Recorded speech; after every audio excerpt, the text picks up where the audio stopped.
Block Films, Eddie Block Film Show, Eddie Block Films, the Eddie Block Film Show, Eddie Block, Eddie Block Films, Eddie Block, Eddie Block Films. What's up, everybody? Oops, I did not know that my phone, I guess when I left, the dogs hit the power on this thing. So I turned the computer back on so I could FaceTime my stepdad to talk about my divorce, and I guess our conversation got shown, and you guys were watching that. Sorry about that, guys. Hold on, let me do something here. Oh my gosh, that was not good. Who's having nightmares? Somebody's having nightmares here. Let's see. Is this one the one I want to do? Nope. Let me go. I gotta open up YouTube to see what you guys are saying, because I can't even see it right now. Holy gee, sorry about that, guys. That's crazy. I did not know that was happening. Well, you guys got to see a little bit of action. Hold on. I'm finally up here. Holy gee, sorry about that, guys. That's crazy. Alright, let me hit quiet down on that thing. I was wondering why my friend kept... I'm like, dude, stop calling. I'm trying to talk to my stepdad. And I was like, oh, shit. There's nobody in here yet. Alright, let's see. Let me copy it. Tell everybody I'm live. Let me see. Let me go to my chat room.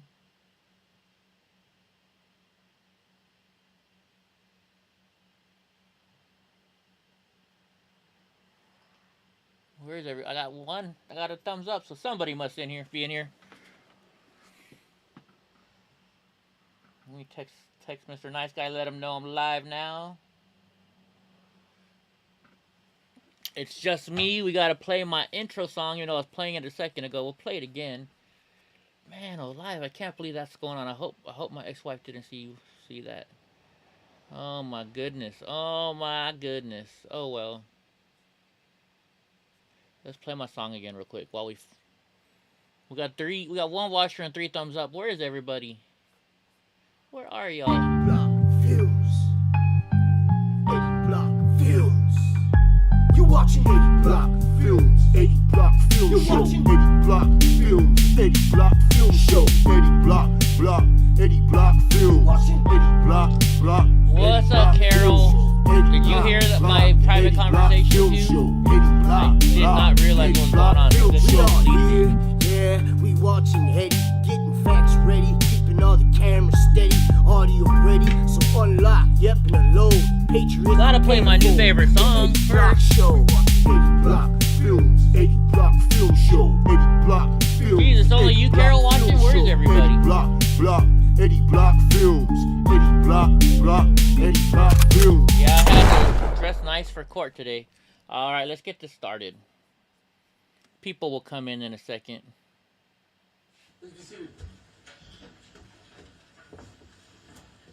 Good morning, everyone, and good morning, members of the jury. Just to give you a scheduling update, we are actually ahead of what we planned the schedule to be as far as the evidence coming in. For that and for other reasons that are not relevant, we are going to take tomorrow afternoon off. There are other things that have to be done without the necessity of bringing our jury in. So thank you, Stevie. Sorry you guys had to hear all that. 12:30. We won't be ordering lunches because we expect you to be out of the building by then. So I just hope my ex-wife didn't hear all that. Where we're going tomorrow. With that, we'll proceed. Mr. Frank. Hi, Texas Patriot. Call Courtney Ross to the stand.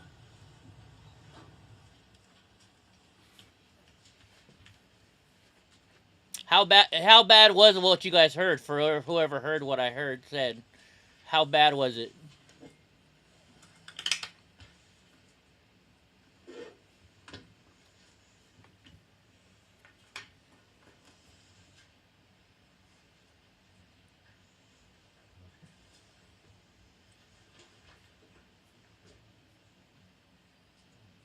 You missed it, Texas Patriot? Good.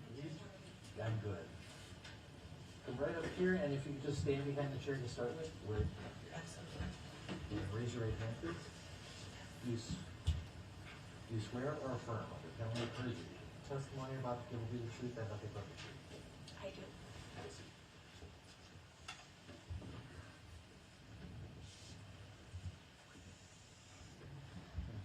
Hold on, before we I'm begin, doing some stuff here.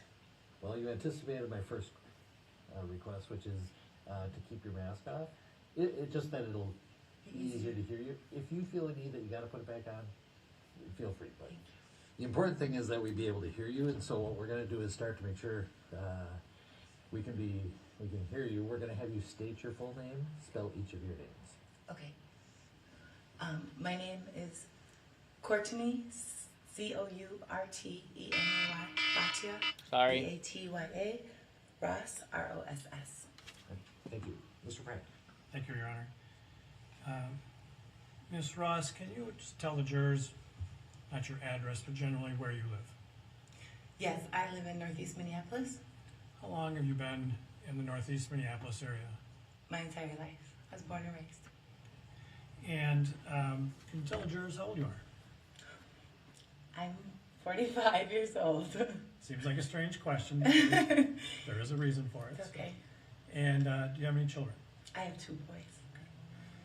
And Ms. Ross, did you know George Floyd? Yes. When did you meet George Floyd? I met Floyd in August of 2017. And you refer to him as Floyd. All the time. That's how you just refer to him all the time. Yes. And, in court, we prefer to use Mr. Floyd. So as much as you can, do that, but I understand Floyd is just how you knew him, right? Sure. All right. And so when was it that you first met Mr. Floyd? May I tell the story? Sure. Okay. It's one of my favorite stories to tell. Excuse me. And Ms. Ross, just so you know, if you feel like you need to just take a moment to collect yourself, feel free. We're in no rush here. Thank right? you. Yeah.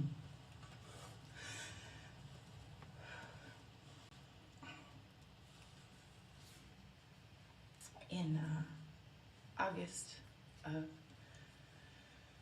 2017, I had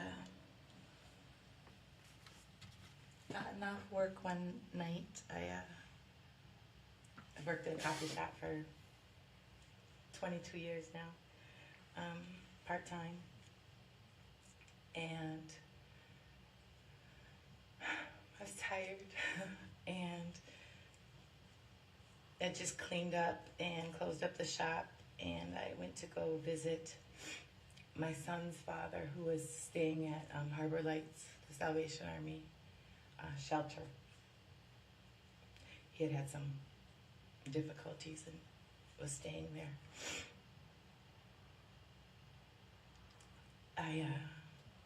I entered Harbor Lights, and when you visit there, you have to ask for a person to come down if you're visiting them. And so I had the receptionist call him down, but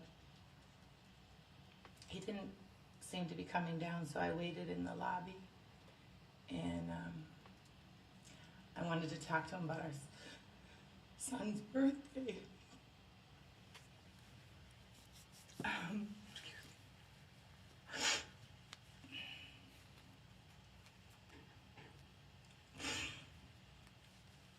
I was pretty upset, and I started kind of fussing in the corner of the lobby.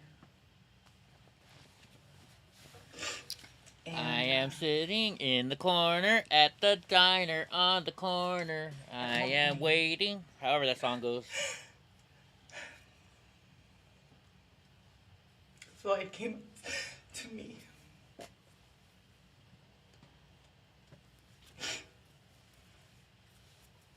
And Floyd has this great, deep Southern voice, raspy. And he's like, "Sis, you okay, sis?"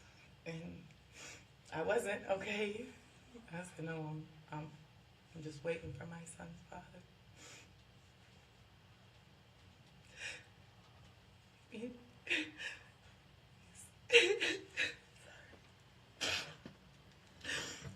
said, No, it's called Tom's Diner is the name of the song, if I remember right. Tom's Diner. I'm trying to remember who sings it. I was so tired. We've been through so much. My sons and I. And this kind person just to come up to me. Suzanne and say, "Can I Vega. pray with you." When I felt alone in this lobby.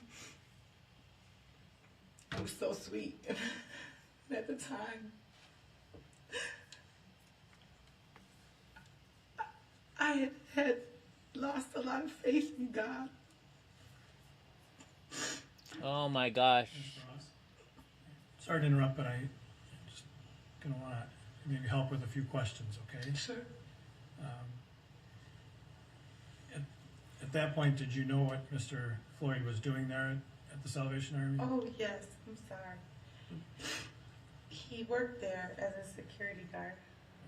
And so he came up to you and tried to comfort you? Yes. And was that the beginning of your relationship?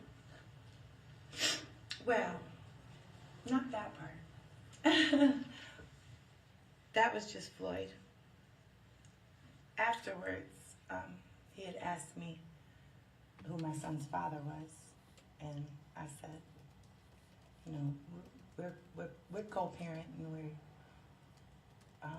we're not in a relationship, and that's when I like to say his voice dropped like 2 levels, even though it was deep already, and he asked me. Speaking of shirts, I'll show you guys my shirt I'm wearing. I can finally get to wear it. And we had our first kiss in the lobby, and that's when our relationship started.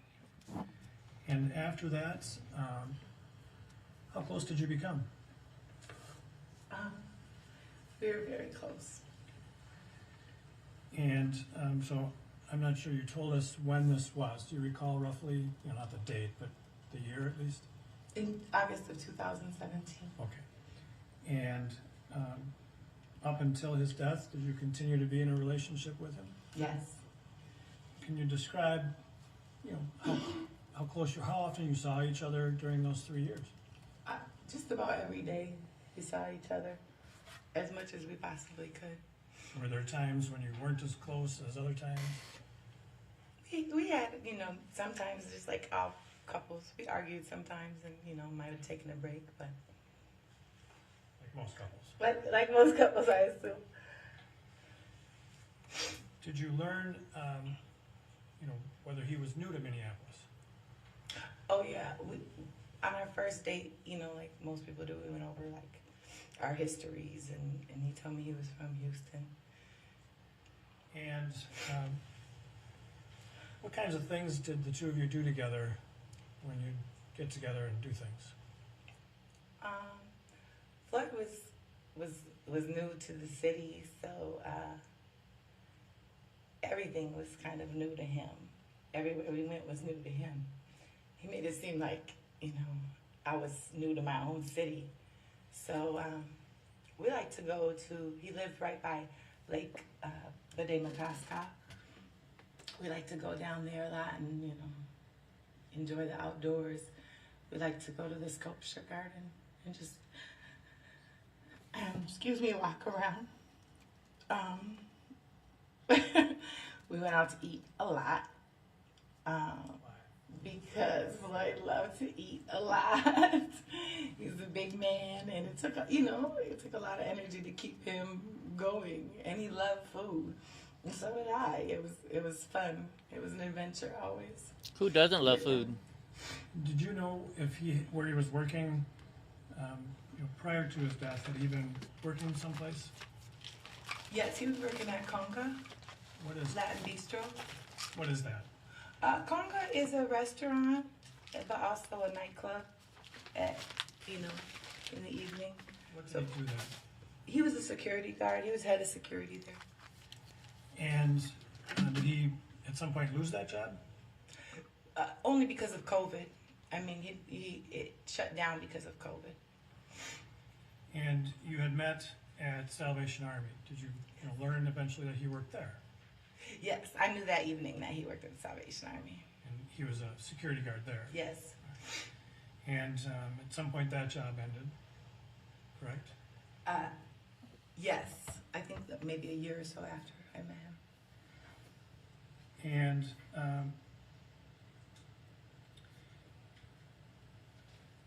you know, in the time period leading up to his death in May of last year, you know, let's talk about January to May when he passed.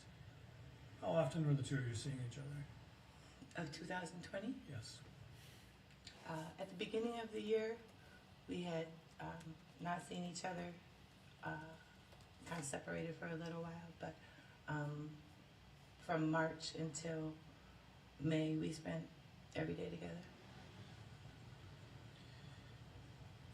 And we have a photograph of Mr. Floyd. I believe we showed that to you in a prior meeting with you, correct? Yes. And you recognize that as him? Yes. Right. You're going to offer exhibit 247? 247 is received. So I'm showing you exhibit 247. Sorry. Yeah, that's okay. Why is she See, crying? if you touch the screen, it's going to write on there, so, sorry. You familiar with this photograph? Yes. What kind of photograph is this? I would call it a dad selfie. And why would you call it that? I'm just joking, but a lot of dads, like, sometimes don't have the best angle. When they take selfies, it's kind of lower and it just, I don't know, don't take the time to maybe do the certain angles that everybody else does. And so this is you believe, a selfie that he took? Yes. All right. I believe it was outside of the Salvation Army. Do you recall about roughly when this was taken? From the sweater he was wearing, I think it was the fall of 2017.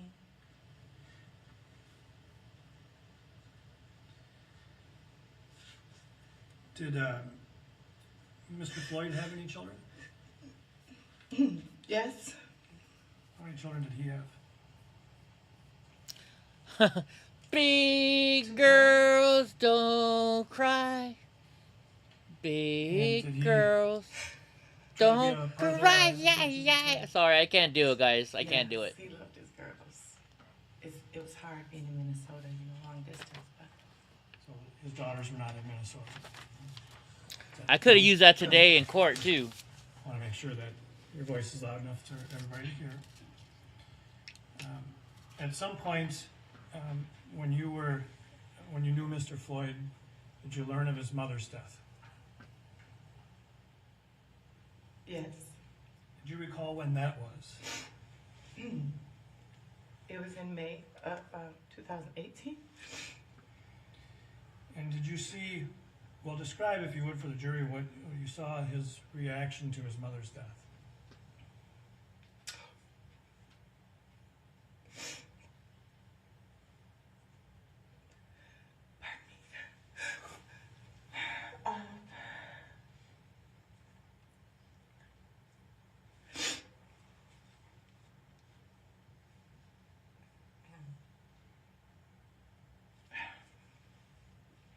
Floyd is Floyd's what I would call a mama's boy. I could tell from the minute I met him. And when he came back from Houston,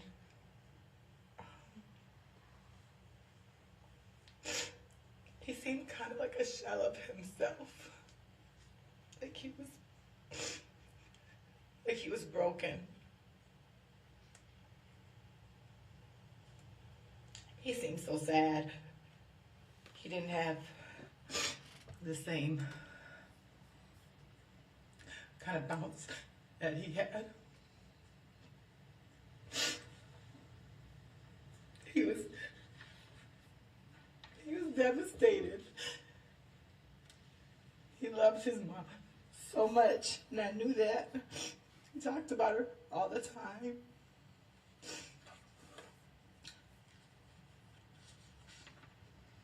I knew how he felt. It's so hard to lose a parent that you love like that. Ms. Ross, thank you, and I'm sorry to interrupt, but let's see if I can ask some questions to help a little, okay? So he struggled with grief over his mother's death? Excuse me, yes. And going to change topics a bit, okay? Okay. You need a minute, are you okay? I'm okay. I can do it. You met Mr. Floyd at Salvation Army Yes. and then proceeded to maintain a relationship with him. Yes. And I have to ask you if your drug use was a part of that relationship. Yes. And what kind of drug use was a part of that relationship? Floyd and I both suffered with an opioid addiction. And do you know how, I mean, like for your own self, Yeah. how you came to be involved, with what kind of drugs and how you became The use of involved? opioids. Yes. Both Floyd and I, our story, it's a classic story of how many people get addicted to opioids. We both suffered from chronic pain. Mine was in my neck and his was in his back. We both had prescriptions, but after prescriptions that were filled and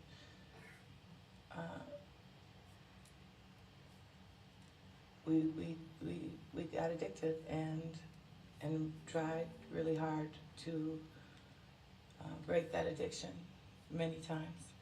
And were you each aware of each other's struggles with opioids? Yes, eventually in our relationship we shared that. And did you sort of work together on that issue? Absolutely. Absolutely. And over how long of a period did this struggle go on for you, for both of you?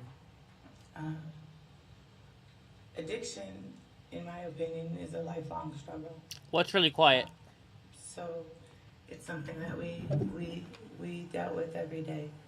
I got the volume turned all the way up. It comes and goes. It's something I'll deal with forever. And were there periods of time when you were not using opioids? Absolutely. And same question with regard to Mr. Floyd. Yes, absolutely.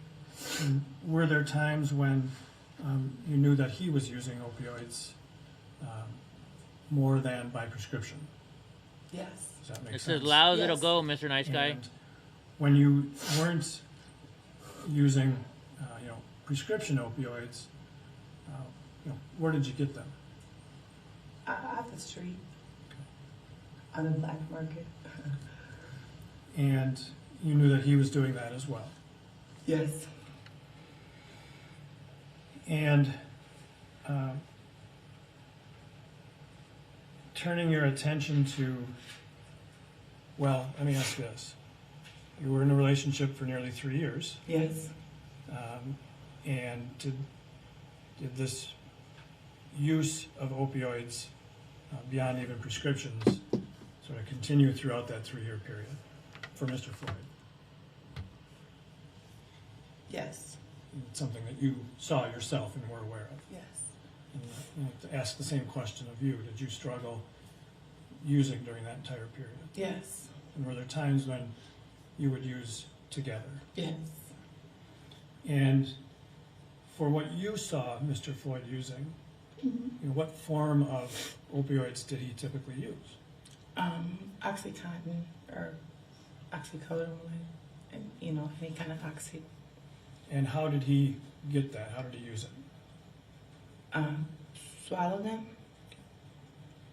And so in pill form? Yes. Sorry. That's right. Not the easiest question to ask, for you. So I'm sorry. It's If okay. you ever don't understand my question, feel free to ask or let me know, okay? And so there were times when you would obtain non-prescription opiate pills together? Yes, they would be other people's prescriptions. I'm sorry, I didn't hear you. They would be other people's prescriptions. Let me try one other thing, guys. And were there some times, well, why would you get them through other people's prescriptions? What do you mean? To Illegally. make sure they were safe. And were there times then that you had Is that to get loud, or I those just turned other something than, else up? You know, from what you knew were somebody else's prescriptions? Yes. And were there times when you thought that maybe Mr. Floyd wasn't using, or was using, but you know, not with you, not in your presence? Yes. There was a time. And were there times when you were using together, well, I guess that's a poorly worded question already. Let me just ask it this way. Did you use the same amounts when you used? Yes. And taking your attention to March of 2020,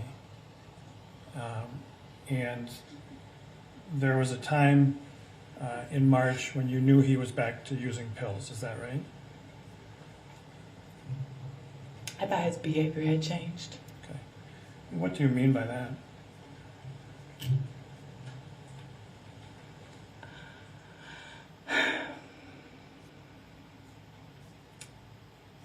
I think when you know someone who suffers with any type of addiction, you can start to kind of see changes when they're using again. And there's just slight behavioral changes that I noticed in him, and it just made me suspect. And in March of 2020, did you also kind of fall back into using Yes, some? I did. So you, and were you two using together back in March, or you just suspected his use? In March, yes, we did use together. And you know, was there a period then after March where you thought the two of you had both been able to quit for a while? Yes, a long period. And then kind of going forward to May of 2020, was there a time when you thought he might be using again? Yes. So in May, when you thought that, what led you to think that? It was the same type of thing, just behavior changes in Floyd. And did you also kind of fall back to using opioids in May of 2020? One time, yes. And he was aware of that? Yes. And when he well,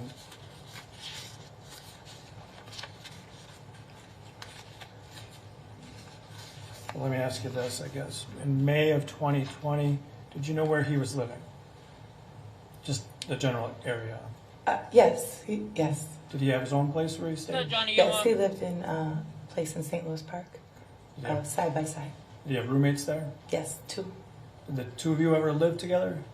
No, we stayed at each other's places, but we didn't live together. So in May of 2020, do you recall the last time you spoke with him? Yes. Do you recall when that was in relation to his death? It was the day before he died. And how did you talk to him? Like, By by phone? phone. Okay. And did you know what he was going to be doing that night, or where he was going to be staying? That night I knew he said he was going to be staying at Sylvia's. Did you know who Sylvia was? Yes, she's a friend of ours. And so as far as you knew, he was going to be staying at a friend's house, Sylvia. Yes. And do you recall him saying what the plan was for why they were going to Sylvia's? Well, Floyd had, made his Minneapolis family here too, and a lot of the people that he was friends with were from other states, and almost everybody had lost their job within that time. And he was feeling kind of lonely and just wanted to hang out with his friends. And so a lot of people that worked at the Salvation Army with him and other people that just stayed there, and they were, you know, just kind of being a family. And was Sylvia, did she work at the Salvation Army too? Yes. So he knew her from there? Yes. So that was the last time you talked to him, is the Sunday before his death? Yes.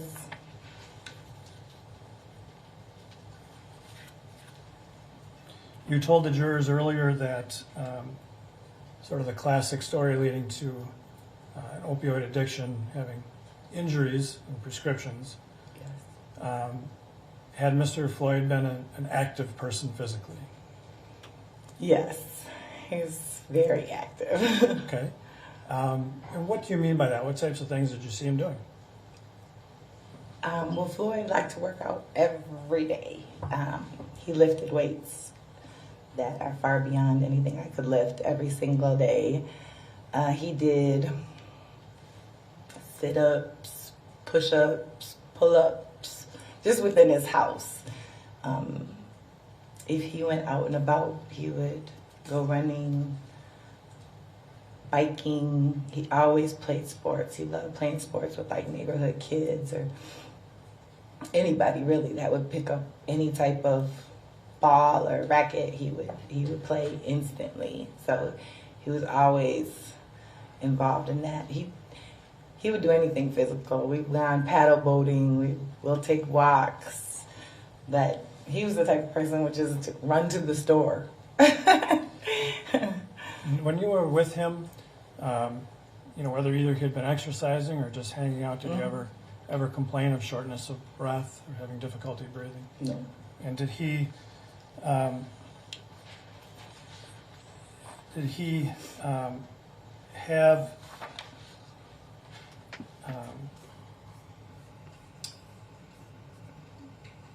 have sports injuries that he complained of? Yes. You mentioned earlier, what, his neck? His neck, and it did outlet from his neck to shoulder blade and down to his lower back. There was 3 main kind of areas. And despite that, he remained physically active. He would do these activities. Oh, yes. And when he did those things, it led to his prescriptions, or I'm sorry, those injuries that led to his prescriptions for opiates. The injuries that he had to his neck. Oh, yes.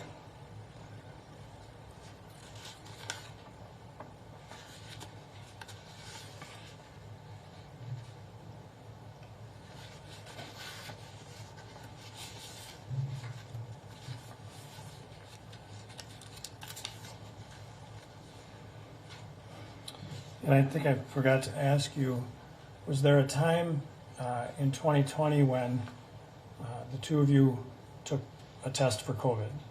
Yes. And did you learn the results? Did he tell you the results of his COVID test? Yes. What did he His say? were positive, mine were negative. And do you recall when that was?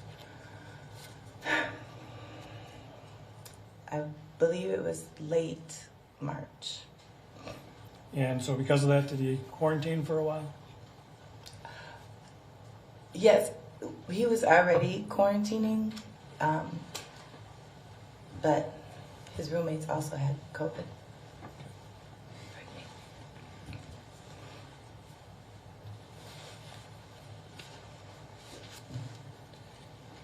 Thank you, Ms. Ross. That's the only questions I have, Your Honor.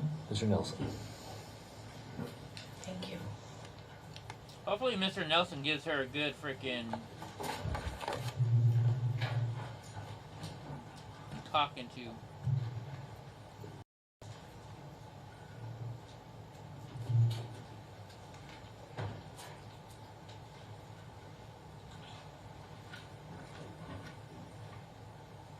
They got Jeff Matt, huh?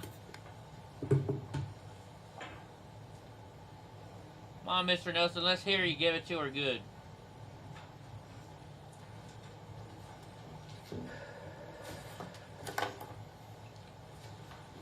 Good morning, Ms. Ross. Good morning, Mr. Wilson.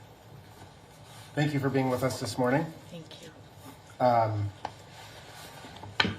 sorry to hear about your struggles with opioid addiction. Thank you. Thank you for sharing that with the jury. I have some follow-up questions about your experiences with Mr. Floyd. Before I get into that, I want to just go through a few things with you. You have been interviewed by law enforcement and prosecutors several times in connection with this case. Is that correct? Yes. The first interview that you provided was in May. It was on May 31st of 2020 with an agent from the Bureau of Criminal Apprehension named Nathan Adams, as well as an FBI agent named Christopher Langert, correct? Yes.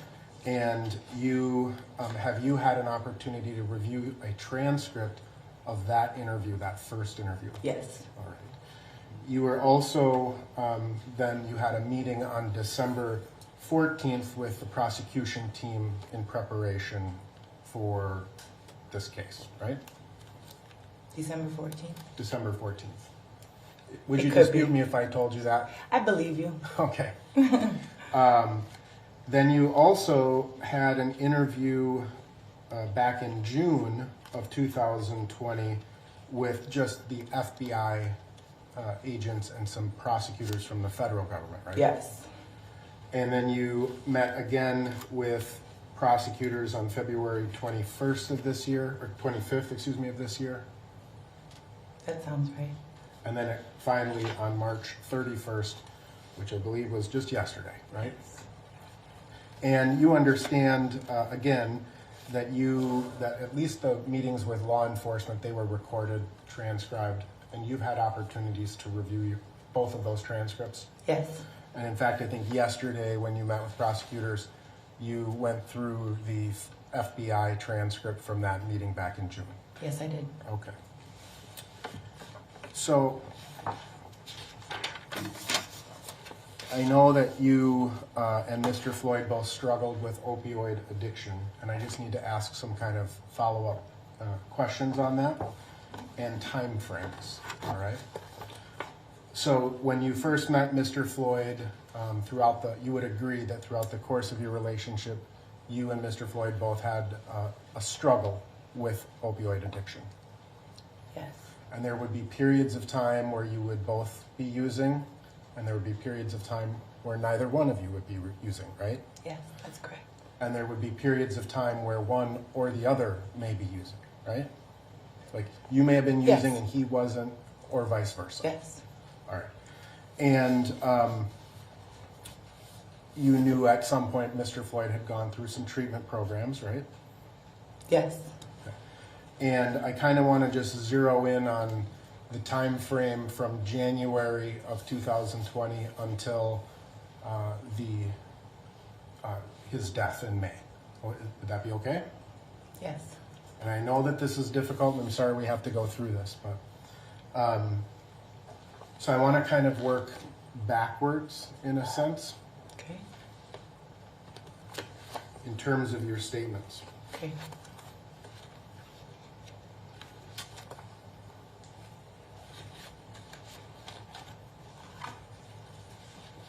Well, let me strike that. You testified that there were periods of time where you would get a prescription for, or Mr. Floyd would get a prescription for opiates legally, meaning through a doctor, right? Yes. And you'd go to a doctor, you would get a prescription, and you would use those pills, right? Yes. And then there were other times where you would buy other people's prescriptions from them, right? Yes. And then there were times when those weren't available, and so you would have to buy different types of pills, right? Unknown sources, so to speak. Yes. And are you familiar with Maurice Hall? Yes. And was Maurice Hall the person that you and Mr. Floyd bought controlled substances from? We had. I'm going to show you a photograph. And just to you, you'll be the only one who can see it. at this time. It's been previously marked as Defense Exhibit 1006. 1006, holy jeez.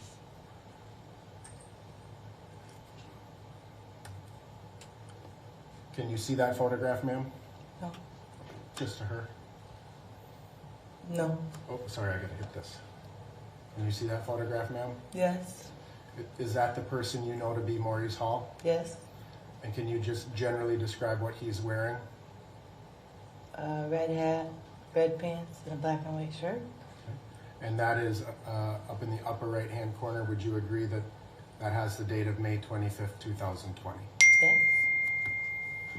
And that's the person that both you and Mr. Floyd had previously purchased controlled substances from? Yes. Hello.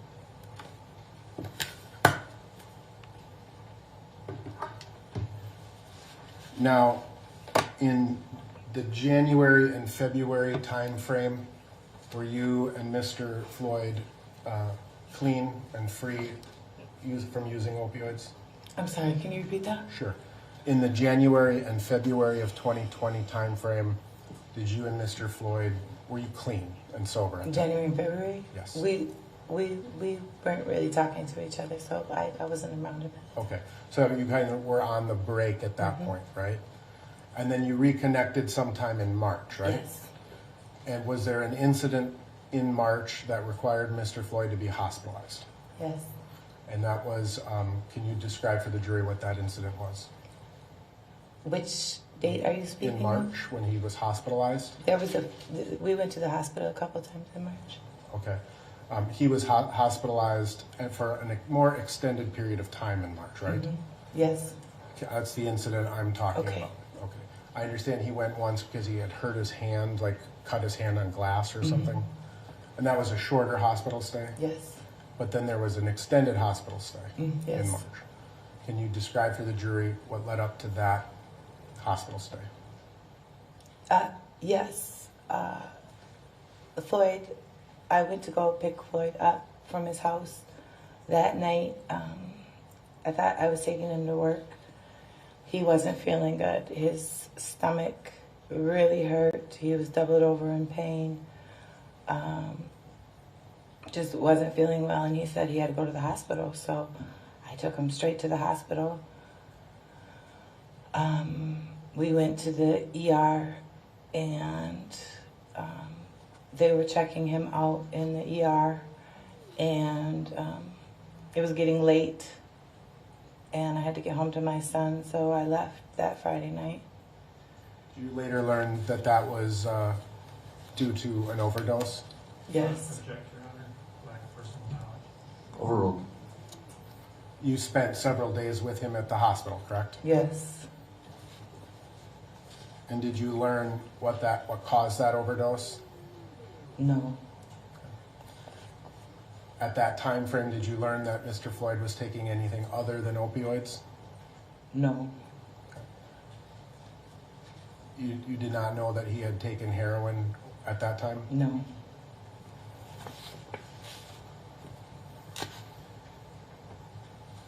Now, then in March of 2020, you got some pills, right? You remember describing that? Yes. And can you describe what those pills were like? How, like, physically? Physically. Well, they look different to me than a normal pill. They seem like they were thicker. Were they uniform in their size? They weren't. Did they have markings on them? Yes, they did. And you and Mr. Floyd both had those pills? Yes, And did you consume some of those pills? I did. Did they have the same effect on you as they did as your other types of opioids you had taken in the past? No. What was the effect this time? And what was different? Usually, opioid to me is like it's a pain reliever. It's something that is, kind of relaxing, takes your pain away. The pill that time, it seemed like it was a really strong stimulant. I couldn't sleep all night. I felt very jittery. You felt what? Very jittery. Okay. And so these were pills that were not bought from someone who you knew to have a valid prescription for Percocets. No. Were these pills purchased from Mr. Hall? No.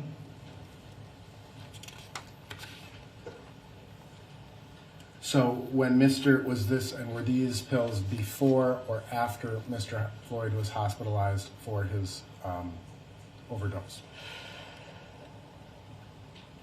I don't remember.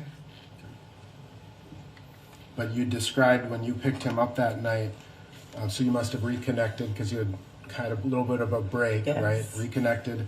When you picked him up that night, he was just in incredible pain, doubled over, right? Yes. His stomach hurt very bad. Yes.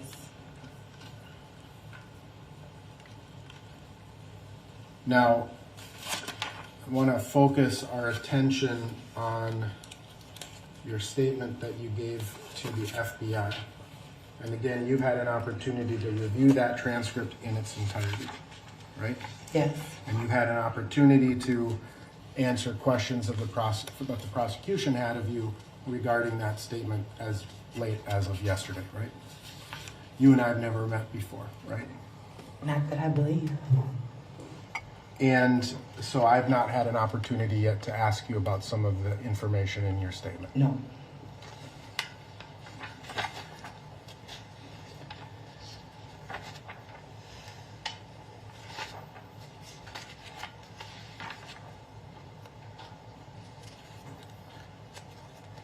When you met with the FBI, you informed FBI agents that Going to object improper form of cross-examination. Sidebar.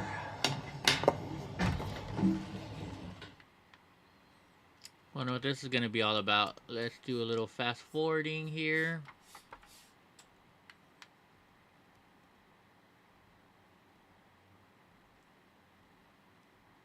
We'll wait for him to. Gonna take a break now, watch. We'll wait for him Thank to you. formulate the question. Thank you. Oh. Let me back up a little bit.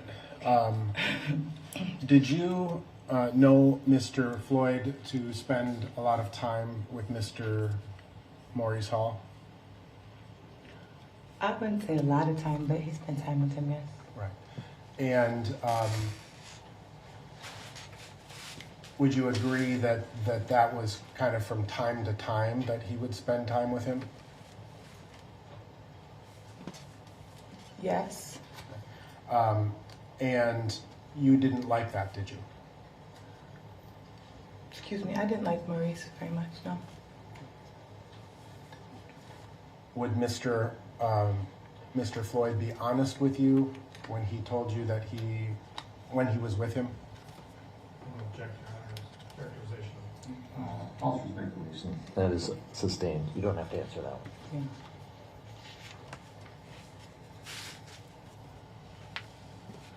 You knew Mr. Floyd would purchase narcotics from Mr. Reese or Maurice Hall?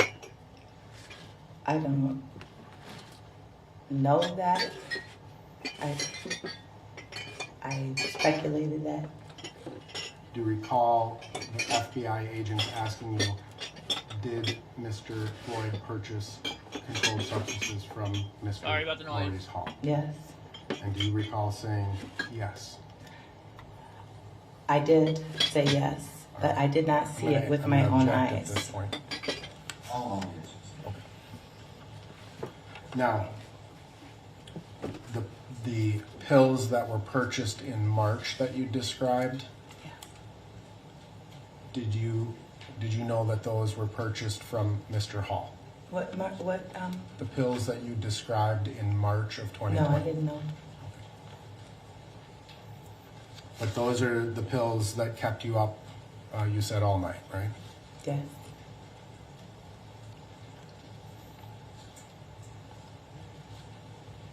Did those pills continue to be around from March through May? I don't know. Do you recall the FBI asking whether you were getting those same pills from the same source from March to May? I don't recall that question. Would it refresh your recollection to review a transcript? Yes. I'm sorry.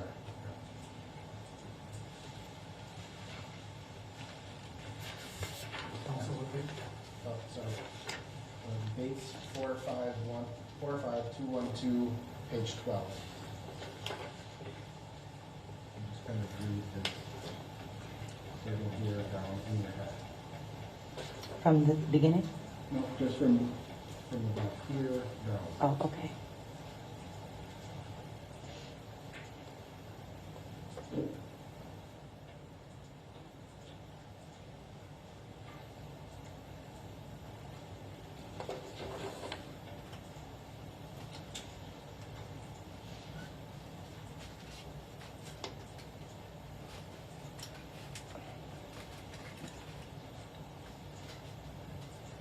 Honestly, I was in such shock then. I don't even know what I mean by some of the things I said. There was no question. I'm going to ask the copy stricken. We'll wait Did ask a question about that So, statement before approaching. Council, sidebar.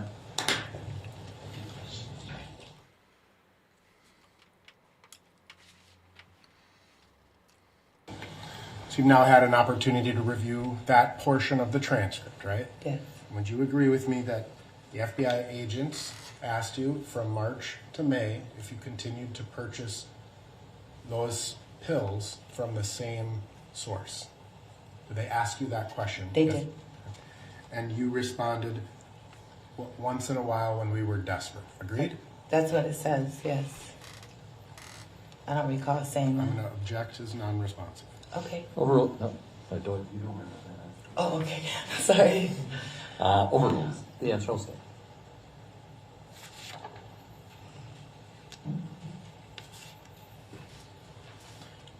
And Mr.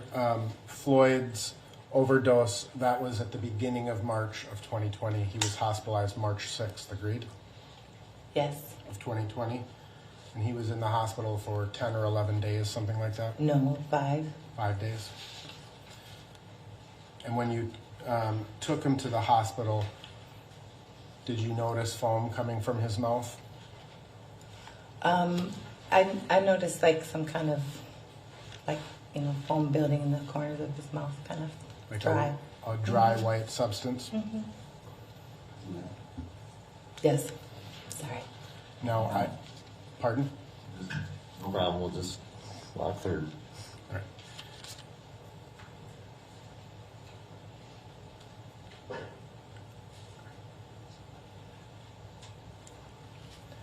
No, you were asked a couple of questions in terms of whether that overdose was caused by heroin. Do you recall that? Yes. And you said you didn't know. I didn't. Do you remember telling the FBI that the overdose was from heroin? I was speculating. Do you recall telling the FBI where or whom the source of that heroin was? Once again, yes, I do remember that, but I was speculating. And was that Mr. Hall? No. Was that Shawanda Hill? Yes.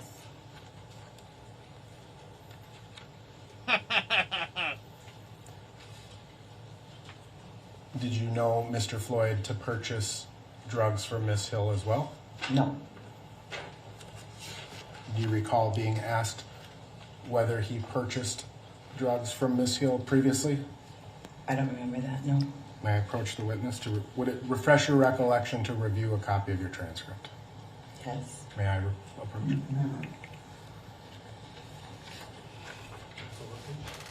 So this is to refresh your memory. There won't be a question before you at this time. So you'll go back and I'll ask a question once you return.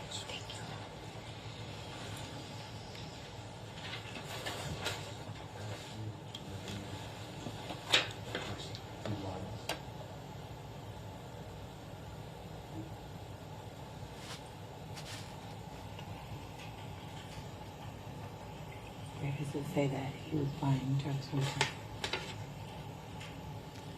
That doesn't say buying. I'm sorry? It says getting drugs from her. I need to grab one previous page. Okay. Page. This again is to refresh your memory, so there's not a question before you that you need to answer yet.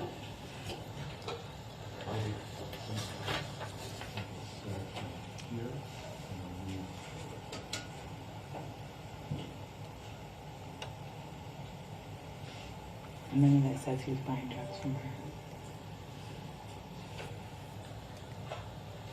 Well, let's start with the yeah, I haven't got it. I'll go back to Floyd.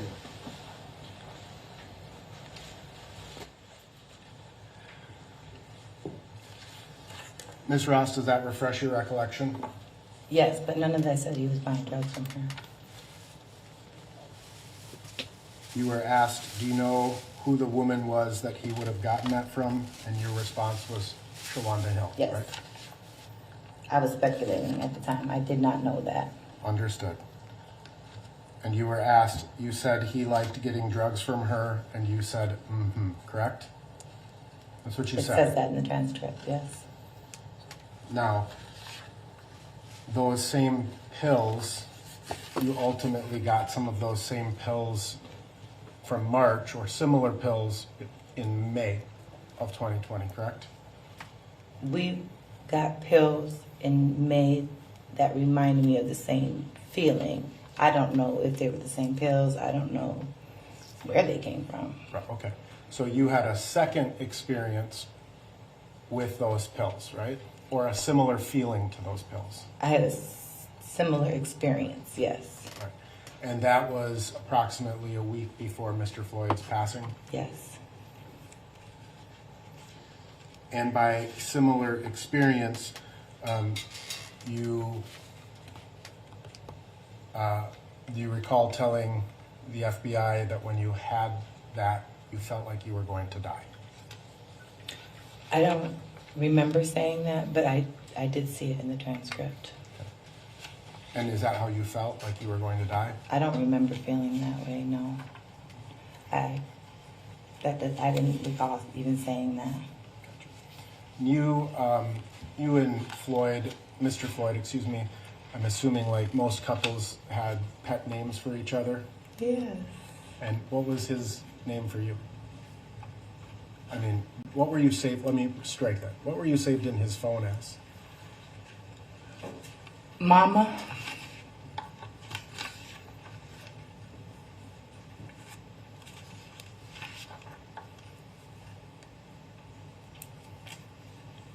Now, approximately a week prior to Mr. Floyd's death, you and Mr. Floyd again purchased pills from Mr. Maurice Hall, correct? I believe so, I'm not sure.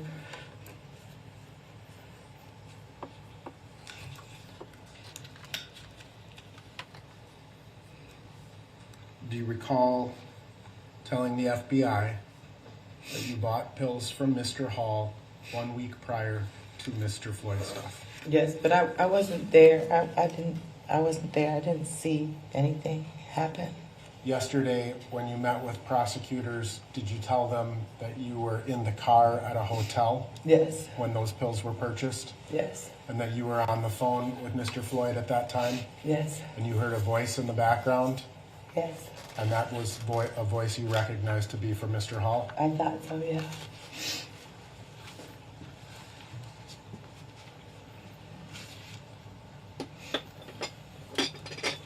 And so between Mr. Floyd's hospitalization through March and the quarantining and all of that, March and April, Mr. Floyd had been clean during that time frame? Pardon me? I'm sorry, if you need No, a minute. it's okay. I'm sorry. I want to just, again, time frame becomes important. Yes. After Mr. Floyd was hospitalized in March, you were quarantining together, spending a lot of time together in March, April, and May, correct? Yes. And for the majority of that time, Mr. Floyd was clean, right? Yes. And it was your belief that Mr. Floyd started using again about 2 weeks prior to his death, correct? I noticed a change in his behavior, yes. That's when you noticed the God rides a changes in Harley. his behavior. And you described some of those changes in his behavior in that time frame, right? Yes. Do you recall telling the FBI that there would be times that he would just be up and bouncing around, and then there would be times that he would be like unintelligible? I don't recall that, but Would you disagree if I said that in the transcript? That that's the no, I transcript. wouldn't disagree with that.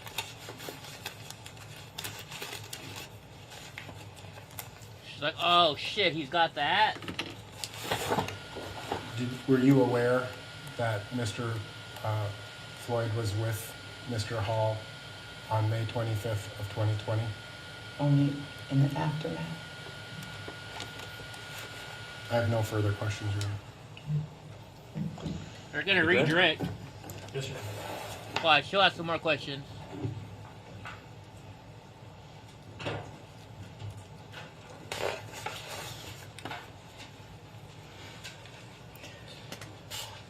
Hello again, Ms. Ross. Hi, ma'am. Just a few follow-up questions for you. And maybe try to go in reverse order, but counsel was asking you about, whether you knew these pills were purchased from Mr. Hall, Yes. most recently in May. Yes. Talked to you about the hotel incident. And I just wanted you to clarify for the jury. You're not trying to mislead them or anything. What you're saying is you didn't personally see that sale. No, I didn't. I just want to say what I saw. Right. But you think that's probably where those pills came. Yes. You don't dispute that. No, I don't. Yeah. You just personally didn't see it. Exactly. And incidentally, what did he call his mother? What did he refer to her as? He called her mama too, but it's just different the way he said it. Matlock. It's kind of hard to describe.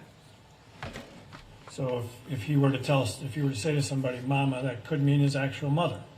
Yes. But it also could have It's meant also a her. name he called you. Yes. You were a mother too, right? Yes. Still are, I guess. I I am. shouldn't use past tense. And Mr. Nelson read for you some things you said before, but when he was asking you about the May pills and how they made you feel similar to the March pills. Yes. But I wanted you to tell the jury, in your own words today, why you say that they had a similar reaction for you. What was it about it? So in March, you said the pills kept you up all night and were kind of jittery. Yes. Is that the same reaction you Same had? effect. It was a stimulant.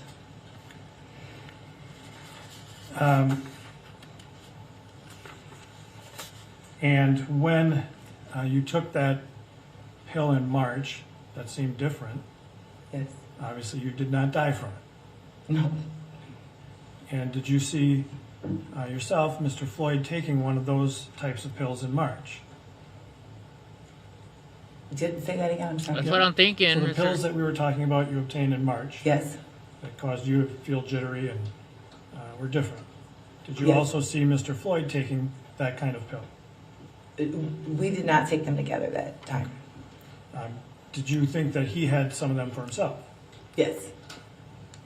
Obviously, he did not die in March. No. And the pill that gave you a similar experience in May, yes? Yes. Did he have some of those pills as well? Yes. Did he take some of those pills in May? Yes. He did not die before May 25th of 2020, correct? Yes.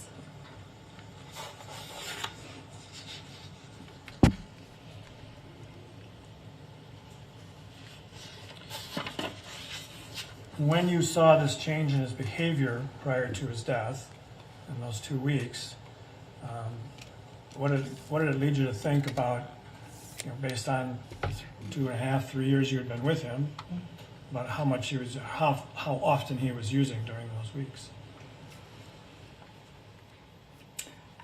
I can't, I don't know. Fair enough.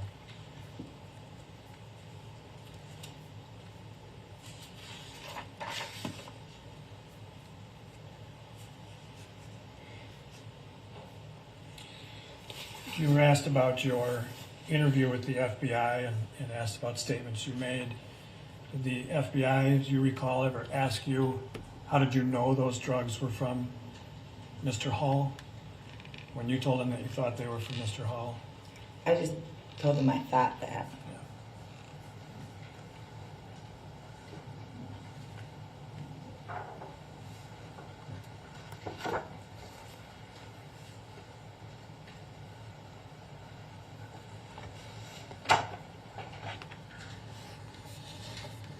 Thank you.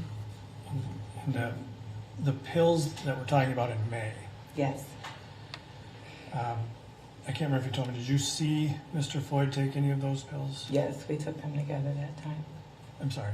We did take them together that time. And when he took those, obviously he didn't die, right? No, he did not. Did you see how they affected him? He had a lot of energy. And but he was okay after using them? Yes, he was playing football, hanging out, eating. Just a normal day. Incidentally, did he play a lot of basketball? He played basketball too, but football was his thing. Okay.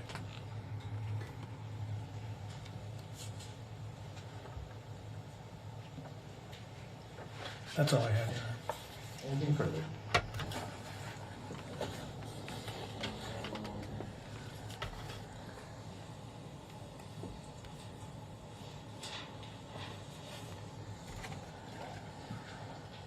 Oh, Mr. Nelson is going for again? Oh no.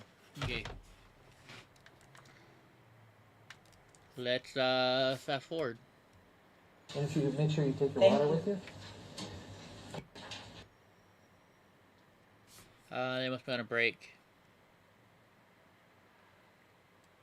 Hold on, you know what I gotta do during the breaks? That's what I gotta do during the break. Block Films. Eddie Block Films. You watching Eddie Block Films. Eddie Block Films. You watching Eddie Block Films. Eddie Block Film Show. Eddie Block Eddie Block Films. Watching Eddie Block Eddie Block Films. Eddie Block the Eddie Block Film Show. Eddie Block Eddie Block Film Show. We are here, yeah. We watching Eddie, getting facts ready, keeping all the cameras steady, audio ready. So unlock, yep, and unload. Patriots prepare for the Eddie Block Show. Eddie Block Films, Eddie Block Film Show. Eddie Block Films, the Eddie Block Film Show. Eddie Block Eddie Block Films. Eddie Block Eddie Block Films. I love that song. Thank you, Mr. Nice Guy. That's my new favorite song. Do you swear or affirm under penalty of perjury that the testimony you're about to give will be the truth and nothing but the truth? I do. Have a seat. And if you could pull up to the microphone. Yep. And also, if you feel comfortable doing so, if you could remove your mask so that we can hear you better. Okay. And I'll leave mine on. And if we could begin by having you give your full name, spelling each of your names. Seth Zachary Bravender. First name is S-E-T-H. Middle name is Z-A-C-H-A-R-Y. Last name B-R-A-V-I-N-D-E-R. Zeldridge. Thank you, Your Honor. Good morning, Mr. Bravender. Am I saying that correctly? Your Honor. Bravender like lavender. That's right. I'll try to remember that. Thank you. Where do you work, sir? I'm a paramedic with Hennepin EMS. How long have you been a paramedic with Hennepin County EMS? I started in June of 2017. And is your title paramedic? Yes. Okay. And has that been the case since you started? For that past 3 to 4 year period, you've been a paramedic by title? Yeah. And what's the training that goes into becoming a paramedic? Prior to becoming a paramedic, you have to be an EMT already, which is a fairly short course, and then paramedic school was about 12 months long. So, just to back you up, you said you have to be an EMT first. First, what's an EMT? It's a lower level certification, a lot more limited in your scope and skills and what you can do. To give an example, my EMT course was like a 6-credit college course. What it was. So you became an EMT in college? No, I actually attended a course when I was a senior in high school. And So maybe let's start there, just in terms of what your training was, first in becoming an EMT, and then what you went through for that. I attended an EMT course at Ridgewater my senior year of high school, Ridgewater College in Hutchinson, and I started on a volunteer ambulance out where I grew up. And Was that while you were still in high school? yeah, kind of pretty much as I was graduating, I started that. So you said that there's an additional training path, an additional certification that's required to become a paramedic, is that right? Yes. So did you do that immediately afterward, or was there some time in between? A little time in between. I started my paramedic course, would have been 2012 in May with HCMC, and then graduated in May of 2013. So you went through training to become a paramedic at HCMC from 2012 to 2013, is that what you said? Yes. And what does that training entail to become a paramedic? There's a lot of book work and a lot of hands-on skills training, clinical ride-alongs on ambulance and different clinicals throughout the hospital. Is that a year-long training? Yeah, the whole course was a year. And did you complete that successfully? Yes. Is there additional testing or certification requirements you have to go through to become a paramedic? Yes. Can you just describe that a little bit, please? There's a written exam that we have to take to get our certification, and also a skills exam. And did you complete that in 2013? Yes. And what about to maintain your license or status as a paramedic? Is there continuing credit or education you have to go through? Yeah, we have to recertify every 2 years. And are you up to date on all that certification? I am. So let's talk about your job sort of on a day-to-day basis. What do you do as a paramedic at Hennepin EMS?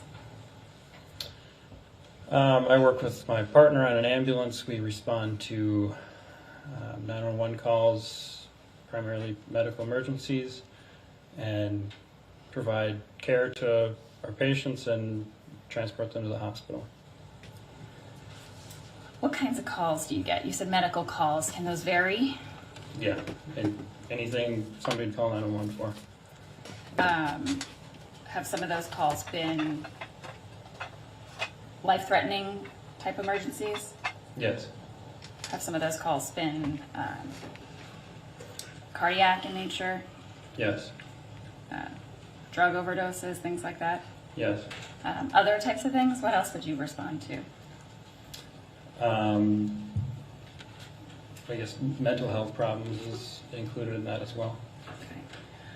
And what is your primary objective? What is your job when you go out to a scene as a paramedic?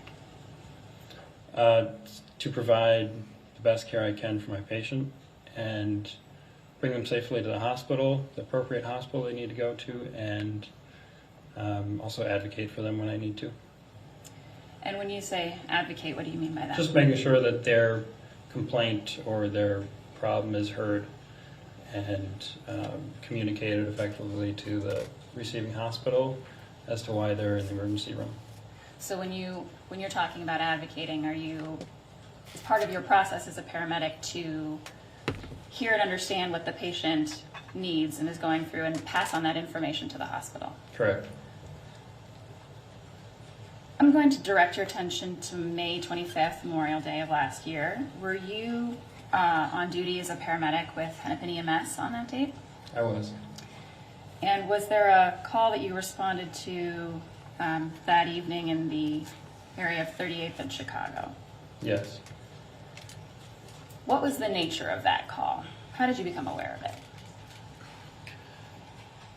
We were dispatched. We have our screen where we get our calls on. We were dispatched, and our notes said we were going code 2 for someone with a mouth injury, and PD was on scene. And when you say code 2, what does code 2 mean? Routine, so no lights or sirens, normal driving. So you said routine, no lights or sirens. Does that, what does that indicate to you in terms of the criticality or how serious that call might be? It'd be pretty low criticality. Okay, Yeah, so- no life-threatening indication if we're going code 2. Okay. Where were you coming from when you heard about this code 2? We were downtown at HCMC when we got it. And did you get into your ambulance at that time, assuming you were responding to a code 2 call? Yeah, I believe we were already in it, but Okay. yes. Did the nature of that call or did the code level of that call change at some point? It did about a minute and a half after we got it, I believe. And what was the change? We got a note saying code 3, so upgraded to lights and sirens, emergent response to the scene. Okay. And at that point in time, did you have any more information about what the code 3 was? No, not at that point. So did you proceed as if, while you were en route, did you then upgrade in terms of your response to a code 3? Yes. Meaning, did you turn on the lights and sirens? Yep. Okay. And ultimately, did you arrive at that location, the 38th and Chicago location? We did. What did you see when you arrived on scene? As we were pulling up to the scene, I saw multiple officers on the side of the road with our patient lying on the ground next to a squad car. So, as you were pulling up, was that the position that you observed them in, meaning the officers on top of the patient next to the squad car? Yes. Could you tell at that point, as you were approaching, what the situation was, or what the condition of the patient was at that moment? No, there were multiple officers on top of the patient when we pulled up at that point. We assumed, I assumed that there was potentially some struggle still because they were still on top of him, so Okay. that was my assumption when we pulled up. So when you got to the scene, having no additional information, seeing what you saw, that's what was going through your mind, is that right? Yeah, yes. So when you got to the scene, what did you do next? Parked the ambulance near the patient and got out. I walked to the back of the ambulance and my partner walked over to check on the patient. And what did you see when you got out of the ambulance in terms of the patient's condition at that point? I was standing a little ways away, so I couldn't get my partner would have a more accurate description of his condition at that point, but from what I could see where I was at, I didn't see any breathing or movement or anything like that. Did he appear to be unresponsive to you at that point in time? From what I could tell, just standing from a distance, yes. And was he in handcuffs? Yes. And we're describing the patient here. Was that patient later identified as George Floyd? Yes. So, when you got out, your partner first approached, is that right? What were you doing at that initial point in time when you first got there?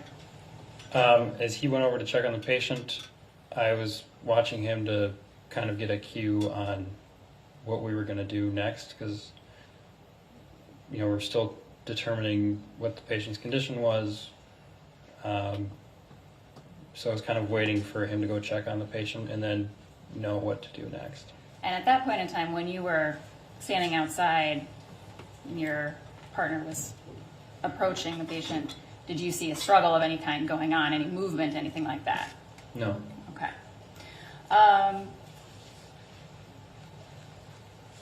So after your partner first approached, did you see what he was doing? Yeah, he checked a pulse on his neck, carotid pulse, and also looked like he checked the patient's pupils. And did you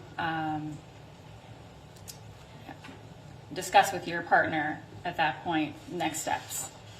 Yeah, he walked back towards me, and I asked, is he in cardiac arrest? And he said, I think so. So, you use the word cardiac arrest.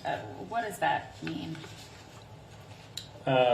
It's the term we're going to use for anybody that's not responsive, not breathing, and doesn't have a pulse currently. Okay. So, essentially, does that mean that someone's heart is stopped? Yeah. Are there multiple things that can cause someone's heart to stop? Absolutely, yes. Okay. So when you say cardiac arrest, you're dealing with a patient whose heart is stopped. Is that an emergency? Yes. Okay. So what did you guys, knowing that you had an individual, George Floyd, in cardiac arrest, what did you decide to do? My partner said, let's just get him in the truck. So I unloaded our stretcher to bring to the patient to place him in the ambulance. And what was the reason for getting him into the truck? Yeah. All of our equipment at that point was in the truck for resuscitating the patient. And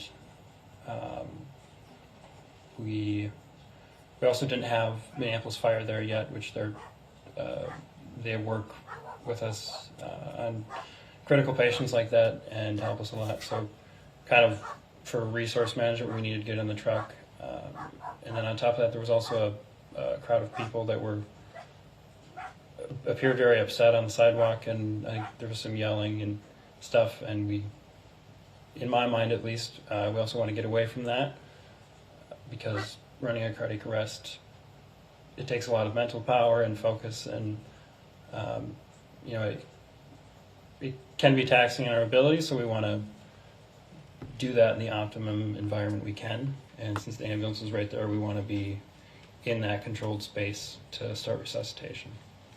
And was part of your reason to move, as you described, to give the best care you could so that you could be focused and away from whatever distractions were happening outside? Yeah.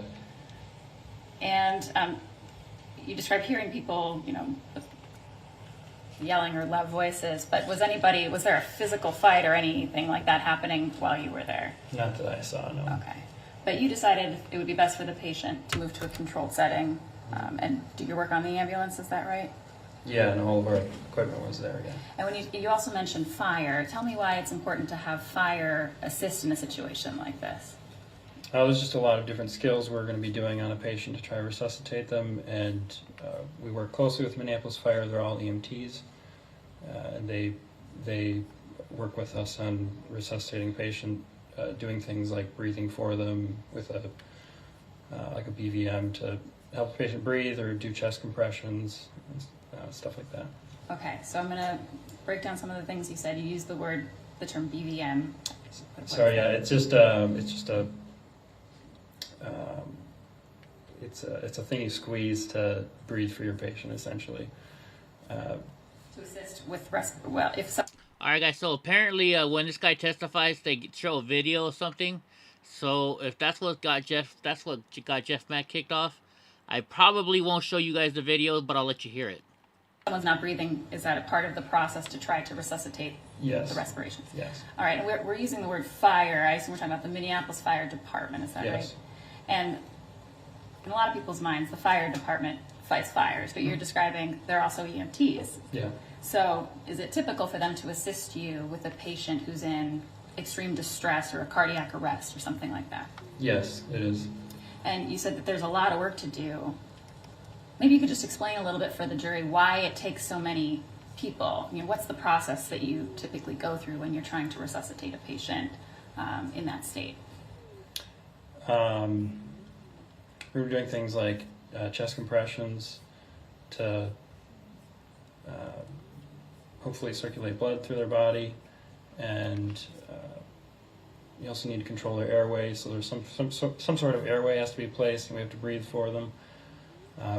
We need to gain vascular access to like an IV or something, so we can give medications to try I'm to not sure. resuscitate them, as well as cardiac monitor, which is going to be Just trying to protect myself, monitoring guys. a couple different things, but mainly their heart rhythm. And to do all those things at the same time, I assume you would need more than one person at least. Yeah, it's just the more help you have, you can get it done quicker, and kind of running.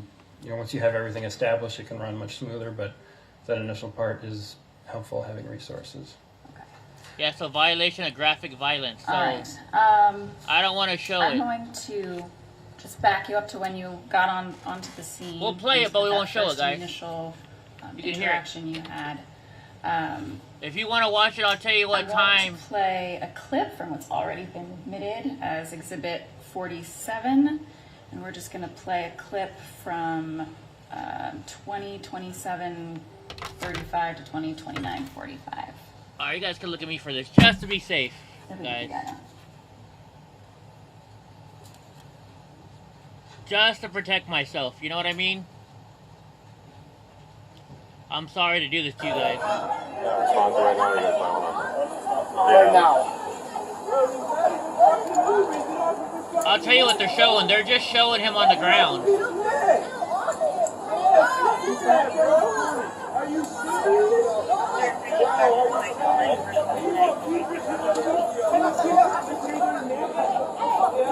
It's basically just a video of him on the ground. It's the officer's camera. Let's get him on The time on the video is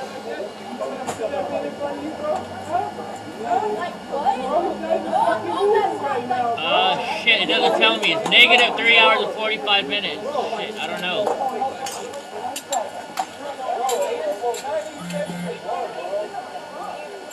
So about 3 hours and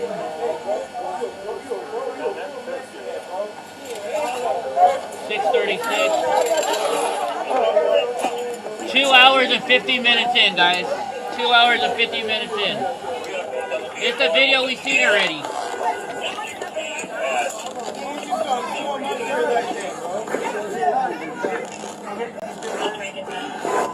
Two hours and 50 minutes in, guys.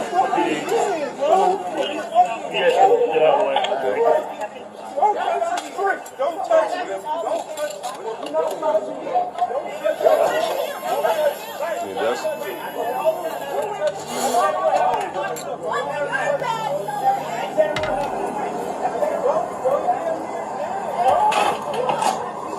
They're just loading him in the ambulance now.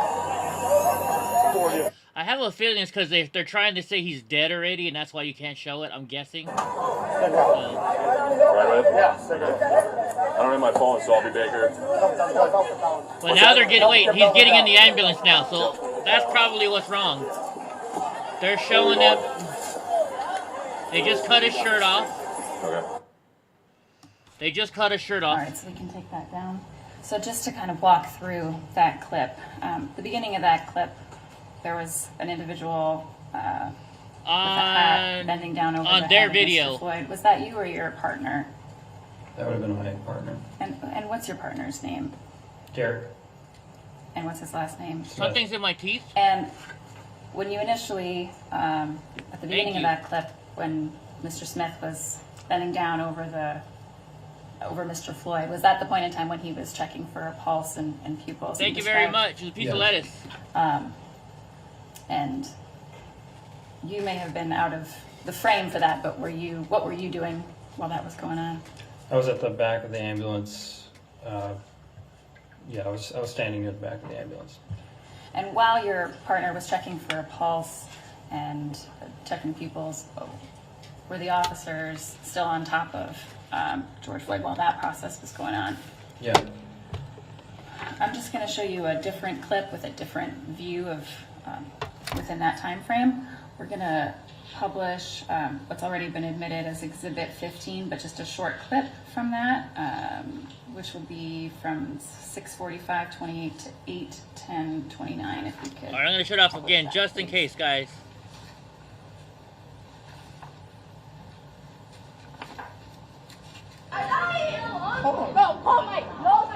Bro, he's not even fucking moving. Get off of his fucking neck, bro.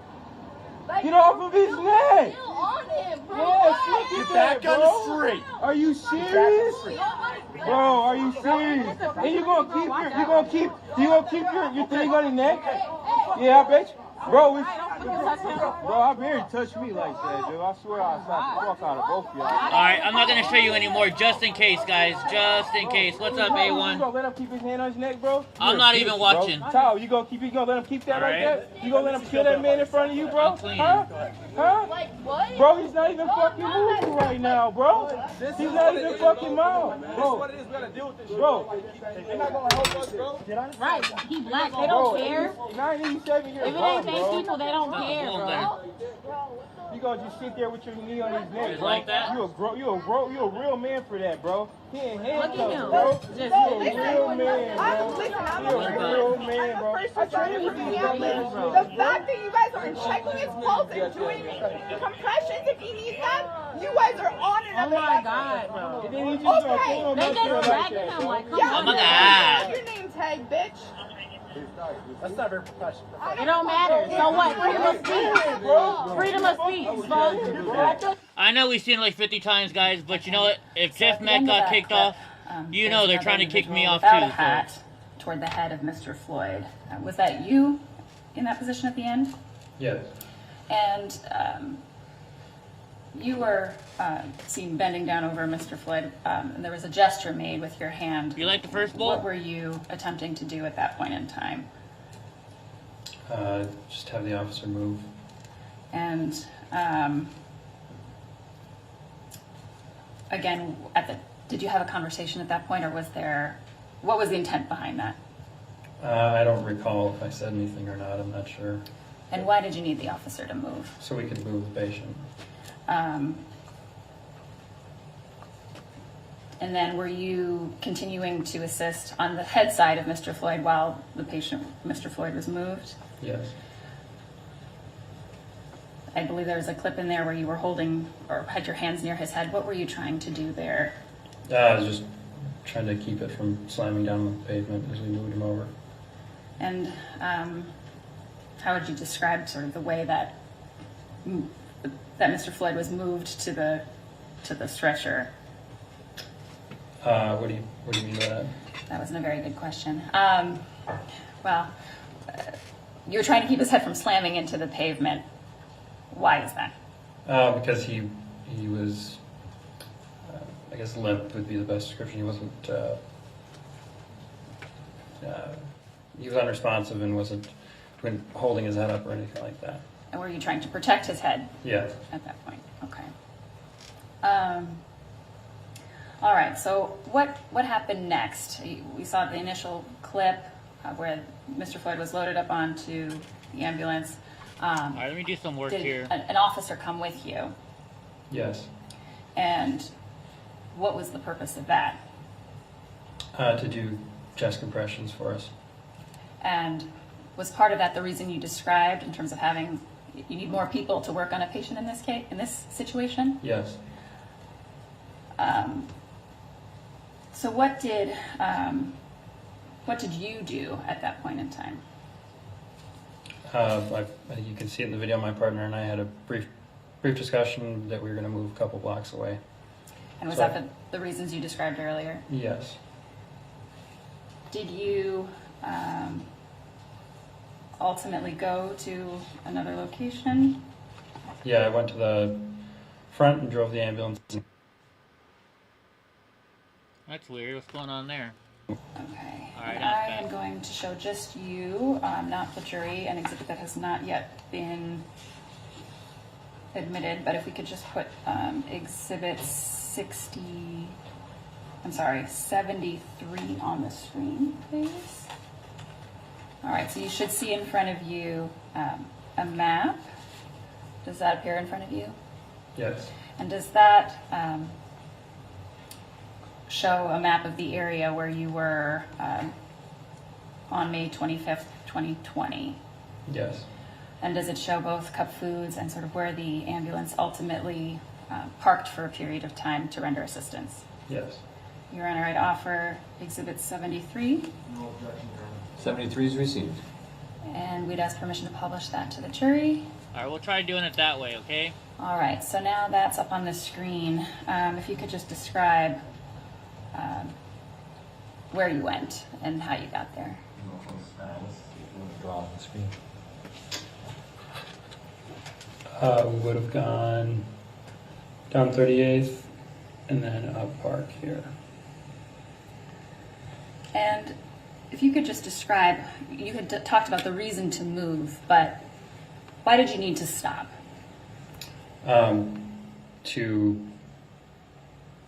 Like I said, it's resource intensive for doing a resuscitation, so I needed to be in back to work with my partner in resuscitating Mr. Floyd. And at that point, it was just the two of you plus this officer, is that right? Yes. And did your partner need your assistance to perform those resuscitative efforts? Yes. So what, did you ultimately park and then go back to assist in the back of the ambulance? I did. And what was going on when you got back there?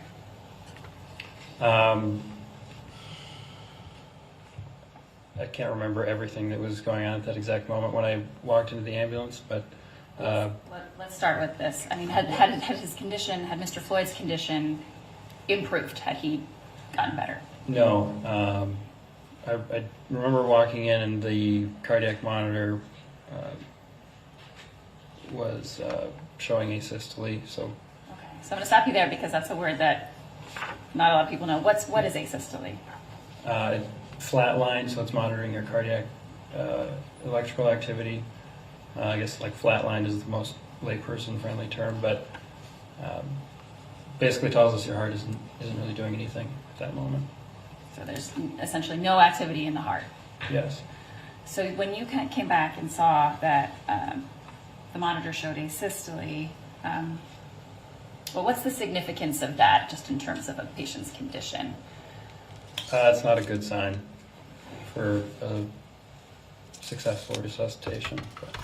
And is that, can you explain why? Why is that? Basically just because your heart isn't doing anything at that moment. There's not,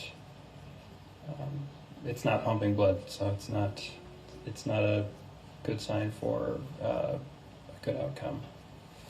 So what did you do noticing that he was in asystole, and obviously your partner had been working on him while you were driving as well, is that right? Yes. So how did you join in those efforts? A couple different things. Worked on getting him placed on a Lucas device, which does chest compressions. Okay, can we just stop for a sec so you can explain what the Lucas device is and how it works? Yeah, it's a device placed over their chest that has a plunger that does compressions for us to do chest compressions to circulate blood. And I'm going to put on the screen what's already been admitted as Exhibit 62. All right. So Exhibit 62 is on the screen. Can you just describe what's shown here and what you're doing? There's a backboard that goes behind the patient, and it has to like click in and connect to it in order to work. So I was hooking it up. And is that part of the Lucas device? Yes. So when you say backboard, maybe you could use your stylus or your finger to just sort of circle or point to what you're talking about. That little yellow, it's a piece there, it's a board that goes all the way across their back. Okay. And to set it up, it has to be positioned in a certain way, is that right? Yes. Okay. So you were assisting with getting that set up, and is the other hands here the other officer who was on the ambulance with you at that time? Yes. And then the other person behind you, is that your partner, Mr. Smith? Yes. Okay, and we'll move to Exhibit 63, which has already been admitted. Okay, so once you get the Lucas device going, I mean, just describe what does it do? How does it assist you in this process? In providing compressions, that sort of thing. Yeah. How does it assist us? I'm not sure what you mean. Well, is it done sort of as a way to replace or make it so that hand CPR, that, you know, the compressions that people might think of when they think of CPR, does it sort of do that for you instead? Yeah, it does that for us instead, yes. And can you just sort of describe how that works? Maybe not the mechanics of the machine, but just what you see happening when you see somebody on a Lucas device. That center plunger right on his chest, that moves up and down and does the compressions. So does it also free up your hands to do other things while there are compressions being given by the machine? Yes. Okay, so after the Lucas device is set up, and before we actually move on, I mean, did you notice injuries on Mr. Floyd as well while you were working on him? I wasn't really like examining him at the time for injuries, but I noticed some blood near his mouth. Okay. But were those your primary concern at that point? No. And why is that?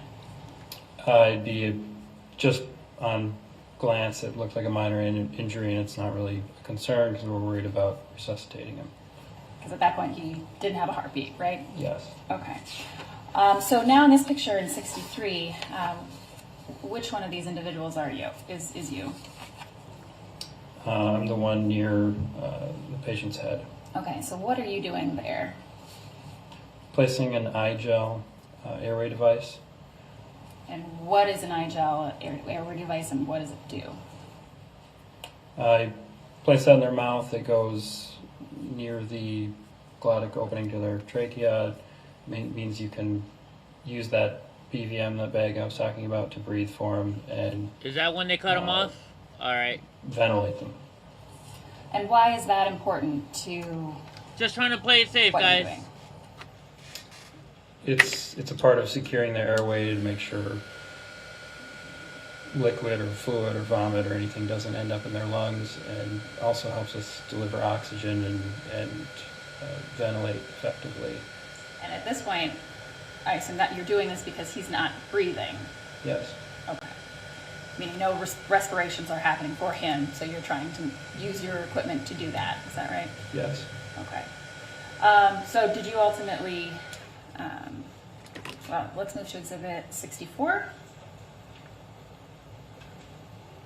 which has already been admitted. Yes. So were you ultimately able to place that airway? Yes. And is this, in Exhibit 64, is that part of the process that you're working on with respect to Mr. Floyd's head and face, mouth area? Mm-hmm. Yes. And your partner, what's he doing at that point in time? He is working on getting IV access. And you talked a little bit about IV access before, but what was the purpose of getting IV access in this, for his treatment, for Mr. Floyd's treatment? To administer medications. And what were the medications that were administered to Mr. Floyd? All of them that we would have given. Well, I don't know if it's a long list, but what was the primary purpose? What were you trying to give him? Yeah, epinephrine is like a first line medication when somebody's in cardiac arrest. Okay, so did you give him epinephrine? Yes. And why is that when you say it's a first line for cardiac arrest? What does it do? Helps to restart their heart. Sidebar. We can fast forward through that. What, Jackie?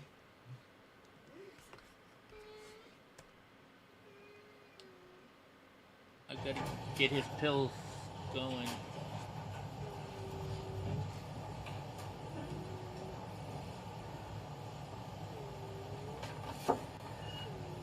All right, so getting back to the treatment, we were talking about epinephrine and why you give that.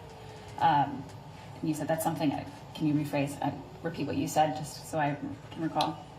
It's at that point, it's something we're going to give to hopefully help their heart start working again. And is that one of the things that you do, sort of standard practice with cardiac arrest? Yes.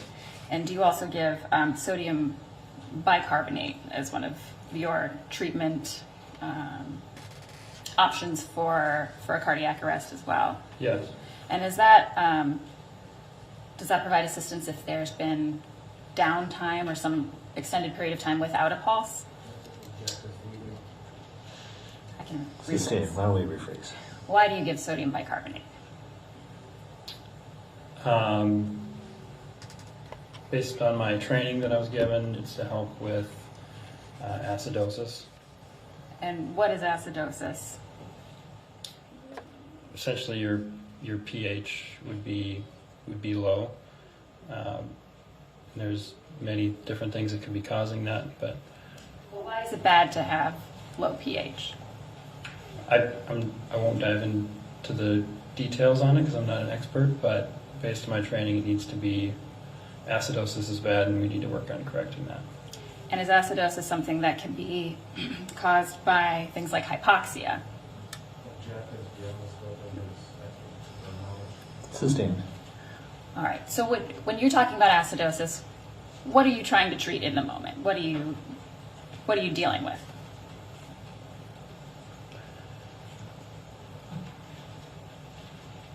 I'm giving sodium bicarb to help to optimize the patient's condition for successful resuscitation. And in terms of your work as a paramedic, when you come upon somebody whose heart has stopped or who's in cardiac arrest, is giving medications like epinephrine and sodium bicarbonate part of that sort of standard treatment plan for you? Yes. Okay.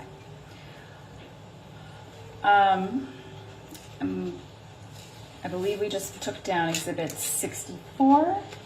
We're going to just put up Exhibit 65.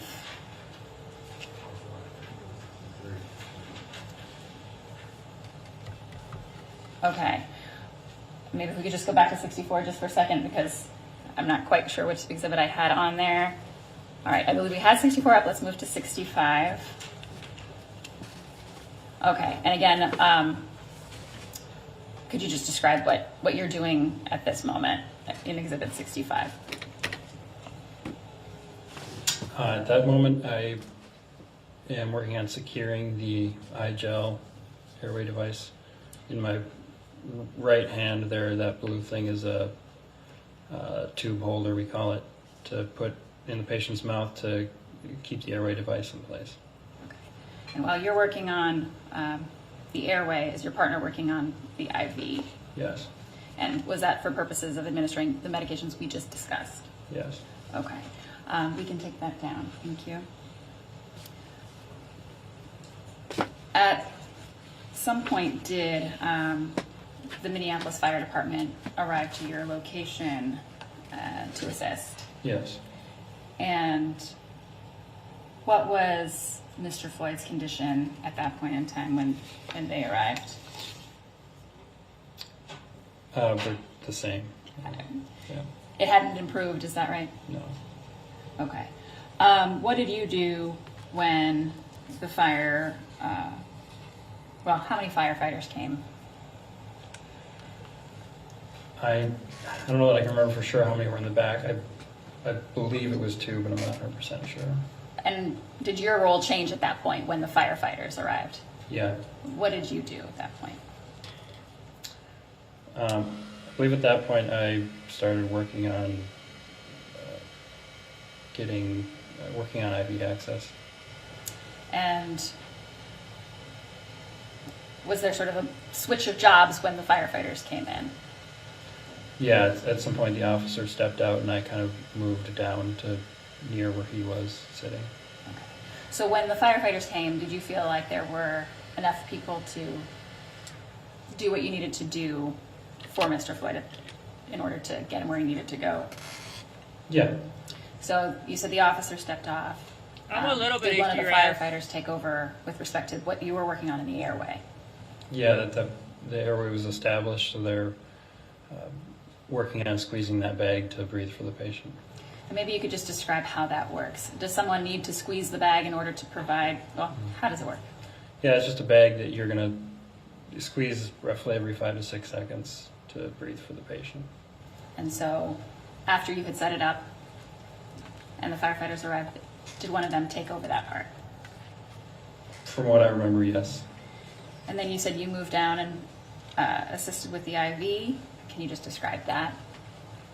I just worked on trying to get IV access. And was there some difficulty with that?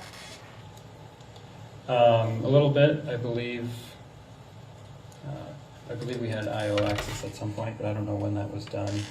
And what is IO access? It's a needle that drills into your bone in your leg. It's another way of giving medications. And why would you need to have that kind of access? Same reason to give medications to try to resuscitate them.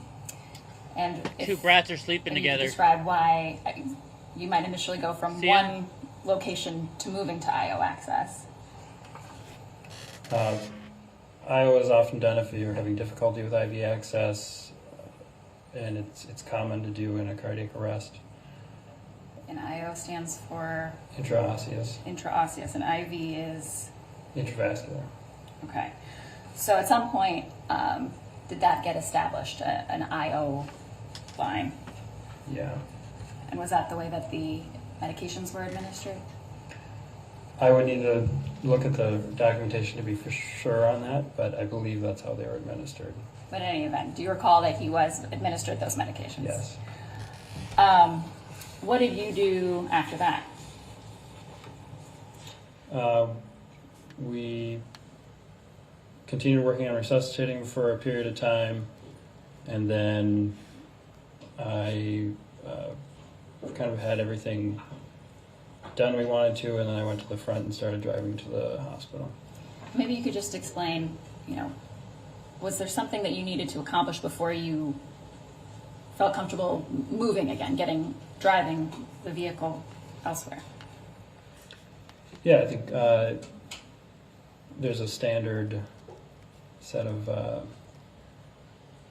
we call it like ACLS guidelines from the American Heart Association. It's how we're trained and how we do provide care in a resuscitation like this.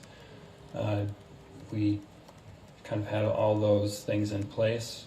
So what are those things? Just generally, what are you trying to do? Yeah, just the highlights. I'll say chest compressions, breathing for them, and doing medications that we need to give them.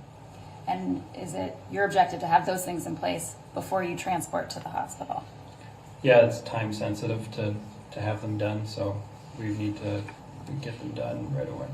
And maybe you could explain what's time sensitive about these resuscitative processes? Just the longer the patient goes without receiving resuscitation, the lower likelihood they will be resuscitated.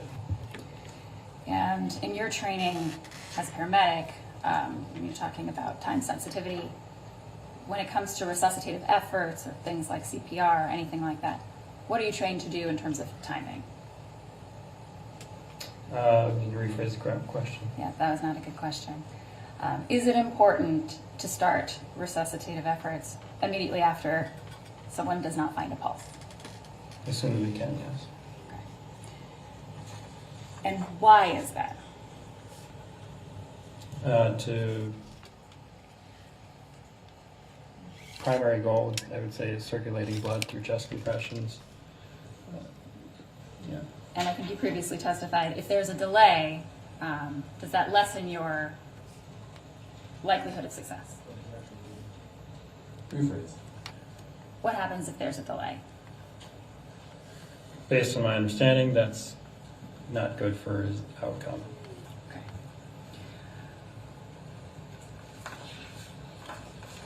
So ultimately, after you had the things in place that you just described, did you then transport Mr. Floyd to the hospital? Yes. And were you the driver? Yes.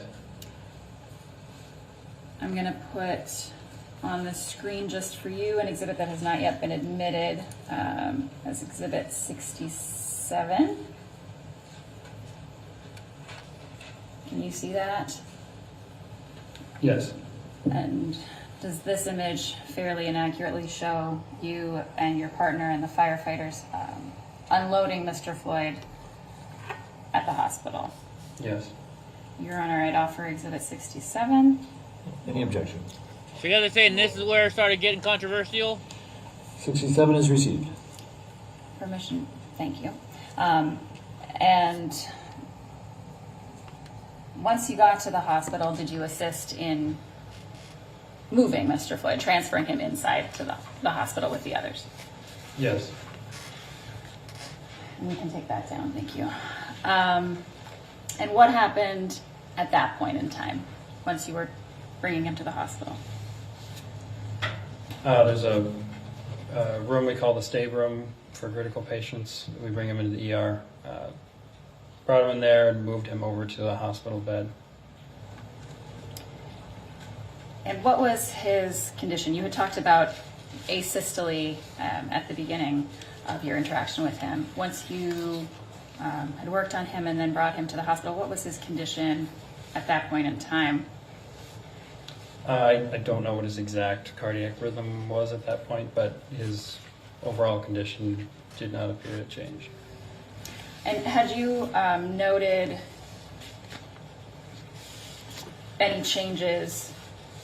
Was there a period of time of pulseless electrical activity? At some point, yes. And would that have been at some point after the asystole? Yeah, I can't tell you exactly what point it was, but... Sure. So just to, so we know what we're talking about here, what is pulseless electrical activity? It's essentially it's picking up an organized rhythm, so electricity over your heart, but we don't feel a pulse anywhere. So it's, on our purposes, it's not perfusing, so we'd continue chest compressions. Okay, so you said not perfusing. What does that mean? Yeah, so we don't feel a pulse, so there's no blood being pumped through the body to your organs. And if you, well, as someone is being worked on or compressions are being given, can things change in terms of the heart rhythm in your experience as a paramedic? Yes. But if you have pulseless electrical activity, what does that mean in terms of the change? It's, as far as how we're going to be resuscitating him, it's the same as asystole. So your course of action remain the same. Yeah, they're asystole and PEA is like the same protocol, I guess you'd call it, for how we resuscitate. And even though there was, when he first arrived, he was in asystole, at some point later there was PEA. At any point, did he regenerate a pulse or come to? Was he revived? No. And ultimately at the hospital, was there a report given to staff at the hospital about his condition and all of those things that you did? Yes, my partner would have given that report to the hospital. And were you assisting with the other needs as well? Were you part of that process? Yeah.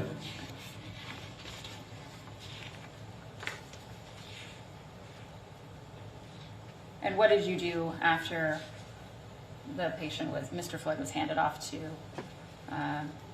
medical staff at the hospital? I would have just been bringing equipment back to our truck and putting it back together. Again, over the course of your interaction with him and treatment of Mr. Floyd, did you notice any positive change, any revival? No. Nothing further. Mr. Nelson.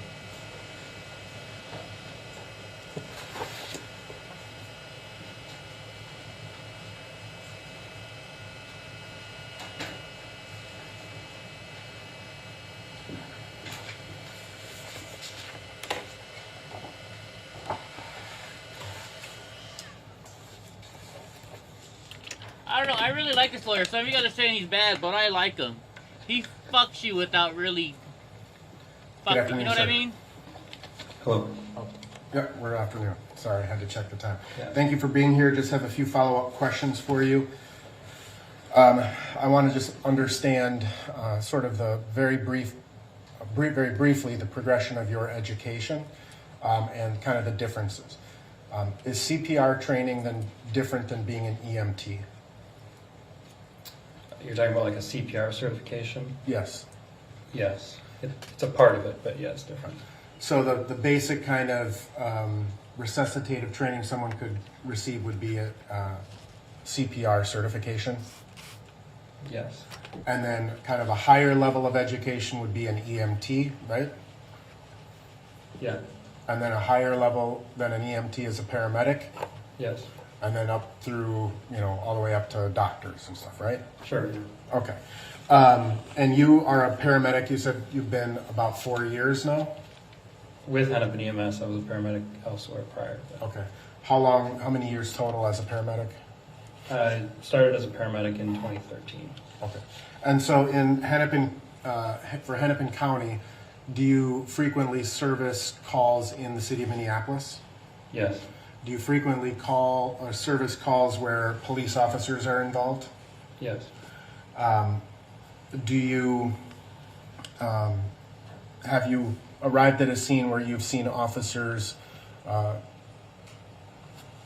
top of a person before? Yes.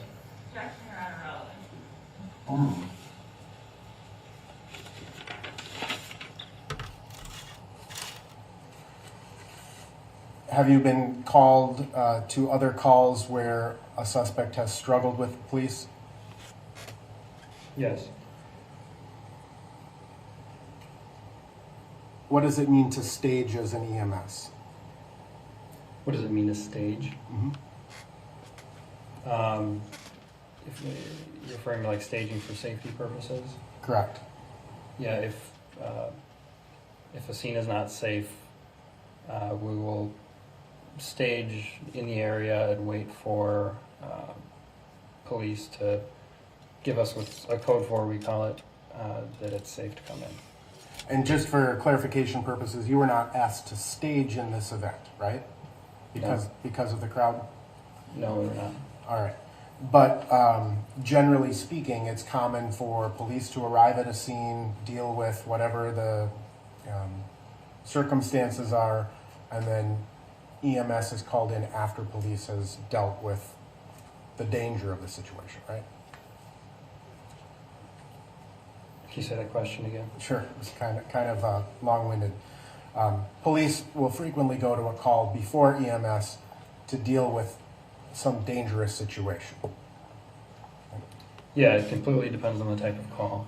Right. Is the course of being a paramedic, have you responded to other overdose calls or overdose calls? I have responded to overdose calls, yes. And is it Hennepin EMS policy to have police respond to those calls with you? Yes, they do. I can't reference a policy, but okay. In my practice, my experience, they do respond with us. And is that because when people are sometimes resuscitated or treated for an overdose, they become aggressive and violent?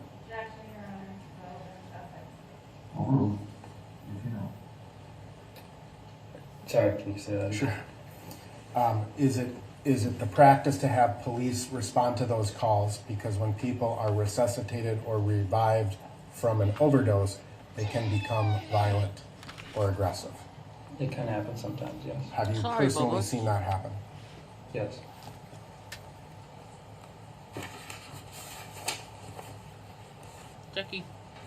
Jackie. So turning your attention to May 25th of 2020, you were the driver of the ambulance that day, correct? Or for this call, I should say. For that call, yes. And after all of this, you would agree that you have met with law enforcement officers during the course of the investigation of this case? Yes. And you have made statements, and you know those statements were recorded? Yes. And do you know that, have you had an opportunity to review a transcript of your statement prior to today's testimony? I'm not giving you more treats. Okay. You've also met with the prosecution team a couple of times, is that correct? Yes. In preparation, including as late as last night, correct? Yes. And you kind of just talked about what your testimony was going to be today, right? Yes. All right. So on May 25th, when you arrived, you testified that you saw sort of a crowd standing out around the police officers, correct? Yes. And when you arrived, the ambulance actually pulled ahead of where Mr. Floyd and the officers were located, correct? Yes. And that would be for ease of loading him into the ambulance, correct? Yes. So that basically the back of the ambulance would be in line with Mr. Floyd's and Mr. Floyd to kind of get him into the ambulance, right? Yes. All right. And so when you got out of the ambulance and you walked back towards the office, you would have had to walk back towards the officers, correct? Yeah, I can't. Yeah, yes. I don't know which side of the ambulance I walked back on, but yes. Well, if you're the driver, you would have gotten out of the driver's side and walked along the driver's side of the car. Doesn't necessarily mean I walked down that side, back to the back of the ambulance, but okay. You may have gone around the front. I may have gone around. Yeah. Okay. Do you recall describing to agents the position that you saw Mr. Floyd in at that time? I can't. Yes, I remember talking about it. You remember talking about it? Yes. And what did you tell the agents about how you observed Mr. Floyd's body position to be? I can't remember exact details. I remember he was on the ground and he had handcuffs in place. Okay. Do you remember saying that he was primarily on his left side? I think I did say that, yes. Okay. And is that what you recall today? He wasn't. I don't remember if I clarified that at all. To me, it seemed like he was leaned to his left. Is kind of I think what I tried to say. So he was kind of leaned to his left, and I think you said, and he was sort of rolled forward onto his stomach a little bit. Yes. Would you dispute me if I say that's what the transcript refers to? No. Okay. All right. And so I love that. Would you dispute you and me if your that's what the partner transcript decided to do what's called a load and go, right? To get into the ambulance, yes. Right. And to leave. To move, we didn't leave. We moved to a different location, yes. Right. And that was out of concern because of the people that were around, right? And the general atmosphere at the scene at that point. Yes, that was part of it, yes.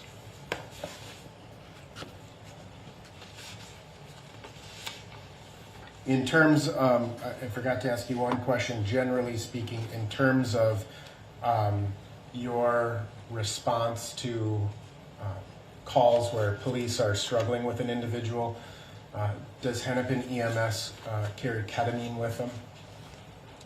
Yes. And what is the purpose of the ketamine? It has multiple purposes. Is one of them to sedate someone if they are struggling? It is able to use for that, yes.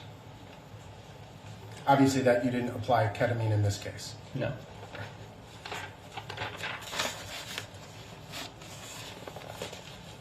So you loaded Mr. Floyd into the ambulance, correct? Yes. And one of the 4 Minneapolis police officers that you observed at that scene got into the ambulance with you, correct? Yes. It was one of the same officers that you observed on Mr. Floyd at the time, correct? I wasn't keeping track of who was who at that point. I believe he was near Mr. Floyd. So the photos that we looked at, right? Yeah.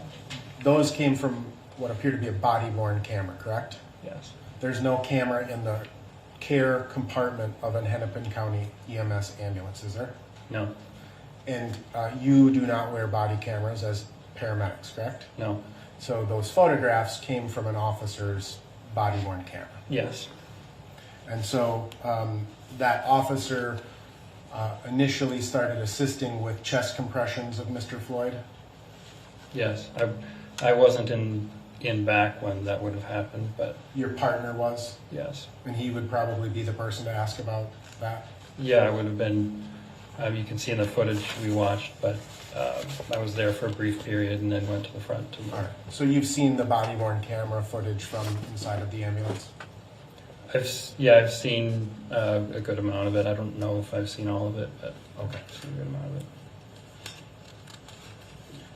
it. You described the Lucas device putting on you described that Lucas device that does the chest compressions, right? Yes. It was your partner that was putting that on with that police officer, correct? No, I was putting that on with the police officer. Okay. So you were in the ambulance when the officer was performing chest compressions? Yes, after I pulled over on 36th and Park and got in the back, he would have been doing chest compressions. So the first thing you did was load Mr. Floyd in to the vehicle. You drive to 36th and Park, right? Yes. And while you drove that distance to 36th and Park, the officer was in the back with your partner performing chest compressions? I would assume I wasn't in back. And then, but when you got into the back to assist your partner, that's what you observed was the officer performing chest compressions? What I remember that he was doing them at that time, yeah. And then you and he actually attached the Lucas device to Mr. Floyd? Yes. And it was a little difficult to get on? Yes. There was a latch problem or something? Yes. And then at some point you testified that you did, I think you call it an iGel aerate device? Airway. Airway device, I'm sorry. You inserted that into Mr. Floyd's mouth, right? Yes. Now, does that actually go down into the throat? Is it like a tube that goes through the throat? Partially, yeah. Okay. Any difficulty getting that in? No, there wasn't difficulty getting it. It went in fine. The first one I grabbed was too small. So there are different sizes? Yeah, there's different sizes. So I had to, initially I put that one in, and then had to pull it out and put a larger one in. So there was nothing constricting or obstructing your ability to insert that device into his mouth and throat? No.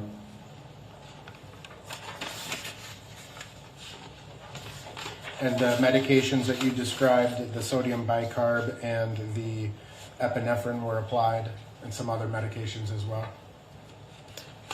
Yeah, I'd have to look at the report to know exactly what meds are given, but yes, those meds are given. And once you kind of got those initial 3 things you described done, at some point fire came out as well, right? Correct. And let me ask you one question that I forgot to ask you about the initial call. The initial call you said was code 2, correct? And it got upgraded to code 3, meaning lights and sirens. Correct. And that was about a minute and a half after the initial call, agreed? Based on what I looked at the times, from what I've seen after, it looked like it was about a minute and a half. Okay. Yeah. And the time from when it got upgraded until you arrived on scene, would you agree that was about 6.5 minutes, something like that? I believe it was close to that, yes. Okay. And then it was was it you who added fire to the call, or was it your partner? I believe, I can't say for sure who said it first. I think believe my partner said it first over the radio. Okay. Yes. And that's when fire gets dispatched and they ultimately, you understand, went to cut foods first? I had heard that afterwards, yes. Okay. You didn't know it at the time? No, when I, as we were moving to 36th and Park, I went over the radio and told our dispatch that we were going to be moving to have fire meet us there. Okay. And then the information you had as you were initially responding was that there was a mouth injury, correct? Yes. And that there was information that the male may be intoxicated or impaired? Yeah, there were some notes about, I can't remember the exact wording, but there's something about substance use, or I can't remember if it said narcotic or substance use concern, and then there was a note saying he was on top of a vehicle. Okay, so you remember seeing that in the computer-aided dispatch? Yeah, I saw that on the way to the call. Or sorry, that would have been my partner that would have seen that. Okay. And then there was also some information that police had Mr. Floyd restrained on the ground, right? In our CAD notes. Okay. I'm you not were driving? Yeah, I'm not sure. There was a note that popped up right as we were arriving, so I'm not sure if you're referring to that, but I don't recall if it said he was restrained or not. Okay. Fair enough. I have no further questions. Selvage.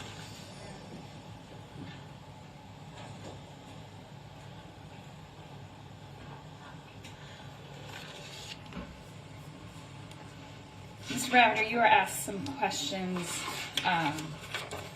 about responding to scenes where someone might be violent or struggling, things of that nature. Do you remember those questions? Yes. And when you got to the scene, was Mr. Floyd struggling or violent in any way? No. Did it appear to you that he was already dead when you got there?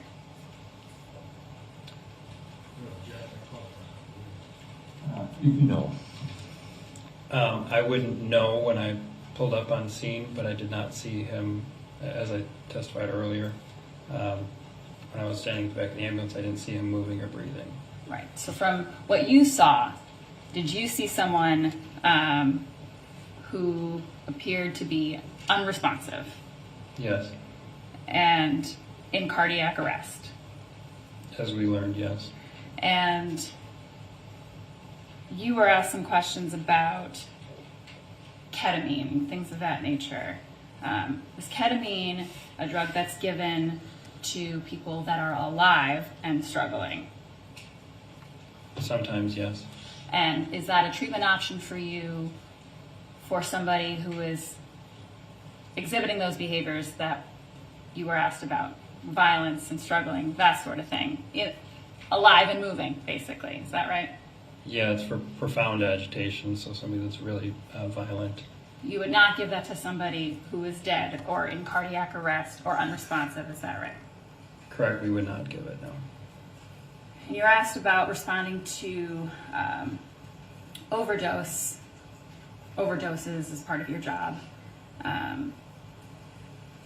When you respond to overdose deaths or an opioid overdose death, what do you look for in terms of someone's pupils?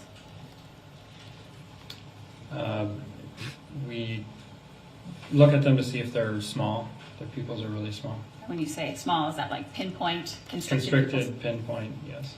And do you know what Mr. Floyd's pupils looked like when you and your partner arrived on scene? I don't recall looking at them myself.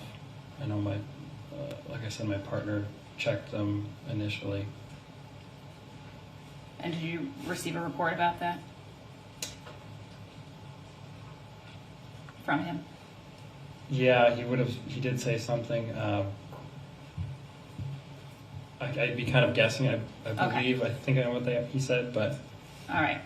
We'll move on from that. Okay.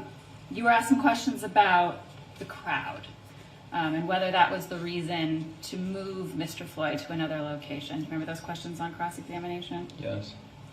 But you testified on direct examination that there are a number of things that you consider when you determine whether to move someone. Is that right? Yes. So is having a crowd one of those things that you might consider?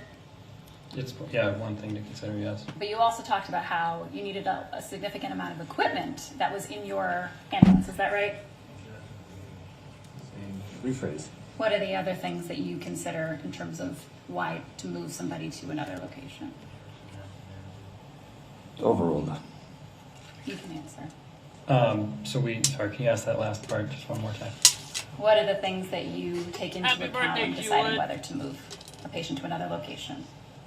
Yeah, so in that case, moving into the ambulance equipment was a consideration of that, and being in a good environment to resuscitate. And do you also, I believe you may have testified about this, but does it require focus on your part? Yes. And are all of those things part of your consideration on a scene about what to do? Yes.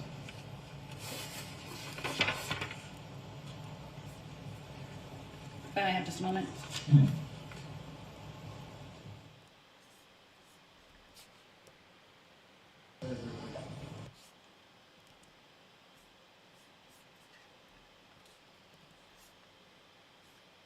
Nothing further, Your Honor. Mr. Nelson?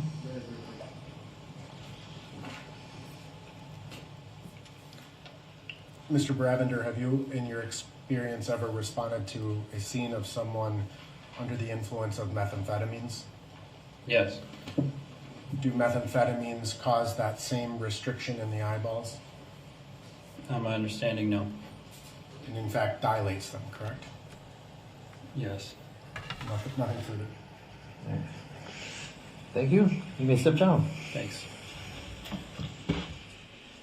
Members of the jury, we'll take our lunch recess. We'll try and reconvene at 1:30. Thank you. All right, you know what that means. We got to play my new song. EddieBlockFilms. EddieBlockFilms. You watching EddieBlockFilms. EddieBlockFilms. You watching EddieBlockFilms. EddieBlockFilms show. EddieBlockFilms. Watching EddieBlockFilms. The EddieBlockFilms show. EddieBlockFilms show. We are here, yeah. We watching Eddie, getting facts ready, keeping all the cameras steady. Audio Just know ready. you like this So song. Come unlock, on. Yep, and Just low. admit it. Patriots prepared for the Eddie Block Show. EddieBlockFilms. EddieBlockFilms show. EddieBlockFilms. The EddieBlockFilms. Just wait till I have the video to go along with the song. EddieBlockFilms. EddieBlockFilms. Alright, here we go, guys. Jackie, don't growl at your brother.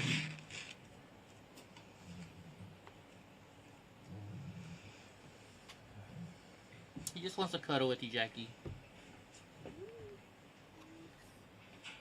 I pledge allegiance to the flag of the United States of America. Raise your right hand. You swear or affirm under the penalty of perjury that the testimony about to give will be the truth and nothing but the truth. I do. Have a seat. Thanks, sir. And if you could It's pull up gonna to be the over 4 microphone. weeks. And we've been having witnesses take off their mask. If you could do that if you feel comfortable. Yes, sir. And if you could start by stating your full name, spelling each of your names. Repeat that, please. State your full name, spell each of your names. Full name, spell my name. My name's Derek Smith. First name D-E-R-E-K. Last name is Smith, traditional spelling, S-M-I-T-H. Hey, Ms. Eldridge. Good afternoon, Mr. Smith. Hi. What do you do for work, sir? Can you hear me? I'm sorry. Yes, currently I am a paramedic with Hennepin EMS. And how long have you worked with Hennepin EMS? Going on 4 years this summer. And have you worked as a paramedic or in the capacity as a paramedic before that? I worked for Gwinnett County down in Georgia for approximately a year as a trainee. It's pretty much paramedic school for fire and EMS. I also worked BLS as a paid-on-call firefighter for the city of Andover. Okay, I'm having a little bit of trouble hearing you. Did you say VLS? BLS, basic life support, just first responder stuff. Okay, so maybe could you describe a little bit what basic life support training you got? EMTs and stuff, equivalent to the Minneapolis Fire Department.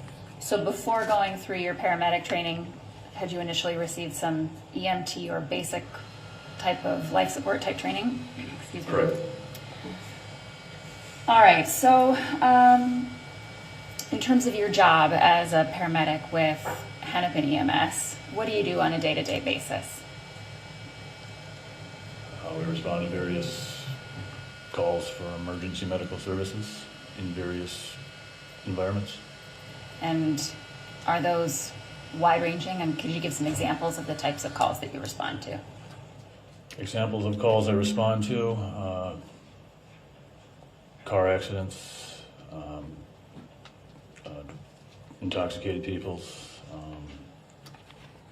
overdoses, seizures, heart attacks, stub toes.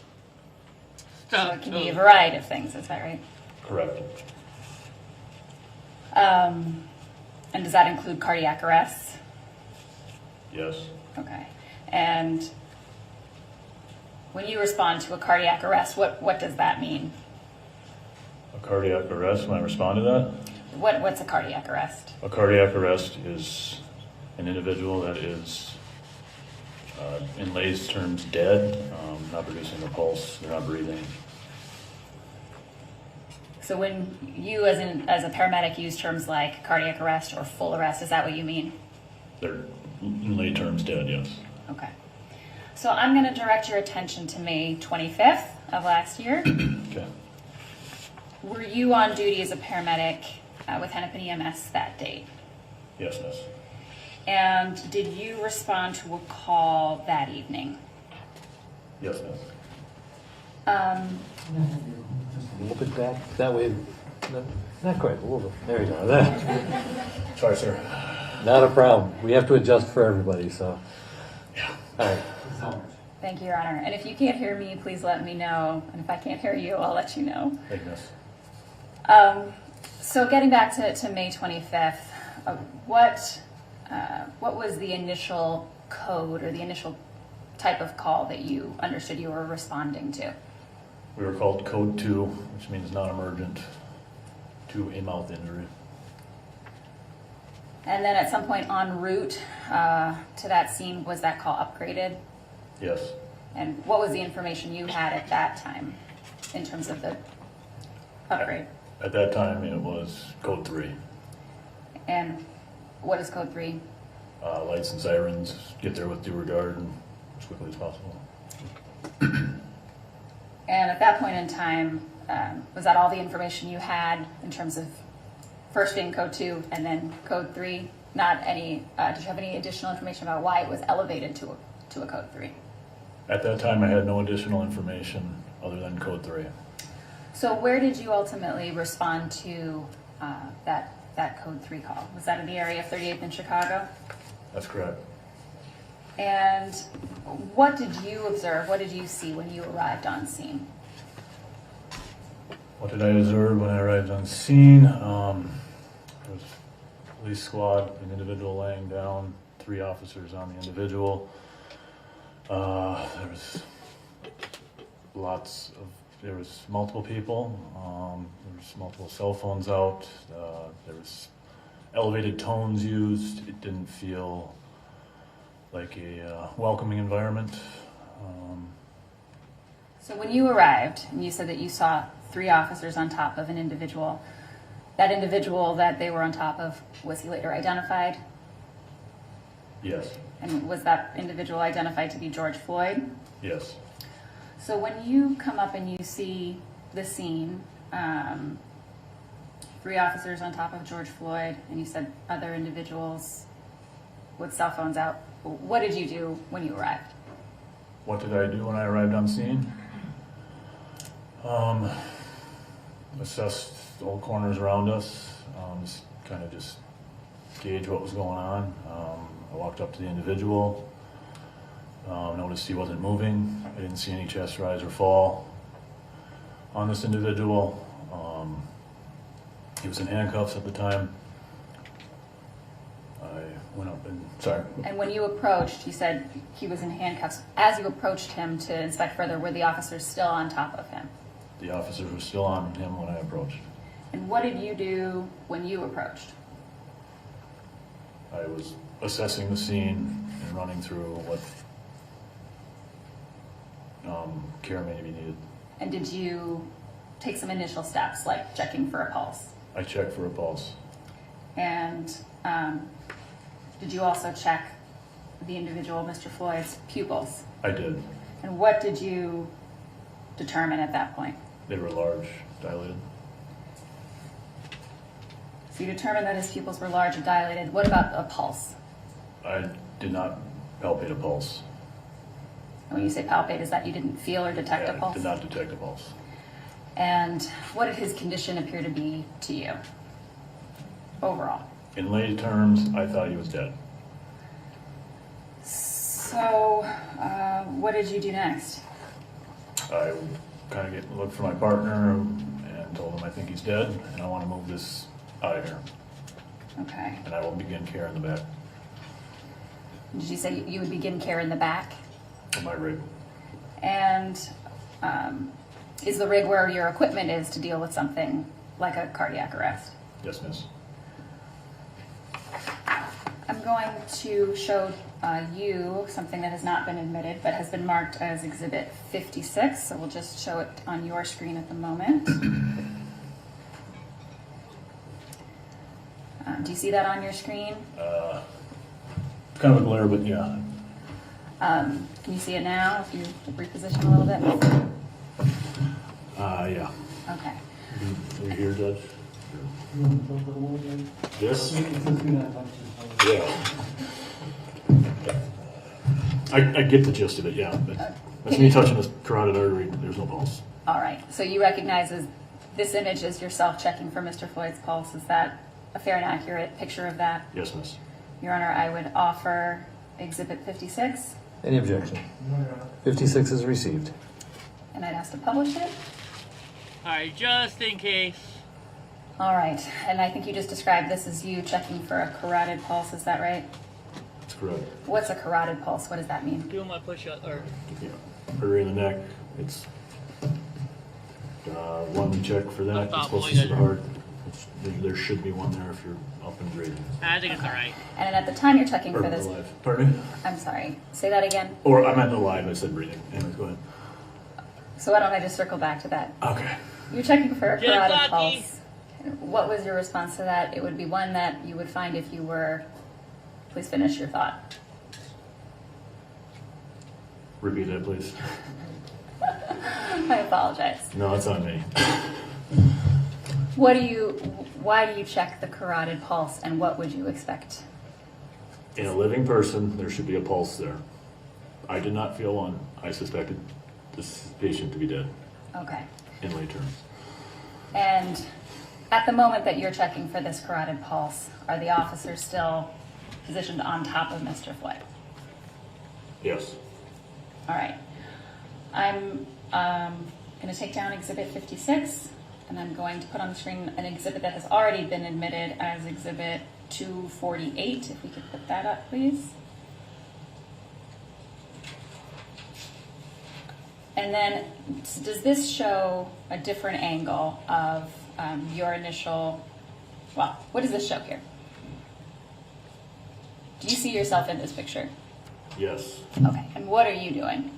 I am at the top of the screen there in that brown uniform. And you can use the stylus to be a little stylus or your Touch- finger to, it's a touch screen, so you can just point out where you were. That's me. Okay, and what are you doing in this picture? I think I'm grabbing my flashlight and I'm assessing what's going on here. Okay, and then in terms of using your flashlight, is that something you use to assist with checking pupils? Yes, miss. Okay. So while you were at the head of Mr. Floyd, did you check both his pulse and his pupils? Yes, miss. All right. And we can take that down. So at that point, what happened next after you did those things? After I checked pulse and pupils, Yes. I looked for my partner and provided him that I believed the individual to be deceased. I wanted to get off scene, and I would start here in the back. And did you take steps to make that happen? Yeah, we grabbed our stretcher, our poles and canvas, and we were starting to prep to move the patient. And did you have any interaction with the officers in terms of moving the patient? Once we got the poles and canvas on the ground, the officers were very helpful in moving the patient onto the canvas. Did the officers assist you in moving Yes. the patient? Did you have to provide some direction to them in terms of moving the patient? Yes, at one point I had to tell one of them to get out of the way. They're in my way. Okay. And then why was that? What were you trying to accomplish? I wanted to get my patient to my rig as quickly as possible so I could begin my resuscitation efforts. He was standing in between the stretcher and where I needed to be. He needed to be eliminated from the situation. Were you trying, what was, you said as quickly as possible. Why were you trying to get things done as quickly as possible? For my patient care. And is timing something important when it comes to someone who's in cardiac arrest? Yes. And why is that?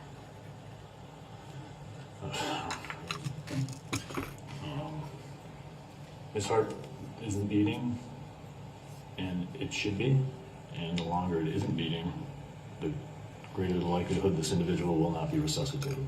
Okay. So, did you ultimately load the patient onto the ambulance? Yes. And did you end up, did one of the officers on scene come with you? We had one officer from Minneapolis, yes. And why was that? I needed somebody to start chest compressions. And when you arrived on scene, had there been any, did you observe anyone rendering any medical care or chest compressions when you arrived? When I arrived on scene, there was no medical services being provided to the patient. Okay. So when you got on the ambulance, did you do some further assessment of Mr. Floyd's condition? Yes. And was it at that point that, well, what did you do next? We're in the back of the rig. Yes. I had them shut the doors. I took the Minneapolis police officer with me. I started to declothe the individual to better assess. And just to stop you right there, why do you have to do something like that? To better assess what's going on, to get room to just do my job and provide patient care. And when you declothe an individual, does that provide further access in terms of any IV or other options for you? Yes.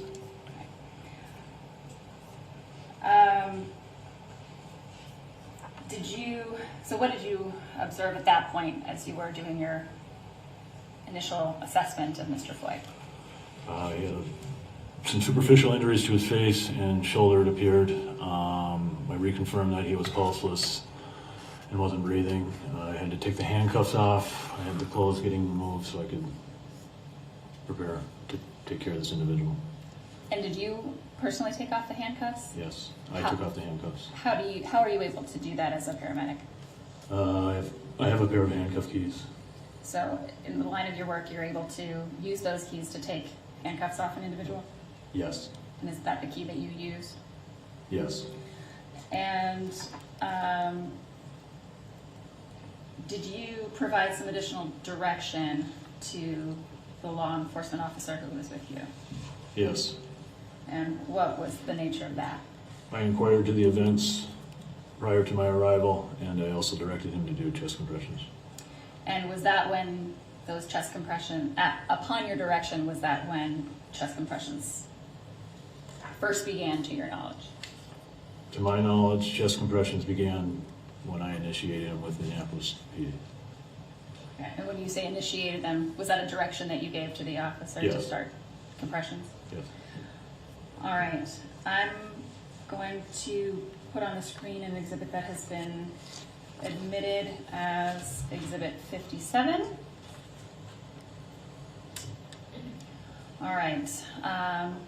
So just walking back through what you just testified about, can you just describe what's shown here?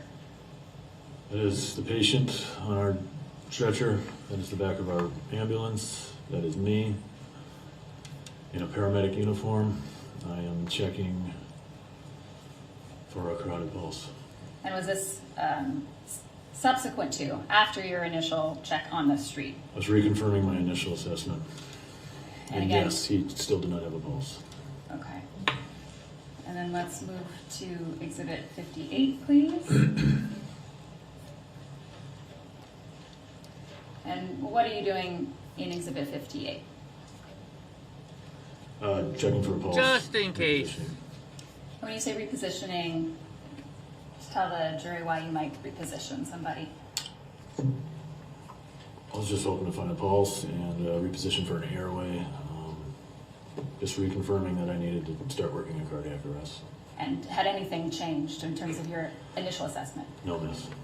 So you were not able to detect a pulse? Correct. Sorry. And did he appear to be breathing? No, miss. All right, we'll move to Exhibit 59. Now you indicated that you had given some direction to an officer to start chest compressions. Can you just describe what's shown here?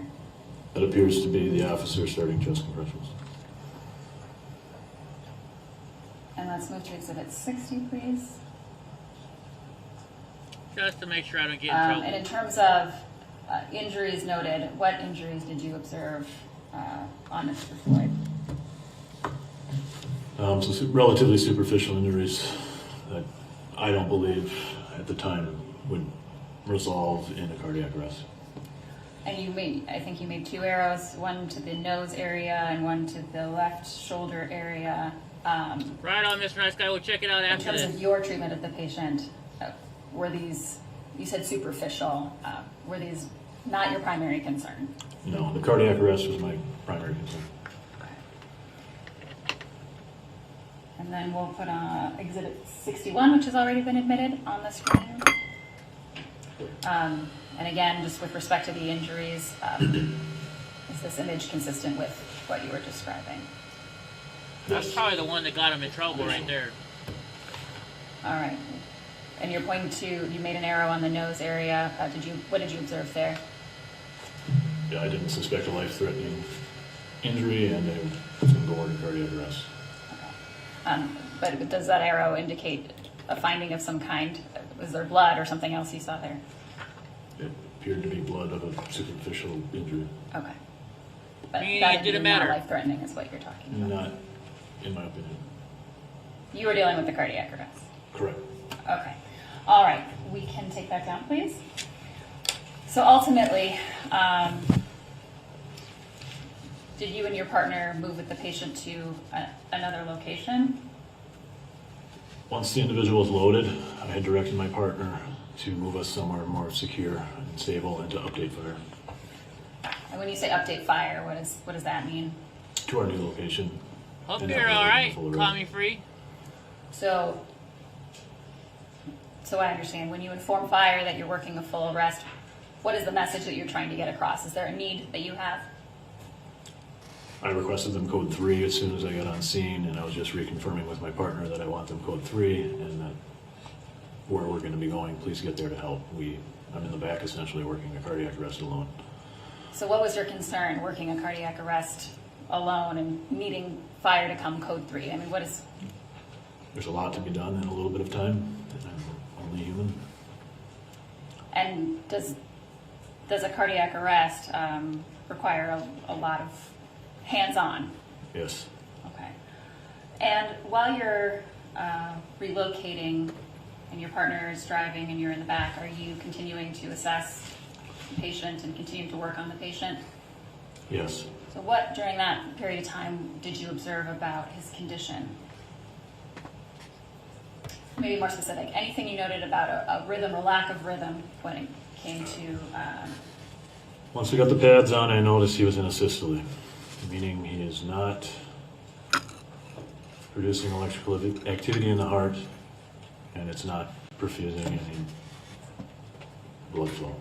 So when you say once you got the pads It's a flat on, line. you said flat line, is that right? Yeah. Okay, and I'm gonna try to finish the question. And then Sorry, I'll shut up, go. It's okay, no problem. Okay. No problem. But let me just back up just so that we're clear.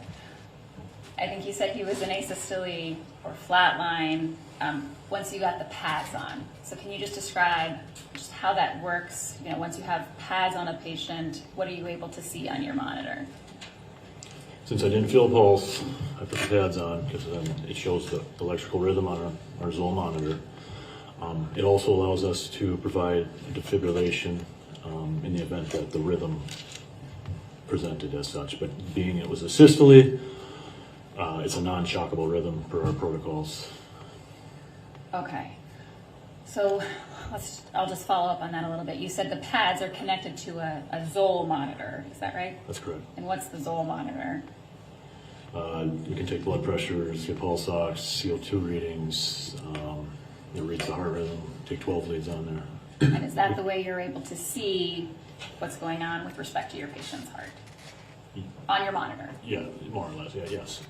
And you said that at that point he was in asystole, which is a non-shockable rhythm, is that right? That's correct. So does that mean then that defibrillation or applying a shock would not be something you could do at that point? Correct. Per my protocols, you don't shock a systole. Okay, and why is that? It's just not what you do. Okay. Is there... You want to change the rhythms, in my understanding. It's not a rhythm. It needs other interventions to get to a better rhythm. Okay. So in terms of what it means, right, when you say flatline or asystole, I mean, what does that mean in terms of patient status? It means they're dead. Okay. And what were you doing in terms of trying to He just wants to get the hell out of whatever there. care you could provide? Knowing that he was in asystole, what were the next steps you took? I was working a cardiac arrest. And maybe you could walk through that. So when you work a cardiac arrest, what do you do? We initiated the chest compressions. I was trying to get our Lucas together. I got the pads on the gentleman. I was getting airway equipment ready. Starting to prep some meds and access points and stuff. And at some point, after the ambulance was parked at another location, did your partner come back and assist with those things? Yes. And ultimately, did you set up the things that you needed to set up for your protocols in terms of, you know, IV and airway and those kinds of things? By the time my partner got in the back, Right. I hadn't done everything, no. But I was in the process of attempting to resuscitate this individual. So while you were en route, you were working on the patient, and were you working continuously also when your partner came back after you were parked? Yes, we were continuing to work a cardiac arrest. Okay. And ultimately, did Minneapolis firefighters meet you at the location as you had requested? Eventually, we met up, yes. And then, what happened at that point? We had the officer leave. Fire took over breathing. We had all that airway set up, oxygen. He was on our monitor. We had the Lucas going. I started handing out drugs because we had to mix our epis and our sodium bicarbs and spike some saline bag. Right on, Mr. Nice Guy, you're awesome. As much as you can. Okay, so let me stop you there because you just told us a lot of information. So when you said handing out drugs, I mean, is there a specific, are there particular drugs you give when you're dealing with a cardiac arrest? Yes. And do those include epinephrine and sodium bicarbonate? Yes. And do you have particular concerns or particular courses of action when somebody may have been pulseless for a relatively extended period of time? Yes. And maybe, did you follow those protocols in this case? Yes. Okay.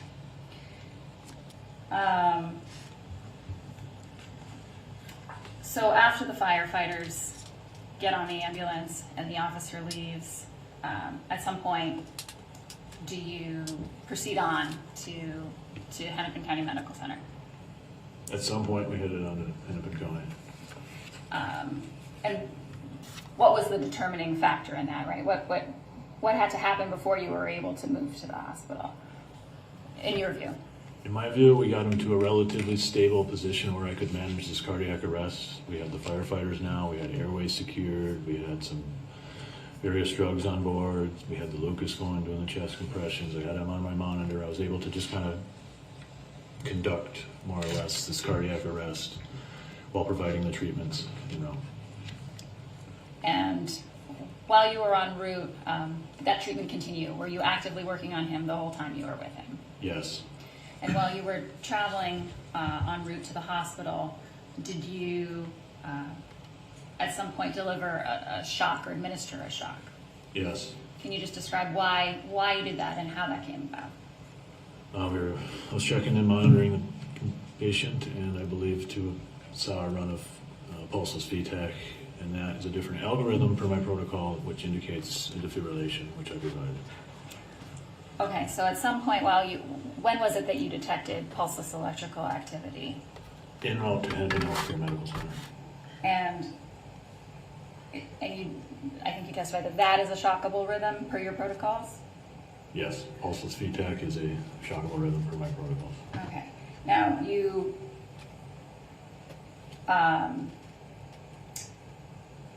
what made you notice the change? Was there, in terms of the rhythm? We periodically check in. And when you noticed the change, was Mr. Floyd already on the Lucas device? The Lucas device was working on him, meaning giving compressions? Lucas device was doing compressions at the time. Okay. So initially he was in asystole, but then you, at some point, saw on the monitor that there was the possibility of pulseless electrical activity, is that right? Correct. We would pause Lucas, do a pulse check. It looked like a rhythm change of the pulseless VTAC. I elected to defibrillate that. And was there any effect? It just delivered a shock, and he remained in his quote-unquote dead state, and we continued on with the cardiac arrest. And so, just to be clear, I mean, when someone is in the state that you're describing, are you looking for any opportunity to administer a shock or provide additional treatment that you might be able to? Yes, he's a human being, and I was trying to give him a second chance at life. But ultimately, were you able to generate a pulse or any positive change from that shock that was administered? Sorry, can you repeat that, please? Did anything change after that shock? Did anything get better with Mr. Floyd? No.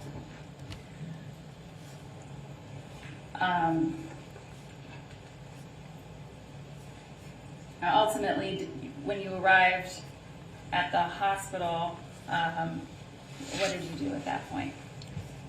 When we got to the hospital, I provided a report to the stabroom staff of the information I had and the treatments rendered.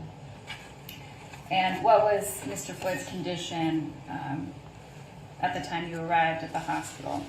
He was still deceased. We were working the cardiac arrest. Grounds?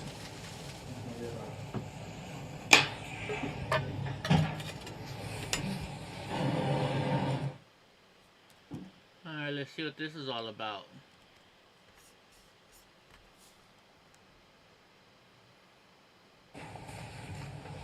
Just a couple more questions, Mr.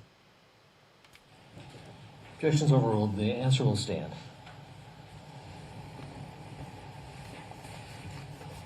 Just a couple more questions, Mr. Smith. Yes, miss.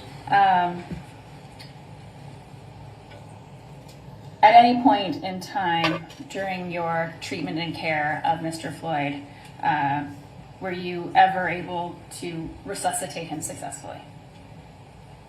No. Did he ever regain a pulse from the time that you arrived on scene to the time that you brought him to the hospital? No, miss. And did anything change in terms of your assessment of his condition and status? No, I showed up, he was deceased, and I dropped him off at the hospital, and he was still in cardiac arrest. Nothing further, Your Honor. Mr. Nelson. You may.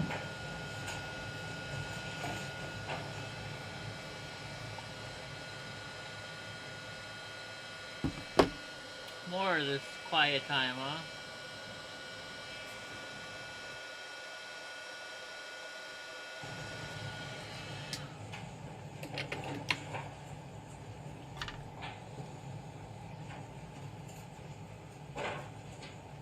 Sorry, I gotta get these dang stickers off.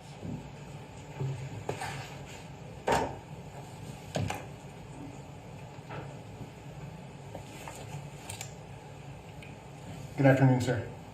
Hello, sir. Thank you for being here. Thanks for having me.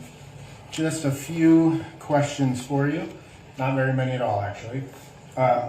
This is going to sound a little odd, but is it common to feel for a pulse with using your thumb? Like if I was feeling for a pulse on someone's arm, would you use your thumb or should you use fingers?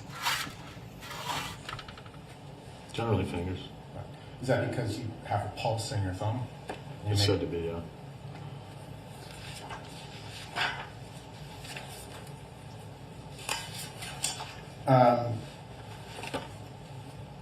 You testified that when you arrived on scene, you checked for Mr. Floyd's pulse initially when you first came, correct? Yes, sir.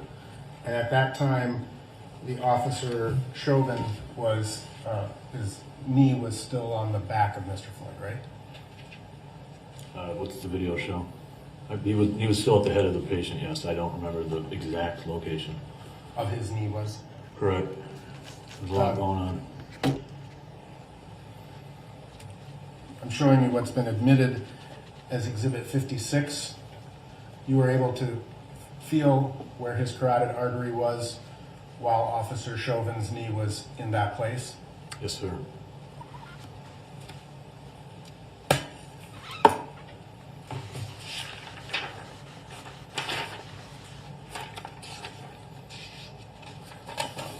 You testified that a police officer got in the back of the ambulance with you and began chest compressions at your direction Yes, sir. as you were preparing to engage in resuscitative efforts, right?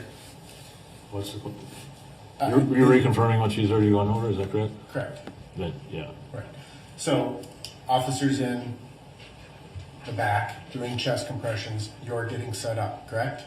Yes, sir. Went to the second location so that your partner could get back in the back with you to take over for the officer, right? Not to take over. We needed everybody we could at that time. Okay. Why didn't you just have the officer help you continue so you could go straight to the hospital? That's not what we do. Is it because he's not an EMT? Any layperson can do chest compressions. There's no reason Minneapolis couldn't have started chest compressions. That's not my question. My question is, he's not an EMT, correct? I don't know the level of certification of the individual that got in the back of my rig. All right. You wanted a partner who could help you out, correct? I wanted as many people that were willing to help me at that time to work this cardiac arrest. All right. And that's why fire came, right? Correct. And ultimately, the officer was kind of put out of the rig. Correct. I have no further questions.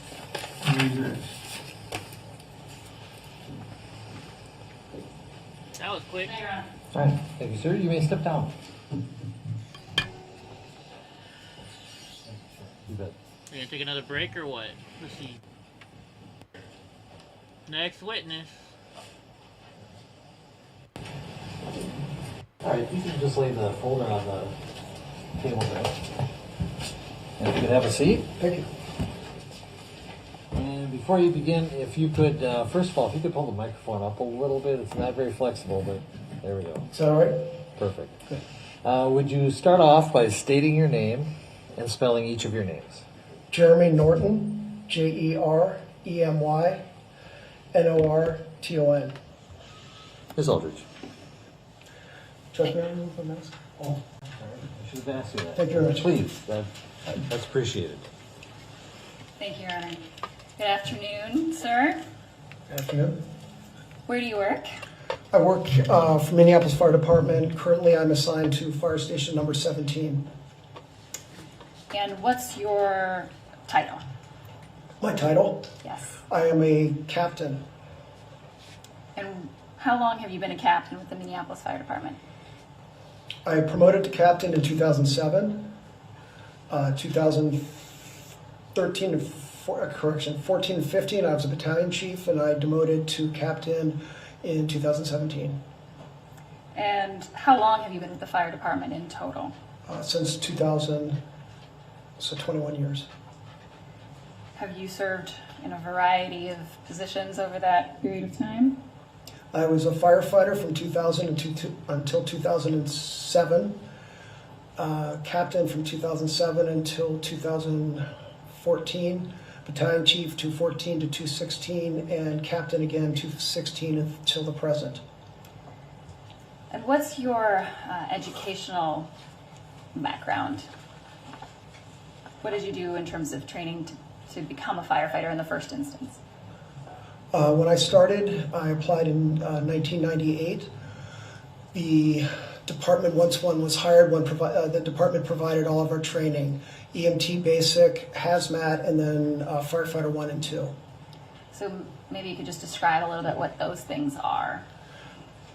It was 21 years ago. When you say EMT right. basic 1 and 2, what does that mean? We are given training to the EMT basic level. Now to apply, one needs to already be an EMT. That required classroom training as well as hands-on training, and then passing the National Registry EMT test, and then becoming a licensed EMT. We can have continuing education to maintain our certification, and that is every 2 years we have to recertify, both for the state of Minnesota, and then we have the option to maintain a national certification level. The firefighting was coursework designed and delivered by the fire department, and that also included the hazmat training. Okay. Hazmat training sounds interesting, but is it just one subspecialty of the trainings that you go through? It is, yes, it is a subsection, Okay. essentially. I'm going to circle back to the EMT part of it. Yes, ma'am. Are you is it a licensure? Are you a licensed EMT or a certified EMT through your job as a firefighter? I believe it is a certification. Okay. So, are you currently certified as an EMT? Yes, ma'am. It is one of the conditions of employment. All right. And are you up to date on all of those certification requirements? Yes, ma'am, to my knowledge. And again, based on what you were describing for training for firefighters, is that part of the sort of standard training that all firefighters get? Meaning, are they all EMTs in Minneapolis? In Minneapolis, yes, ma'am. Okay. So I'm going to get back to your day-to-day as a captain with the Minneapolis Fire Department. What are your job duties?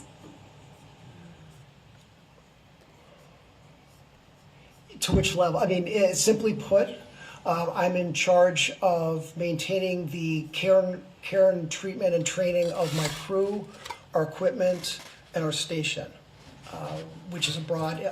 But then within that, I'm in charge of ensuring that we uphold city rules, regulations, have appropriate interactions with the public, work well with other agencies, maintain our training. I'm in charge of all documentation and records.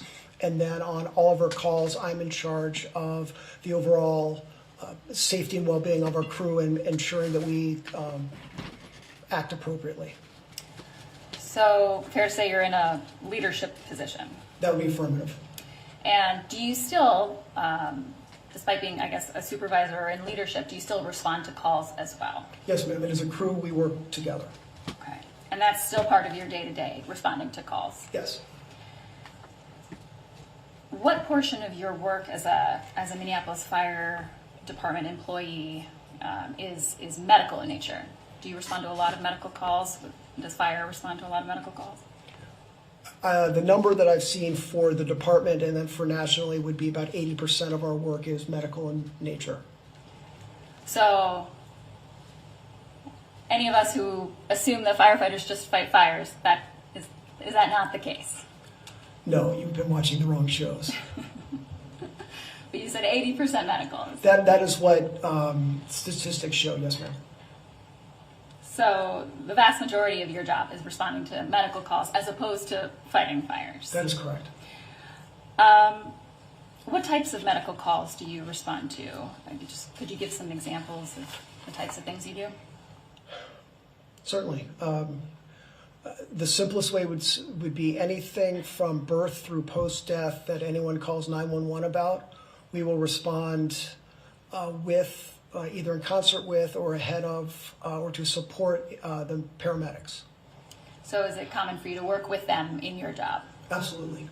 And why is that? Why do we work with them? Yeah, why is there this, what's the need to work together? The paramedics are higher trained. They have a higher level of standard of care. They have more skills they possess. Their schooling is longer. But the idea would be an emergency medical response that if something is a life or death issue, having an EMT arrive with equipment, an AED, an oxygen mask, any of our other tools, we can provide care for someone who is in critical condition until the paramedics arrive, and then they can take over to a higher level, and we support them. And I think you just used the term AED. Can you just describe what that is? It is what would be called a heart starter, the automatic.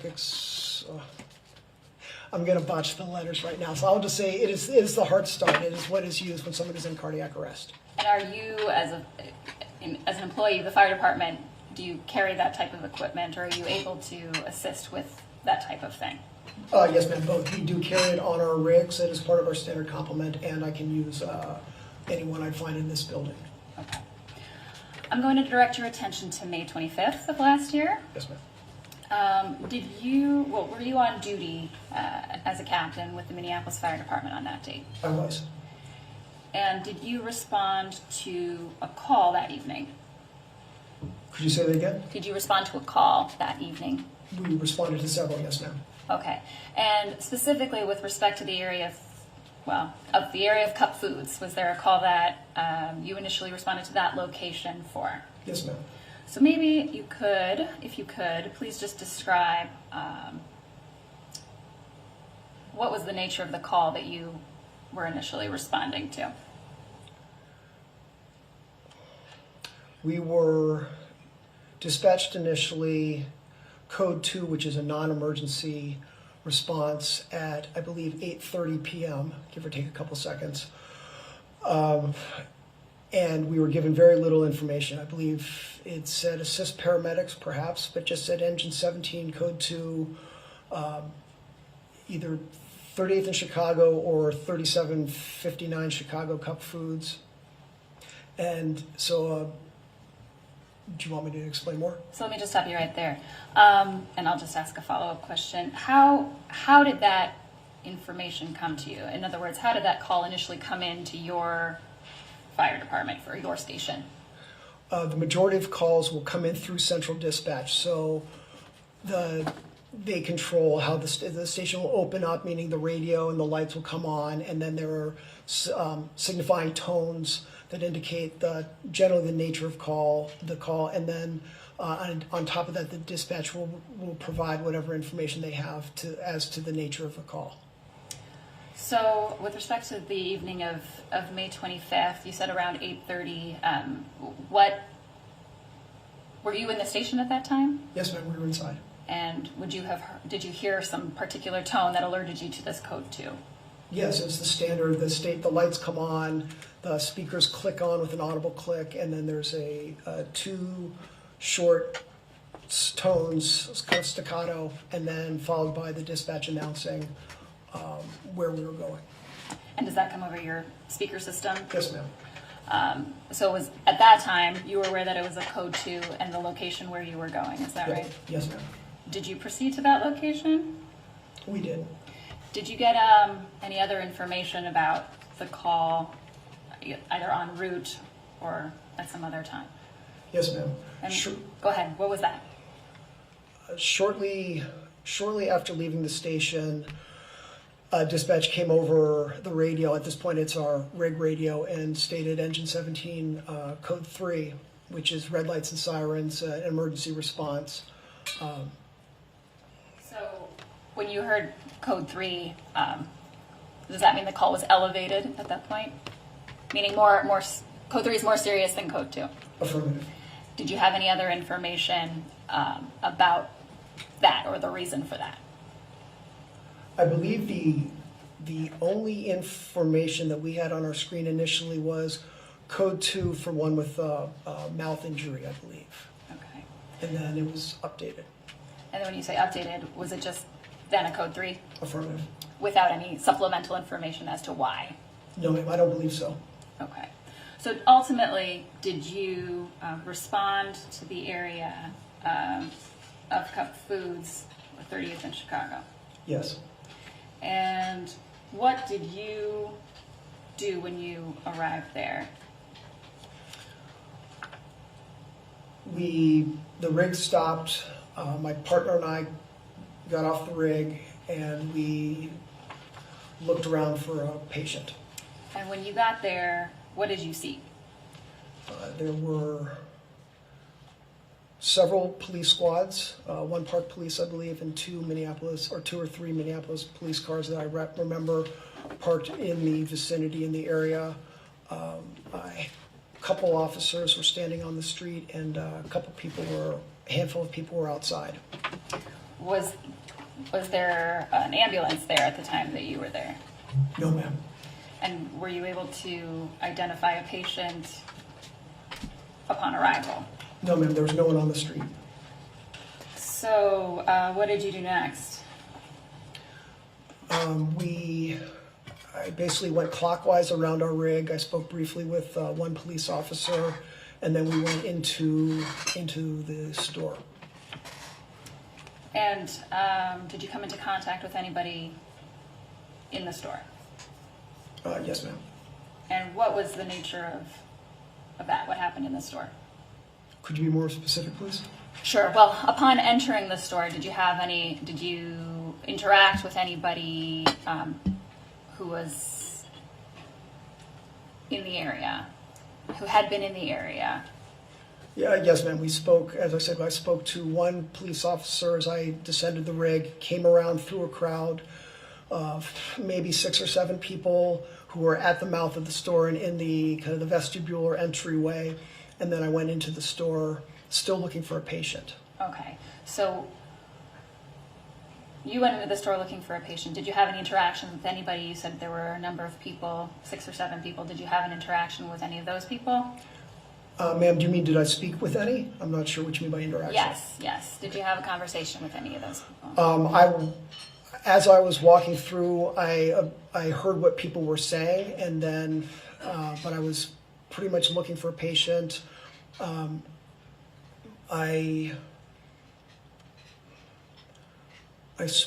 might have spoken to someone who was working there briefly, and while I was looking around for a patient, essentially on the ground, I did encounter an off-duty firefighter, and then I briefly spoke with one of the police officers who was at the back of the store. Okay, so let's just talk about those two things. So you interacted both with an off-duty firefighter and also a law enforcement officer who was present, is that right? Yes, ma'am. So let's first start with your objective. You said you were looking on the floor for a patient. Was it your primary goal to find a patient? Yes, ma'am. And when you were not able to see one easily and entered into the store, what did you do at that point? Was that when you talked to the law enforcement officer? I made my way back toward the back of the store looking for a patient, or the call was confusing because we did not have a lot of information. So I did not have a patient description. I did not have anything else, and so I was essentially, yes, looking on the floor for someone. And at that point, though, the crowd that through which I walked was people were upset, and I was getting the sense from them that there was an injured person, and that's all. So I was looking for someone on the ground. Okay. Did you find an injured person on the ground? No, ma'am. So, what did you do next? As I was, my partner mostly stayed and spoke with the off-duty firefighter who was agitated to distraught. I'm not somewhere between there. She was fairly upset, and as my job as supervisor is to kind of cut through a lot of the extraneous information and find what we actually need to deal with. And so I moved to the back, and I did see the police officer at the back of the store, which would have been the southeast corner of the building, talking to one of the employees behind the barricade, and then I approached him. Okay. And then were you directed to another location? Right as I was asking him what was going on, he said, I believe he said the medics left, they need you. And right about simultaneously over his radio and over ours, because we have separate dispatchers, we both had the information that the paramedics needed us at a different location. Okay. And then you also mentioned an off-duty firefighter. Do you know who that off-duty firefighter was? Do I know who she is now? Her name, yeah. Yes, ma'am. Genevieve Hansen. At the time, did you have limited interaction with her? I had worked, I'm sorry, if you're asking prior to that day? Right, when you arrived on scene, did you immediately recognize her as somebody that you knew? No, ma'am. I think I walked right past her, and then she popped up to my left once we were inside the store. Okay, and then after the fact, do you now know that that was an individual that you know to work with as Genevieve Hansen? Prior to that, once we started speaking, I did a double take, and I clocked that I knew her. Okay. And then we spoke. And what information did you have at that point in terms of what was happening and what was going on? The police officer said that the medics had left and they needed us, code 3. Dispatch said the same thing, and then from the off-duty firefighter and from the crowd, I was hearing and inferring that there was an injured man who had been sustained injuries in a scuffle with the police, or in a situation with the police. Okay. I'm going to put up on the screen what's already been admitted as Exhibit 68. Put that up, please. Oh, here we go. All right, so you described your arrival. Could you just describe what's shown in Exhibit 68, please? Yes, ma'am. That is our fire truck, engine 17. That is me stepping out from the captain's side. We are facing eastbound on 38th Street. Cup Foods is behind us. There is a squad to my forward and right from this photo to my left. And I believe that was the police officer I spoke to whose body camera that was. So I was about to make contact with him. So does this show you upon your initial arrival at the scene? Yes, ma'am. And if we could move to Exhibit 69, please. Did someone come off? So Exhibit 69 is now on the screen. If you could just describe who is pictured in this photo. That is me to the right of the screen, and that is firefighter Jennifer Hall to the left, coming around from her side of the rig. She was a rookie who started with us at the end of March. And so were you both responding together, essentially? Yes, ma'am. She was my partner.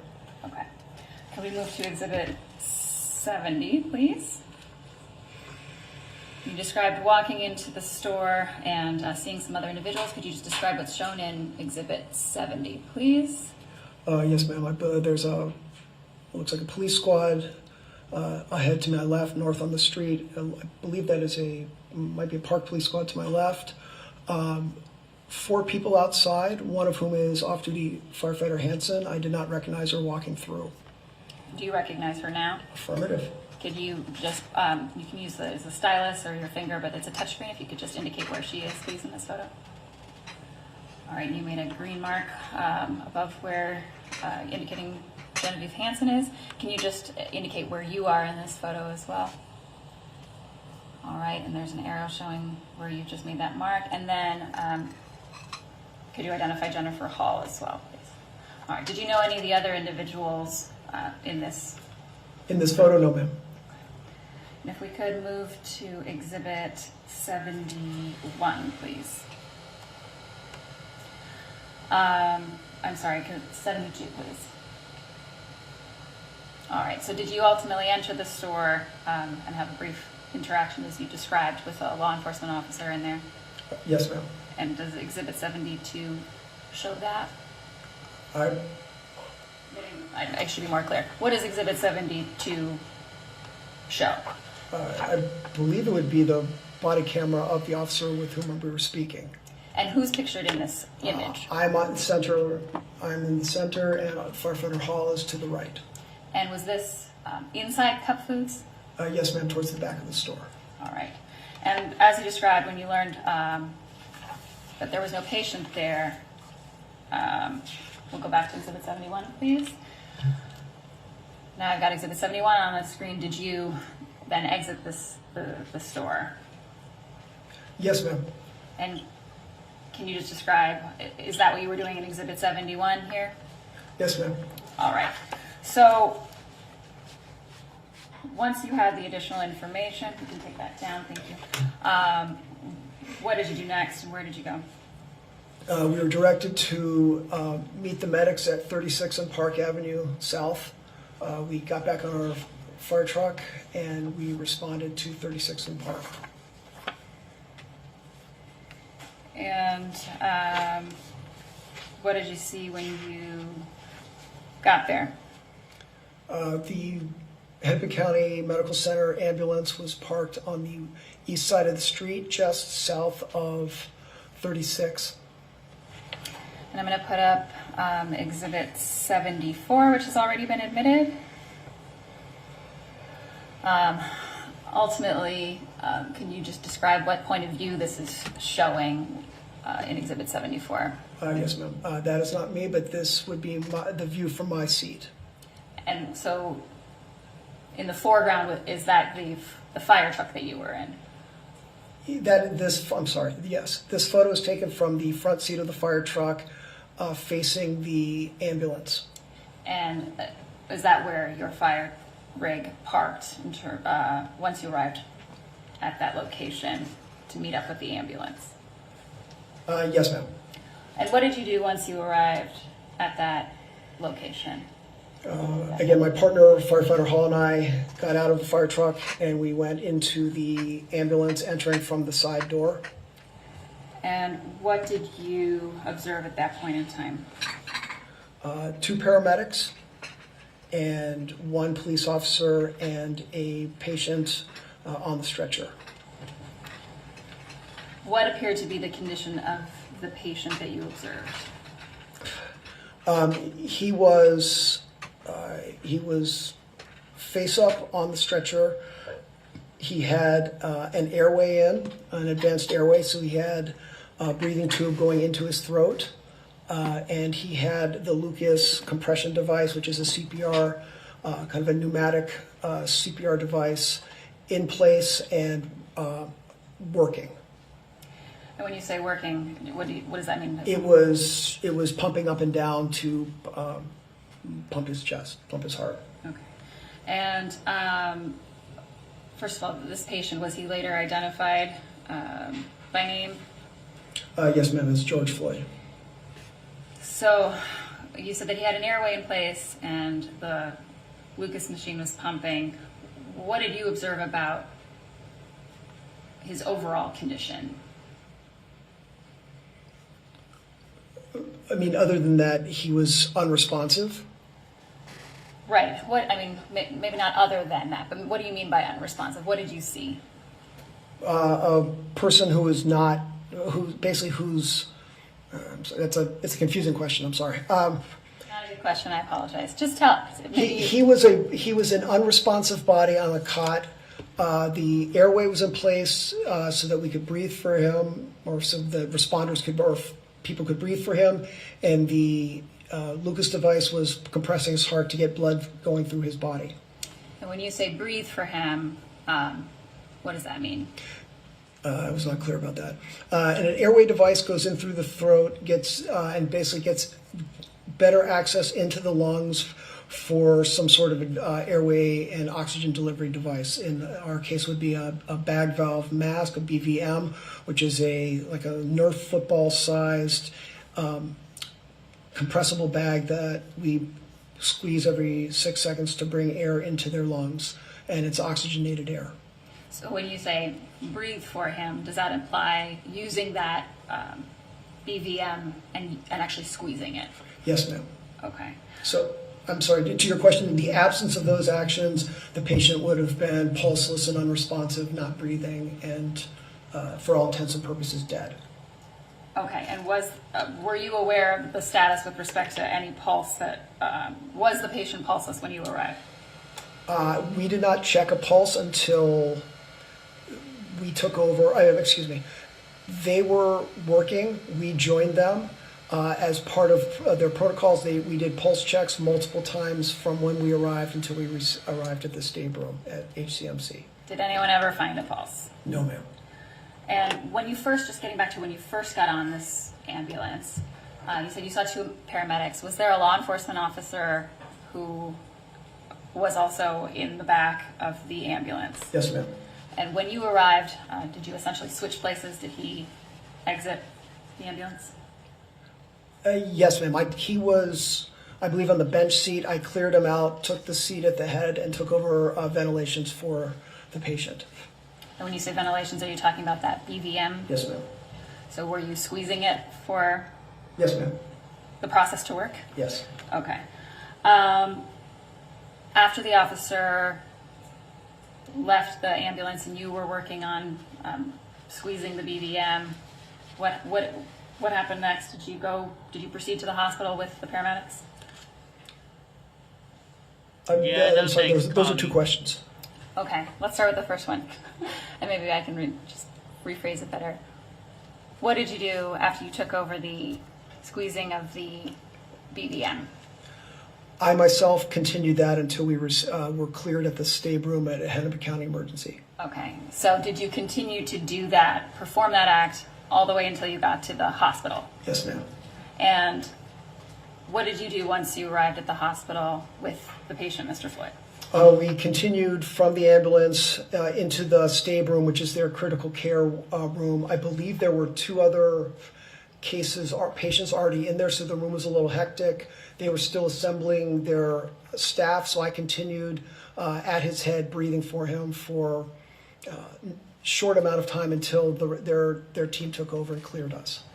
And once you were cleared, and what does that mean, cleared? Well, it's a hospital. They have a lot of people who can do our job, so they basically kick us out so they can take over the more comprehensive care. What did you do at that point, once you were cleared? How do you mean? Did you ultimately... The heck? That's weird. What happened?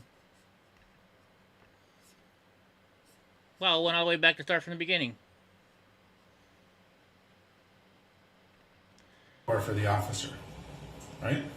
To the law enforcement officer who was with you? Yes. And what was the name? Sorry, guys. I don't know what the heck also happened when there. your partner came back after you were parked? Yes, we were continuing to work a cardiac arrest. CMC. Did anyone ever find a pulse? No, ma'am. We're right about here. The hospital, and I oftentimes when we were I wasn't even on that page. Down to the hospital on critical cases, our fire truck is not allowed to drive through The Matrix, drunk uncle. just to follow us. Like, we'll be okay with the medics, and so they will respond, and depending on how far away it is, we can stand out on the street for several minutes. And additionally, I had radioed to my driver to go back to the scene at 30th in Chicago to check on the off-duty firefighter.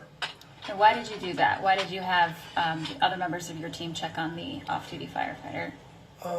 Ma'am, well, once, as I said, we came in with very little information, and even when I spoke with her on the scene, I had no understanding of the cause of her distress. So once we got in the ambulance and I saw the severity of Mr. Floyd's condition and the gravity, I understood. I was able to infer or put together what she had been talking about, and I understood the justification of her duress. And so I sent my crew back to check on her to make sure she was okay. So once you put those pieces together and understood Mr. Floyd's condition, were there additional actions that you took after leaving the hospital? Yes, ma'am. Once the fire truck came to pick us up,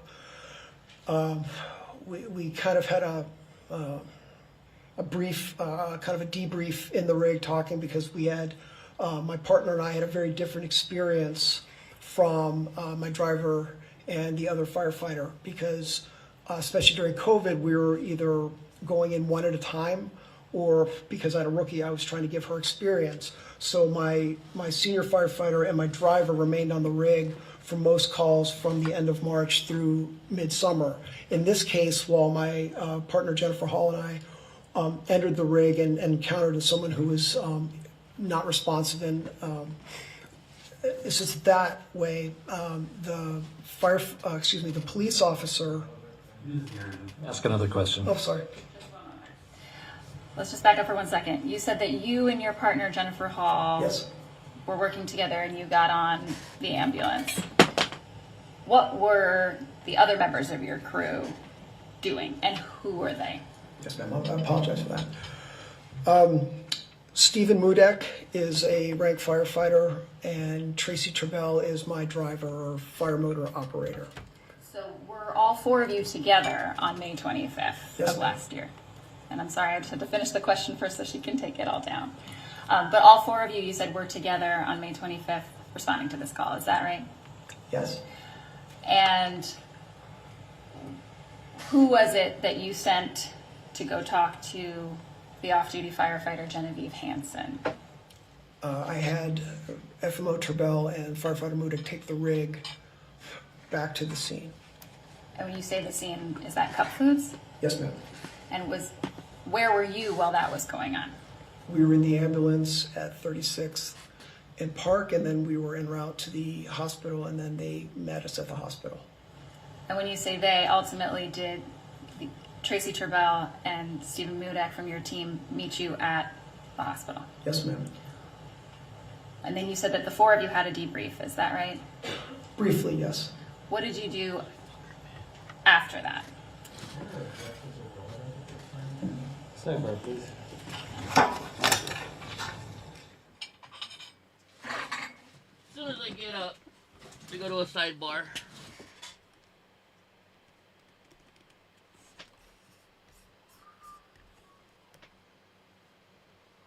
I have a new question.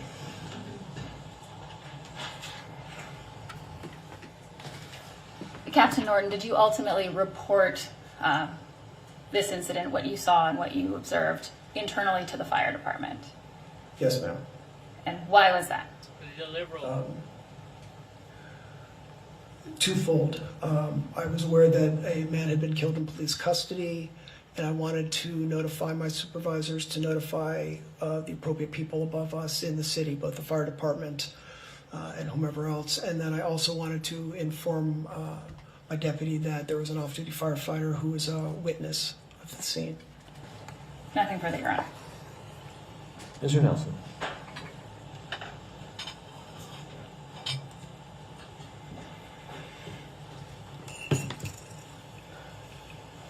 Good afternoon, Captain Norton. Good afternoon. Thank you for being here. Just want to clarify a couple things on the time frame. Yes, sir. So I'm going to show you what's already been admitted as Exhibit 151. You're familiar with the computer-aided dispatch or incident detail reports? Yes, sir. This is Exhibit 151 is a computer-aided dispatch report from this incident.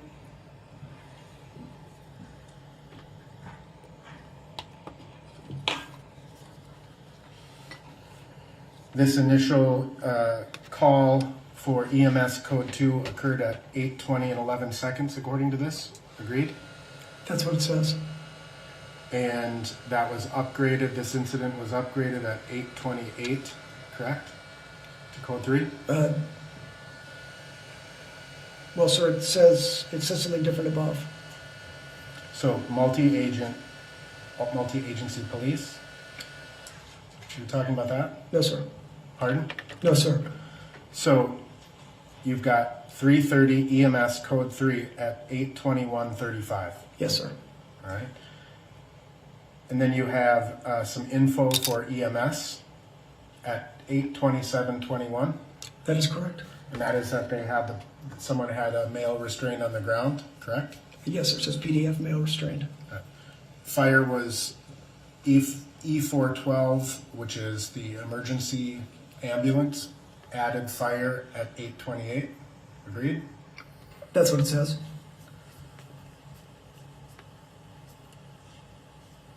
EMS alerted everyone that they were at 36th and Park at 8:31 and 12 seconds. Yes, sir. That's what it says. Then there's this Metcom call at 8:33 where EMS is asking for a fire department for patient condition, right? Yes, sir. Down here at 8:35 and 13 seconds, it says Minneapolis Fire Department en route to Park and 36th. That's correct. And you were 2 minutes out at 8:36 and 7 seconds. That's what I reported, yes. And so you arrived at about 8:38, correct? I'm not sure what time we arrived. Thereabouts, but within about 2 minutes of your call. I believe so, yes. I believe it was 8:37, but yes. Okay. So the original call for EMS code 2 was 17 minutes prior to when you got to the ambulance. Could you clarify, please? The original call, EMS code 2 for mouth injury at 8:20. That is not for us. Understood. But it's 17 minutes after the original call went out, correct? That looks appropriate, yes. You were called, or fire, I should say, was called at 8:28 and 36 seconds. That was somebody's radio transmission, yes, sir. And the fire incident was created 7 seconds later at 8:28 and 43 seconds. So fire was notified at 8:28:43. Our dispatch was, yes. And what time did you arrive, based on your recollection, at Cup Foods? Our station opened up at 20:30. We arrived at 20:32 and change. Okay. So again, 12 minutes after the original call for service. Yes. All right. And when you arrived, paramedics had already removed Mr. Floyd from the scene and gone to 36th and Park, which is why you didn't find him at Cup Foods. Yes, sir. Okay. I have no further questions. Any further?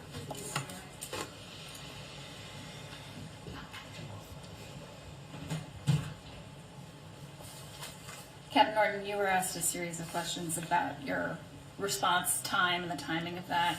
I think you testified on cross that the initial call you said regarding the code 2 mouth injury was not for us. Can you just describe what you mean by that?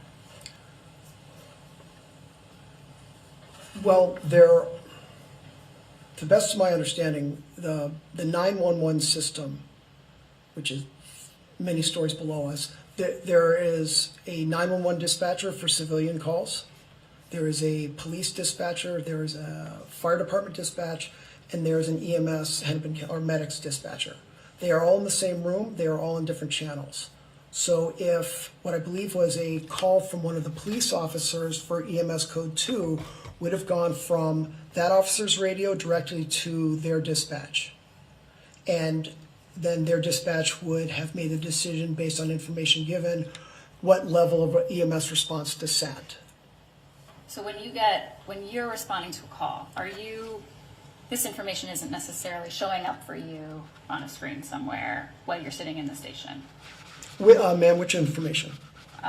Exhibit 151 that was shown to you, the CAD report that was something. No ma'am, that is a kind of more of an aggregate. Okay, so just to be clear, what was the initial information that you received with respect to your firefighters in your fire station? Yes ma'am, I believe It was code 2. I don't remember what the dispatcher said over the air, but it was something to the effect of either respond to help medics or code 2 to Cub Foods, and then what popped up on her screen was one with a mouth injury. Okay. So when would you have received that information? As soon as the station opened up and the run was generated onto our screen by the dispatch. And when you said the station opened up and the run was generated, when would that have been? 8:30, 20:30, and 21 seconds. So the information you received from your dispatch was approximately 8:30, is that right? Yes, ma'am. Okay. And that would have been after information communicated from other sources to other dispatch, is that right? I had no knowledge of that. Fair enough. Thank you. No further questions. Hey, Captain, let me step down. Members of the jury, we're going to take our 20-minute mid-afternoon break. Let's reconvene at 3:10. Sounds like a winner. Alright, you know what we gotta do though? We gotta play the Eddie Block film song. Where is it? There it is. Eddie Block Films. Eddie Block Films. You watching Eddie Block Films. Eddie Block Films. You watching Eddie Block Films. Eddie Block Film Show. Eddie Block Eddie Block Films. Eddie Block Eddie Block Films. Eddie Block the Eddie Block Film Show. Eddie Block Eddie Block Film Show. We are here, yeah. We watching Eddie, getting facts ready, keeping all the cameras steady, audio ready. So unlock, yep, and unload. Patriots prepare for the Eddie Block Show. Eddie Block Films. Eddie Block Film Show. Eddie Block Films. The Eddie Block Film Show. Eddie Block Eddie Block Films. Eddie Block Eddie Block Films. Eddie.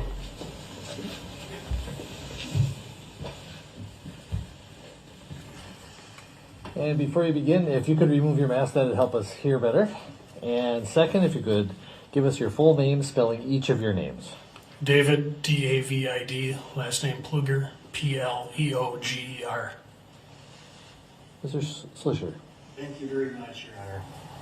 Good afternoon, sir. Good afternoon. Can you please tell the jury where you used to work? City of Minneapolis Police Department. How long were you a Minneapolis Police Department officer?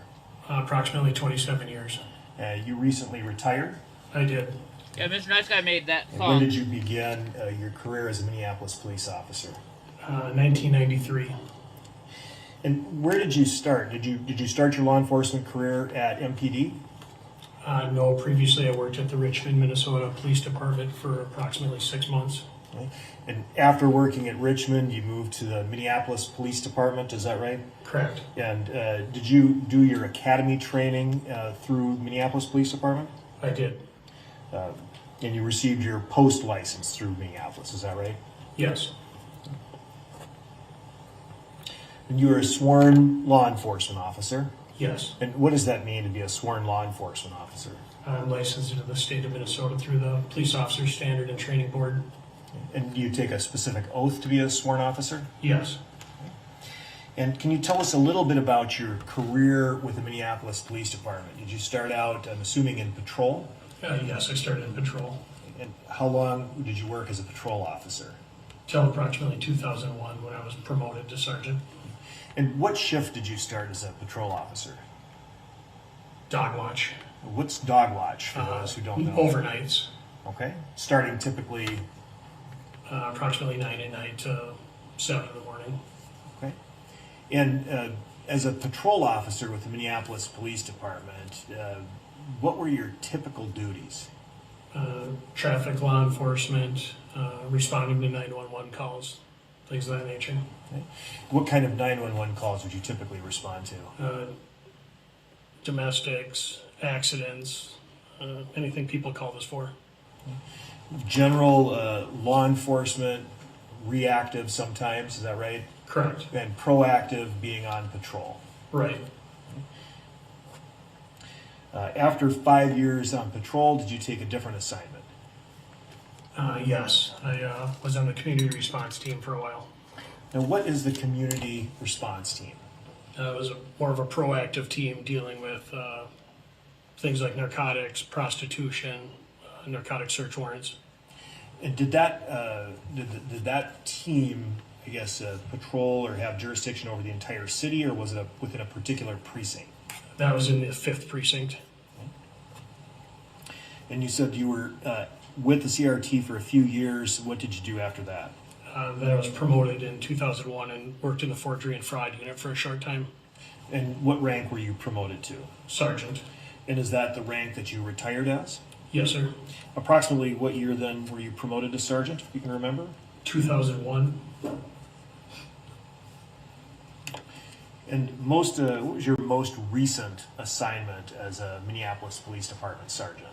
I was a sergeant in the 3rd precinct on, it's called mid-watch. What's the mid-watch shift? That was 3 o'clock in the afternoon until 1 in the morning.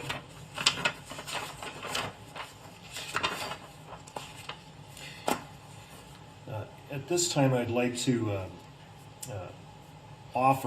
publish Exhibit 268.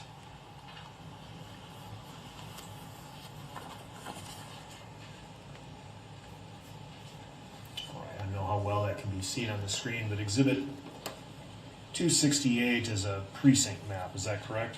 Yes. The 3rd precinct of Minneapolis, and you see that there's some additional numbers as well. If you could shrink that down a little bit. Okay. Right. Can you describe what you see here on the 3rd precinct map? You see the number 310 and underneath it 320. Right, those are some districts within the precinct. So the precinct is divided into districts and then from there divided into particular sectors, is that right? Correct.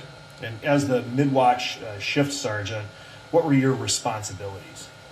I supervised that entire precinct and the officers under me on the mid-watch shift.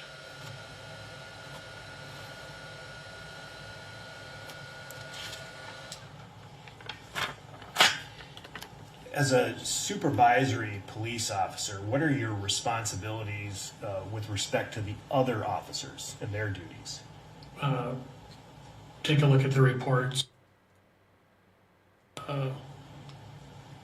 Keep an eye on their activities, make sure they're staying busy, things of that nature. Do you have to assign officers to ride together? Yes, I do. Do you have to brief officers at the beginning of a shift? That's correct. I do a roll call briefing every afternoon before they started. Just please describe for the jury what a roll call briefing is. I take any things from the department, new policies, procedures, pass around posters of people who are wanted for crimes, just let them know what was going to be going on for the night. How long does roll call usually take? Probably 15 minutes. And this is done at the beginning of a shift? Yes. Approximately how many officers then would attend a roll call typically? 10 to 14.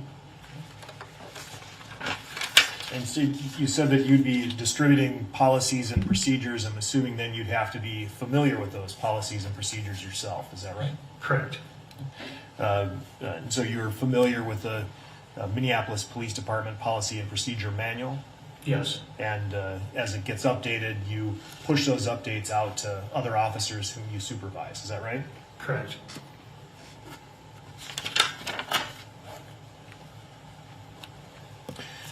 Do you also occasionally review and approve reports of officers you supervise? I do. And do you also review their conduct, as in reviewing uses of force? Yes. What do you call it when a sergeant reviews a police officer's use of force? Force review report. Could you please describe the process of a force review? Typically, an officer would call me, or I'd be notified by radio that they'd use force on a suspect or arrest a party. I would head out, interview the officer, interview the subject that the force was used on, take a statement from both of them, and then complete a report on that, which would eventually be routed down to the internal affairs unit.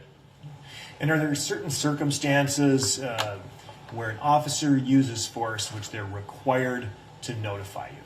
Yes. Can you tell us just your recollection, what those circumstances are. Certain scenarios, force on a handcuff, any type of force on a handcuffed prisoner would result in me doing that. Strikes, any injury or claimed injury by a arrested party. And so when an officer uses force, a patrol officer, and you're their supervisor, there are circumstances that they have to report it to you, and there's circumstances where they just don't. Is that right? That's correct. And there's some circumstances where they have to write a report, and some in which they do not. True? Right. So are you familiar with use of force reporting requirements 5-306? That policy generally? You'd have to read the headline of it for me to get it. Well, I'm going to show you then what's been marked for identification as Exhibit 221. 5-306, you read the title there. Code of Use of Force Reporting and Post-Incident Requirements. And you see the, have I introduced this? Oh, I'm sorry, Your Honor. At this time, the state offers Exhibit 221. Let's go on sidebar a second.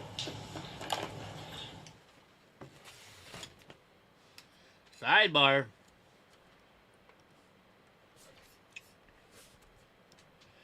Fast forward. Members of the jury, the parties, yesterday when I said they were going to help us streamline things, it revolves around the Minneapolis police policies that were in effect on May 25th, 2020. They are going to be received by you as exhibits 206 through 234. What the stipulation means, or in other words, an agreement between the parties that they do not have to provide witnesses, will actually provide the foundation and the proof that these are the exact policies and that they were in effect on May 25th, 2020. They're simply saying that you may accept these policies as being the policies in place on May 25th, 2020, without any further testimony or evidence. And so on that basis, the state is offering 206 through 234, is that correct? Yes, Your Honor. 206 through 234 are received pursuant to stipulation. And also I'll offer Exhibit 268, Your Honor. 268, any objection to 268? Oh, no. 268 is received. All right, then, sir, referring you back to Exhibit 221, if you see 5-306, that's the use of force reporting and post-incident requirements. Is that right? Yes. You see this term cappers, no cappers report required. What's a cappers report? That was our old the name for our old report writing system. And now that's referred to as a PIMS report? Yes. We just call it a police report? Sure. Okay. So there's certain circumstances where no police report is required for a use of force unless an injury or an alleged injury has occurred. Is that right? Yes. All right. And then if you could, would you clear that, Your Honor? Please proceed to the next page of 221. Highlight the top portion, please. And so the different uses of force that do not require a police report, could you just read the list there? Escort holds, joint manipulations, nerve pressure points, handcuffing, and gun drawing or pointing. All right. Now, there are also circumstances in which a police report is required, but they don't need to notify you as a supervisor. Is that right? Yes. And what are those circumstances? Takedowns and chemical agent. What is a takedown? Like putting somebody on the ground.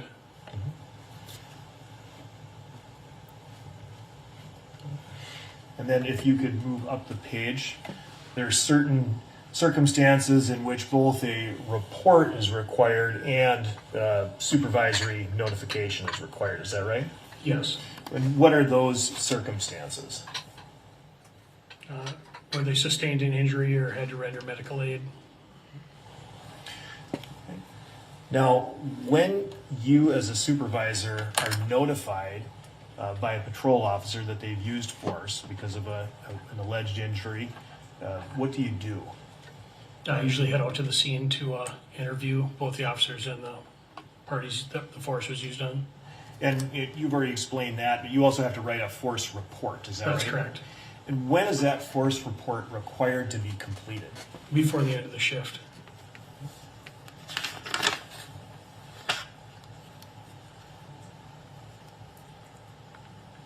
If if we could go back to the first page of that Exhibit 221.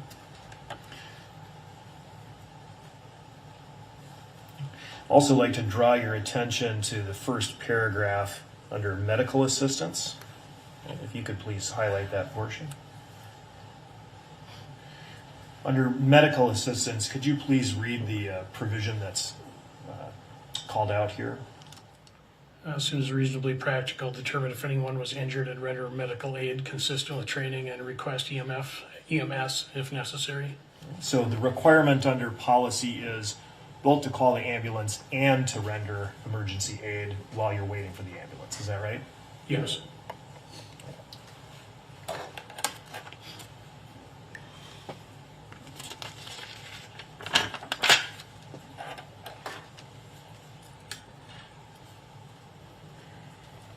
Now, I'd like to talk to you about another policy, and if I could pull up Exhibit 225. Are you familiar with Minneapolis Police Department policy governing the use of the maximal restraint technique, or hobble?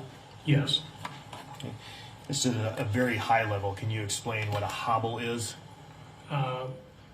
Basically, a device used to take control of someone's hands and feet at the same time to prevent them from kicking or acting out aggressively.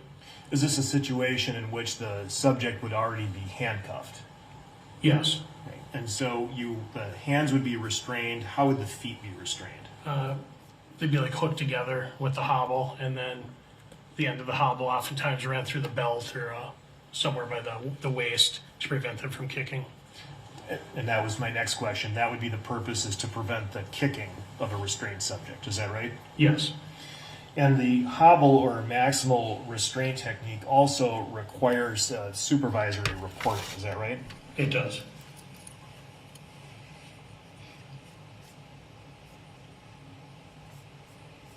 If you would highlight section Roman 4:3.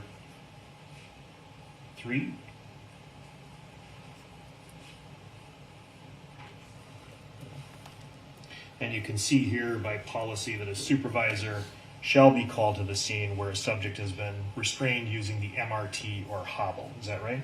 Yes. And then as a supervisor, you would have to go and evaluate whether the hobble was properly and necessarily used. Is that right? Yes.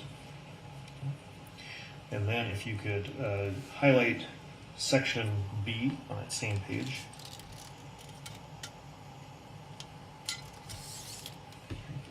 After a hobble is used on an individual, and typically when a hobble is used, it means that the person has been placed in a prone position. Is that right? That's correct. At least initially, to get the hobble on. Yes. Can you explain to the jury what the prone position is? Basically flat on your stomach on the ground. Okay.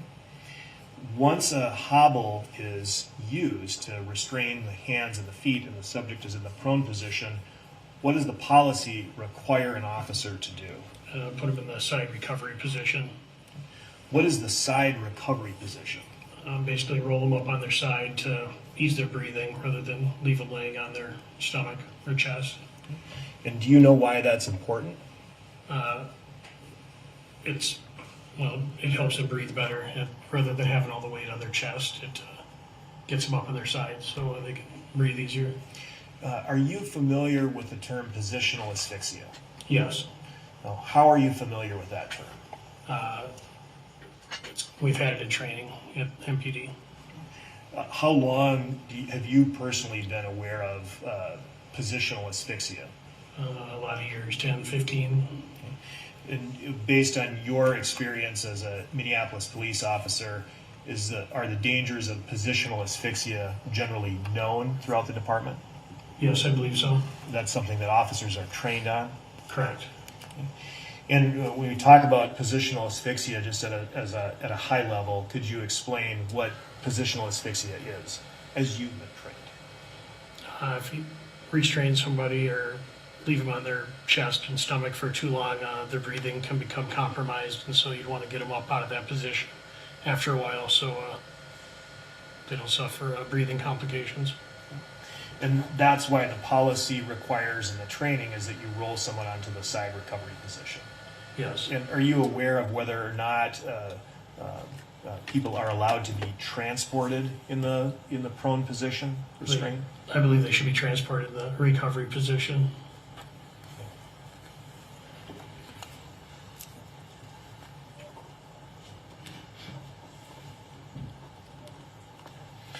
And when you talk about the need to roll someone into the recovery position to alleviate breathing, you're just talking about a situation where the pressure is from the subject's own body weight. Is that right? That could be, yes. That does not necessarily include additional pressure that might be applied. Correct. So the danger is there without anyone pressing down on them. Yes.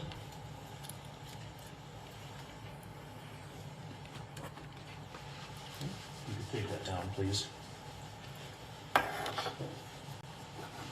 Were you working as a sergeant, supervisor in the 3rd Precinct on in May of 2020? Yes. And at that time, what were your duties as a patrol sergeant? As I explained before, report approval, monitor the shift for the night, roll call, any use of force reporting. And again, you were working the mid-watch shift, is that right? Yes. And May 25, 2020, were you also working as a shift sergeant? I was. Oh, I'm going to ask you if you're familiar with an individual named Derek Chauvin. I am. Chauvin, I apologize. Derek Chauvin. How are you familiar with this person? He was an officer on my shift. How long have you known him? Probably since around 2008. Okay. So he was already working as an officer when you were hired? I don't think he was when I was hired, but eventually he was on my shift, yes. He was on your shift? Correct. Okay. And do you recognize Mr. Chauvin in the courtroom today? I do. Would you please point to him? Right there. May the record reflect that the witness has identified the defendant?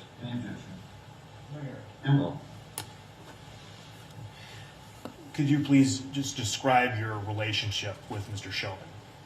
He was an officer on middle watch with me, I'm going to say approximately 2008. So he'd been there a number of years, so I was supervised there.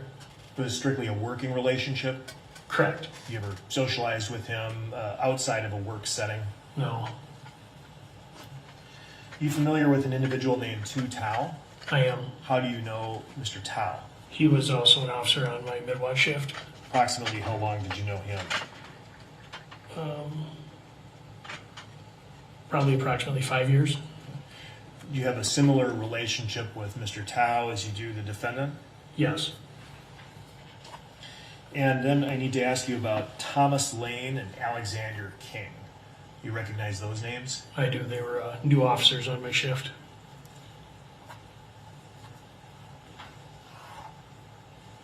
Were you on duty around 8:30 p.m. on May 25, 2020? Yes. And what were you doing at that time? I think I just headed back into the office after doing some patrol in the street. And when you do patrol work, do you use a body camera? I do. And that's something that's required of all officers, including supervisors, is that right? Correct. You have different means of communicating with the police officers you supervise and dispatch when you're out on patrol? Yes. What do you use? Radio and cell phone. Do you recall approximately 8:30 p.m. receiving a telephone call from a dispatcher? I do. What was the dispatcher's name? I believe it was Jenna Scurry. Can you please describe for the jury what Ms. Scurry said to you in this telephone call? She called to say she didn't mean to be a snitch, but she'd seen something,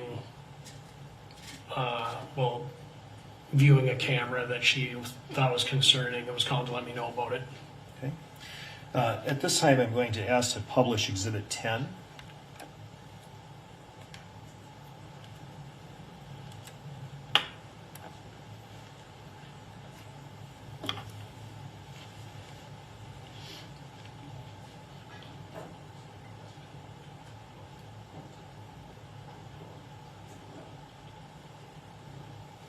I apologize, Exhibit 12.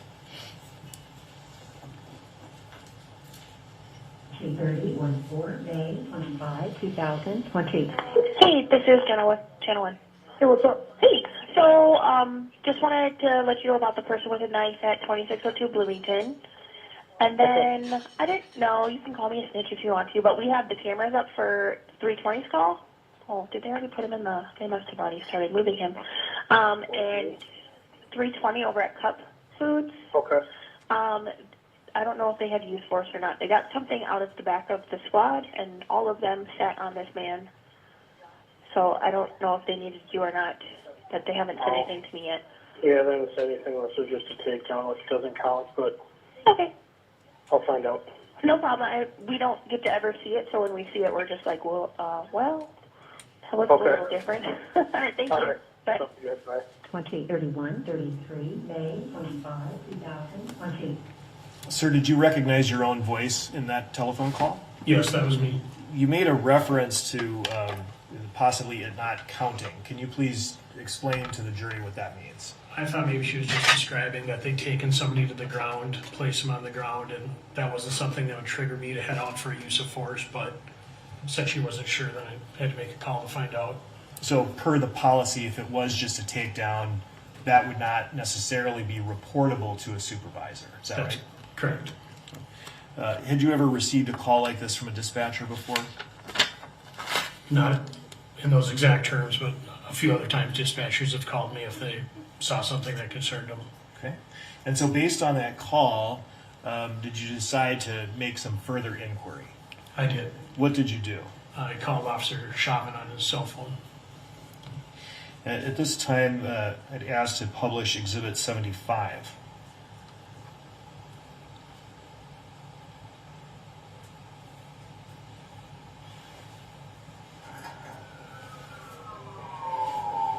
Hello, 2:30 here. Yeah, I was just going to call you and have you come out to our scene here. Not really, but we just had to hold the guy down. He was going crazy. Wouldn't go in. Turn off here in a moment. Wouldn't go in the back of the squad. All right. Council has 75. Yes, Your Honor. All right, thank you. Now, sir, you recognize the voice in that call? Yes. And whose voice was that? Officer Chauvin. That was the conversation, or at least his end of the conversation, as you recall it on that day that you just described? Yes. He made a reference to shutting off. Can you explain to the jury what that was in reference to? I probably asked him if he had his camera on or off, since we were having a private conversation. And that would be within policy, within the body-worn camera policy, for him to shut off during that conversation. Is that right? Yes. All right. Can you describe then, as best you can recall, the conversation that you had with the defendant after the audio cut? Could you ask the question again? Yes, Your Honor. Can you please describe the conversation you had with the defendant? What statements did the defendant make to you during the rest of that call?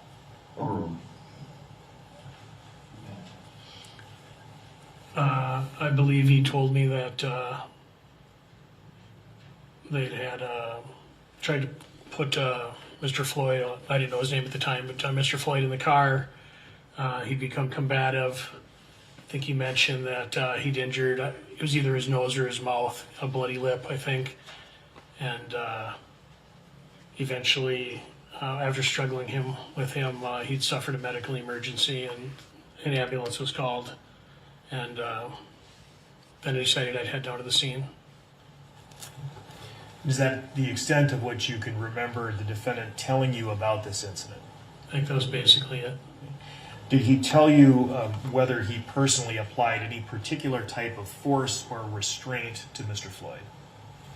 I don't believe so. Did he tell you whether or not he had to, or other officers, pin Mr. Floyd to the ground? I think in the conversation there he said something about held somebody down. Did he mention anything about putting his knee on Mr. Floyd's neck or back? No. Mr. Nice Guy, oh my God. And is the placement of a knee on a subject's neck a use of force? Yes. A reportable type of force? Not necessarily. Okay. And why is that? If we're handcuffing somebody in a prone position or fighting with someone, it could happen where your knee ends up on their neck. Okay. For about how long? I guess whatever's reasonable. Okay. And which would be when? Until you get control of the party, I guess. Control is in the person is then handcuffed? Handcuffed and not continuing to fight with you anymore. So once the subject is handcuffed and no longer resisting? Yes. At that point, the restraint should stop. Yeah.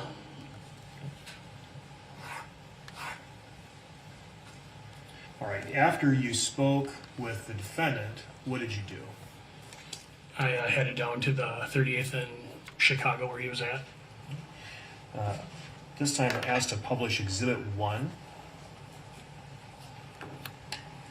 38th in Chicago is within the 3rd precinct, is that correct? Yes. And you recognize Exhibit 1?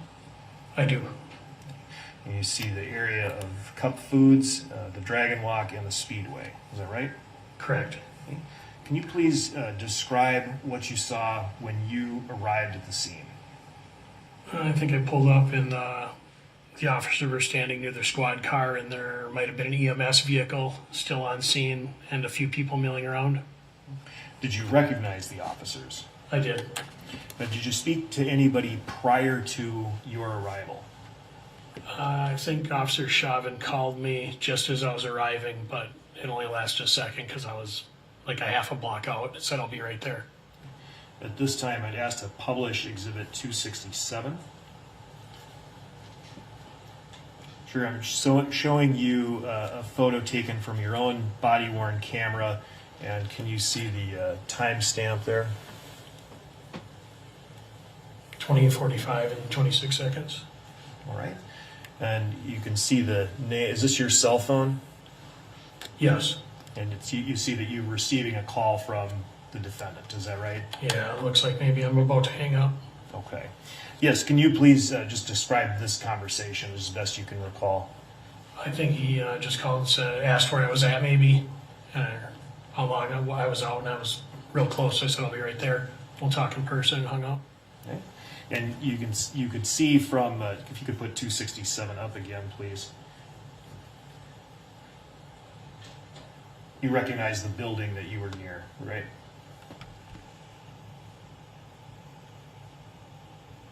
Not offhand. All right. If you could pull up Exhibit 1. All right. If you take a look, can you recall exactly where you were when you pulled up as you were receiving that call? Where I ended up parking? Yes. I think I parked over near the Dragon Walk, kind of in that corner there. All right. And if you could pull up Exhibit 267 again. Does that building appear to be the Dragon Walk? Yes. And obviously, since we have this photo, your body-worn camera was activated. Is that right? Yes. Do you recall at what point you activated your body-worn camera? Probably about 2 blocks out. At the time, were you thinking that you were going to need to do a force review? Yes.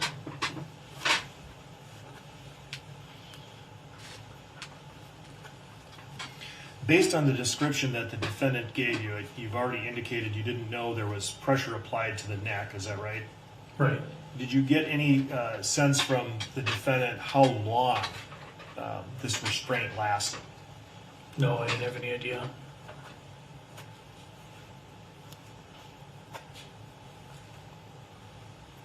When you arrived at the scene, based on your rank and being a supervisor, did you become the senior officer in charge of the scene?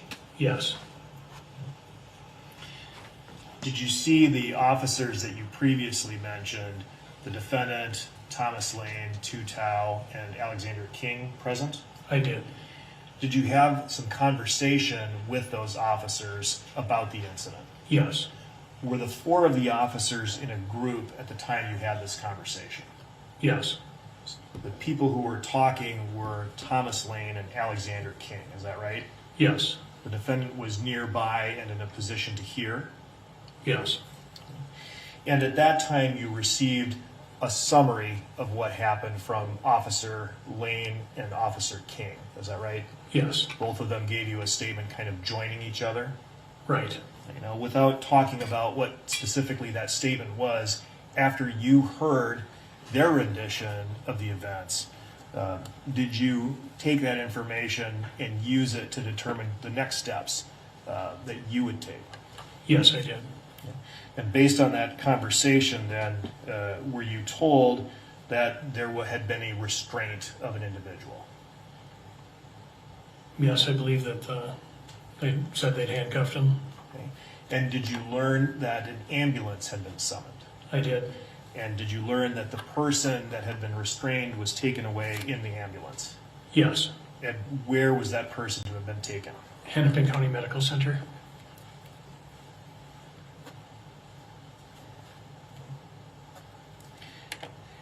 Based on that conversation, what did you decide to do? I decided to drive down to Hennepin County Medical Center myself to check on the party's condition. Before going to the Hennepin County Medical Center, did you give any direction to the officers that you'd spoken with? I did. I believe I asked them to hang on to the suspect's vehicle and gather any witnesses that may be around. Okay. And who did you direct to do that? I believe Officer Lane and King. Did you give any direction to Officer Tao or the defendant? I did. I asked them to head down to Hennepin County Medical Center also.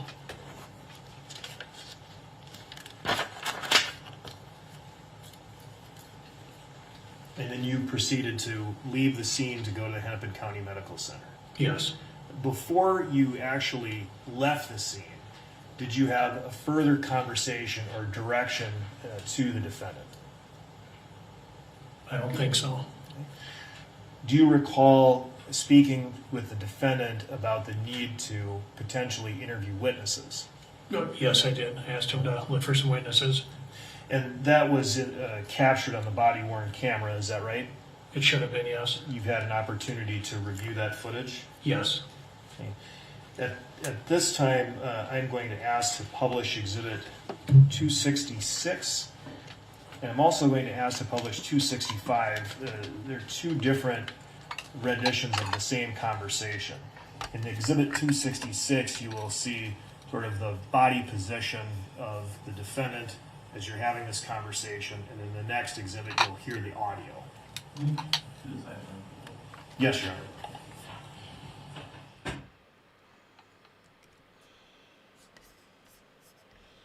All right, let's fast forward to this. And Your Honor, I'll offer Exhibits 265 and 266. Those are received. At this time, asked to publish 266.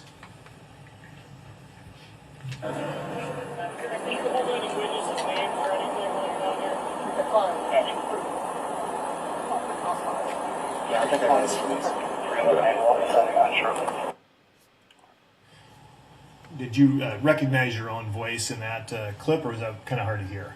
It was hard to hear, but it sounded like me. Okay. And you saw that Officer Chauvin, the defendant, was sort of leaned up against your squad car, is that right? Yes. And then if this, we can publish 265.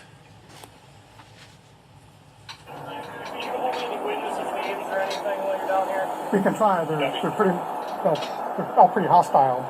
Yeah. Okay. And you can take that down. So you heard yourself directing the defendant to find witnesses and find their names, is that right? Yes. And the defendant told you that he could try, but that they were pretty hostile? Yes. But you asked him to do it anyway? Yes. And then when you drove away, where did you go? Hennepin County Medical Center. Do you know approximately how long it took you to arrive? I'd guess under 10 minutes. What did you do once you reached the Hennepin County Medical Center? I went into the stabilization room. What's the stabilization room? A room where they take patients who are critical and work on them there. What did you see when you arrived at the stabilization room? They were working on George Floyd. I think they had the Lucas machine going, which does automated chest compressions. Who was working on them? Head of the county medical center staff, doctors, nurses. How long do you think you watched the staff work on Mr. Floyd? A few minutes, maybe. Did you see or speak with any of the staff members who were working on Mr. Floyd? I spoke with the nurse while I was there. Did you ask the nurse for any information? I was trying to get a condition update. And did you? I did. What did the nurse tell you? That he was doing bad or poorly. Now, are you aware of whether, per your direction, the defendant and Officer Tao eventually arrived at the Hennepin County Medical Center? Yes. Did you see him in the stabilization room?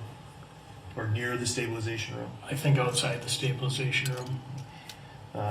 Exhibit 77 is a body-worn camera photo of the defendant. At this time, the state offers Exhibit 77. And 77 is received. And publish Exhibit 77. Right. And you see the defendant present here, is that right? Yes. Okay. And also noting the time on the body-worn camera, 21:05 and 7 seconds, is that right? Yes. So about 9:05. Right. Okay. And you also see Officer Tu Tao. Yes. After the nurse told you that Mr. Floyd was doing poorly, what did you do? I believe I maybe had a conversation with Lieutenant Madsen, who was car 9 that night. What's Lieutenant Madsen? What is Lieutenant Madsen's role? As car 9, he's kind of in charge of the city in the evening. And what was the nature of your conversation with the lieutenant? I think I just let him know that Floyd was doing poorly, and I think he was on the phone with Internal Affairs at that time, giving an update on what was going on. Did Exhibit 78 is another image from the body-worn camera depicting Lieutenant Madsen. Offer Exhibit 78. 78 is received. Publish Exhibit 78. Right. What do you see in this photo? Myself, some of the hospital staff. And it was after you'd made these observations that you spoke with Lieutenant Madsen? Yes. Okay. Did you attempt then, after your conversation with Lieutenant Madsen, to gather more information from the defendant and Officer Tao? I did. I think he requested me to ask them if they'd used any other force. And did you have that conversation with the defendant? You can take that down. I did. Do you recall what the defendant told you?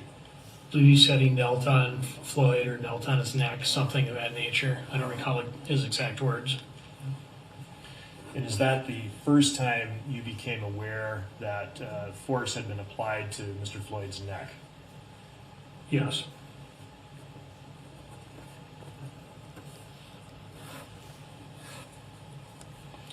Did the defendant tell you how long he had applied pressure to or restrained Mr. Floyd and applied pressure to his neck? No.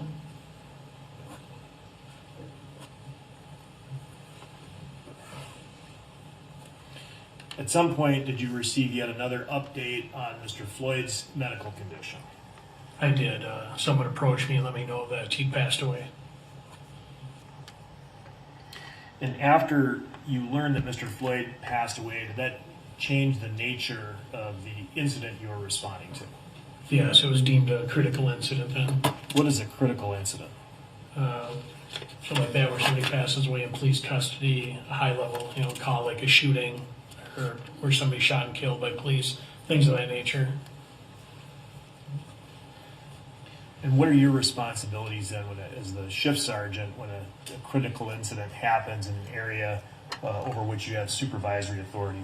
It needs to be roped off with police tape and evidence preserved. Body-worn cameras, make sure they're turned back on. Okay. What has to be done with the people who were involved in the critical incident?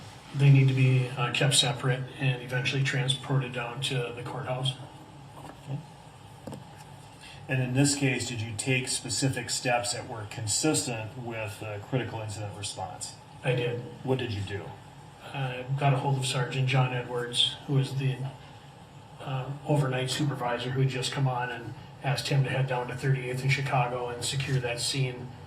And then I believe I got a hold of some other sergeants to help set up rides for the involved officers down to City Hall.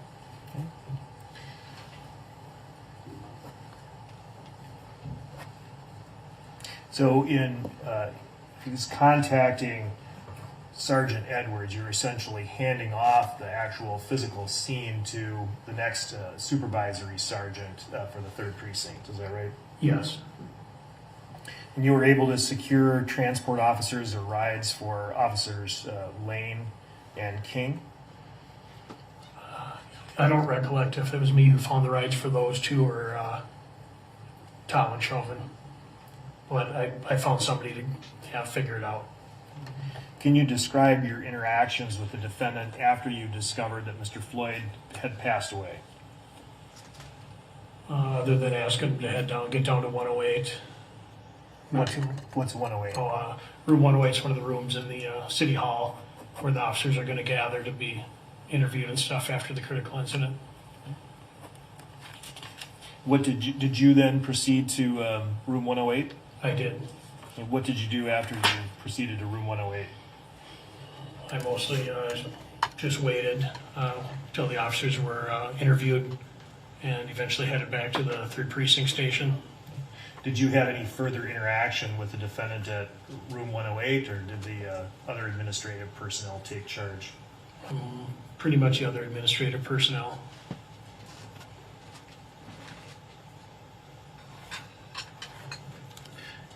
After then directing Edwards to secure the scene, making sure that the officers reported as they were supposed to, did you at some point gather some additional evidence associated with this case? I did. When was that? I was back at the 3rd Precinct, and I believe Officer Lane approached me and had forgotten some information in his pocket, some witness information that he'd taken from somebody in the vehicle, and turned that over to me, which I turned over to another officer to be property inventoried. And after inventorying that information or that material, did you have any other involvement in the case? I wrote a short report on turning that information over, and that was it for the night. Okay. And when did your shift end that night? I don't recall what time I left the station that night. Now, again, you have reviewed the body-worn camera footage associated with this case, is that right? I have. And as the supervisory shift sergeant, you're a person who typically does force reviews, is that right? Yes. And to clarify your testimony from earlier, the restraint of an individual on the ground is a form of force, correct? Yes. And restraining someone on the ground handcuffed, that's considered to be the prone position, correct? Correct. Would you agree that a person may be restrained only to the degree necessary to keep them under control? Yes. And no more restraint? Right. Based upon your review of this incident, do you believe that the restraint should have ended at some point in the encounter? Grounds?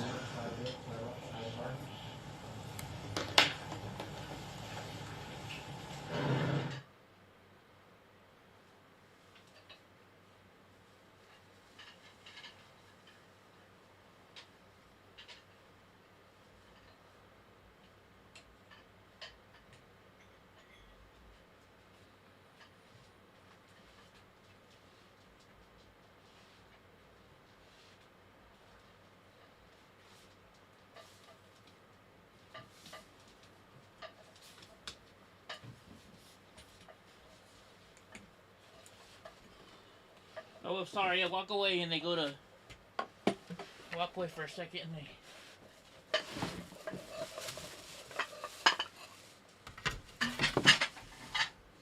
And they do their private meeting.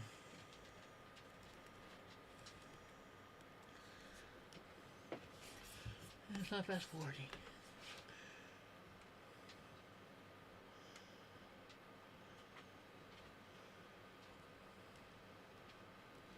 Well, they're going for a long time, aren't they? Could have almost played my EddieBlockFilms song. And sir, getting back.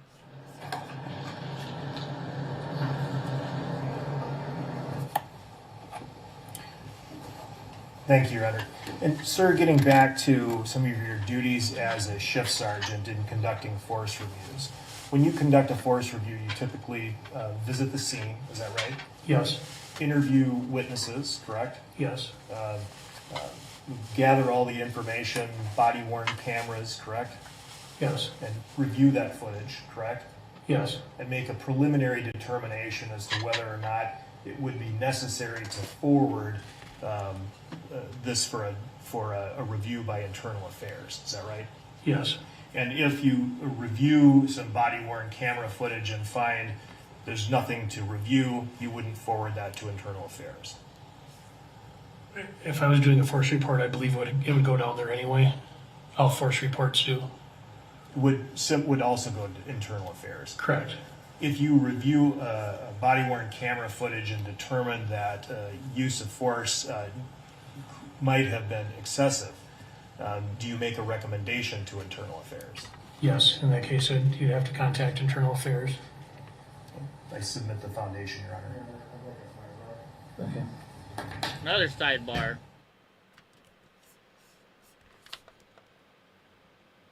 Jury, I'm going to have you take a break. Alright, they're gonna take a break. What if it's only the jury, though? Members of the jury, I'm going to have you take a break while we figure out a fairly sticky legal issue here. We'll have you back fairly soon.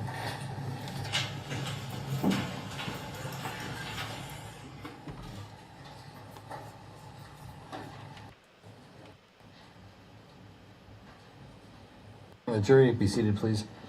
Mr. Nelson has asked for an opportunity to voir dire the witness for a possible objection outside the hearing of the jury. Mr. Nelson. Good afternoon, Sergeant Pfluger. Good afternoon, sir. So in the normal course of your duties as a police sergeant in reviewing the use of force, what you're describing is what you would normally do, correct?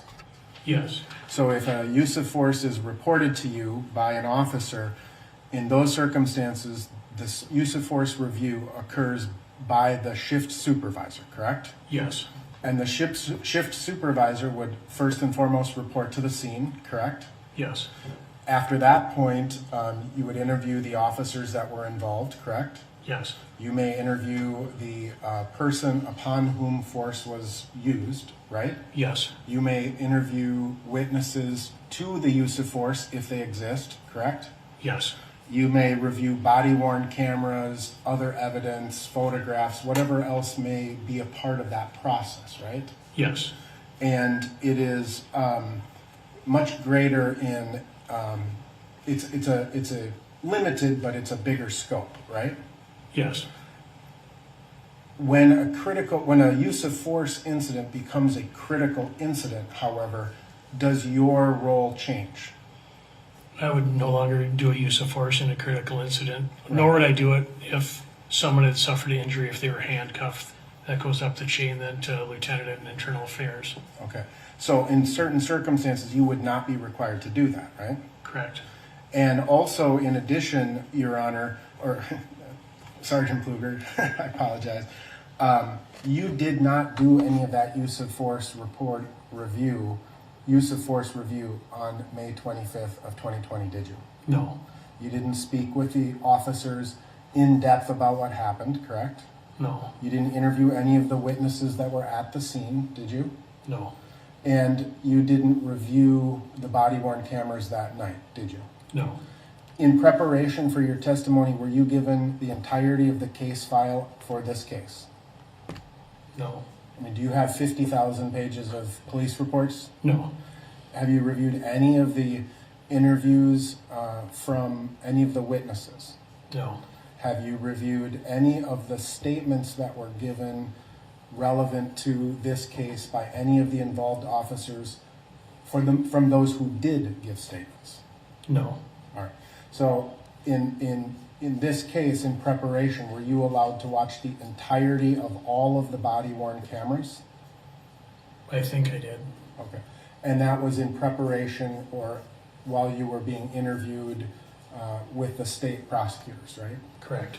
Okay. So in terms of the information you have a limited amount of information, which would be limited to just a review of the body-worn cameras. Yes. And that would not be the normal course for a sergeant's use of force review. Yes.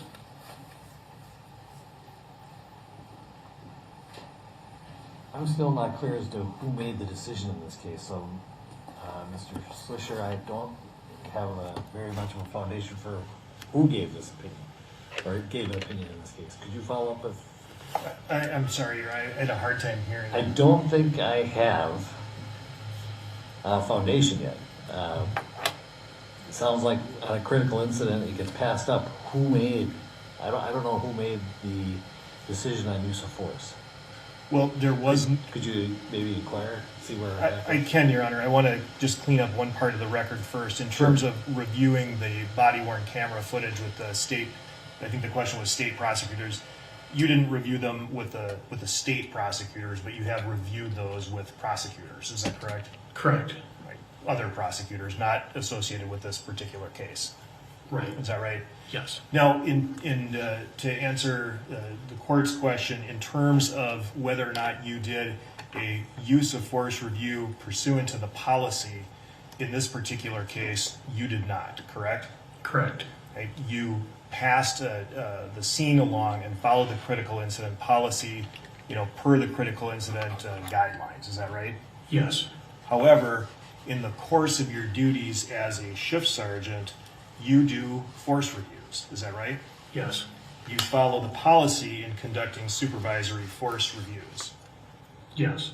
And if we could pull up the exhibit again, 222.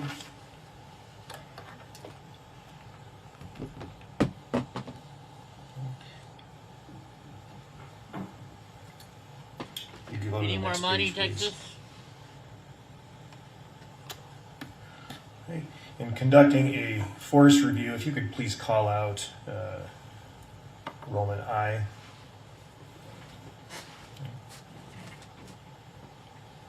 You contact the internal affairs unit commander by phone if the force used appears to be unreasonable or constitute possible misconduct. Is that right?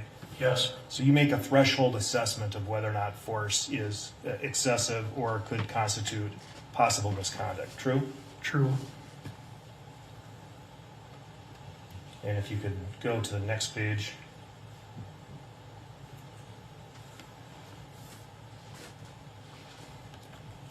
And call out B. And again, based on the totality of information available at the time, if you as a supervisor feel that the use of force may have been unreasonable or not within policy, you can state so in your supervisory force review. Is that right? Yes. And that's the policy that you follow. Yes.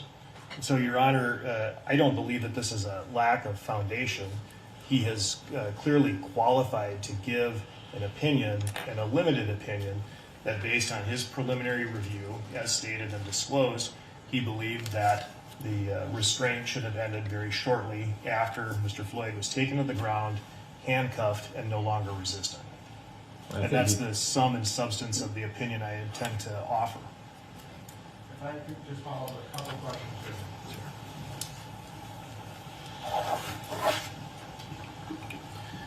In this particular case, the reason you called the lieutenant was because Mr. Floyd died, right? I would have called the lieutenant first because force was used and he was in handcuffs. Any force that results, or that's used when somebody's in handcuffs, requires me to call the lieutenant and internal affairs. Right, so that went up the chain naturally that way, and then when Mr. Floyd died, this use of force policy is replaced with the critical incident policy. Is that Yes. correct? So, Your Honor, I guess the issue here is this is exactly what the motions in limine were designed to effectuate. This officer, Sergeant Pluger, did not make this determination. He has not done a use of force review as he would have done in this policy. He has not reviewed the entirety of the evidence in this particular case.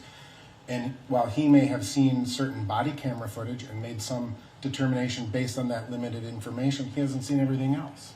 And so it is not within his purview. This is what the motion in limine was specifically designed. Mr. Slisher, as I understood it, you're asking a narrower opinion? That's correct, Your Honor. I'm asking, exactly what I proffered, that in his opinion, the force should have ended very shortly after Mr. Floyd was on the ground, handcuffed in the prone position and no longer resistant. You can ask that one question. Let's bring the jury back.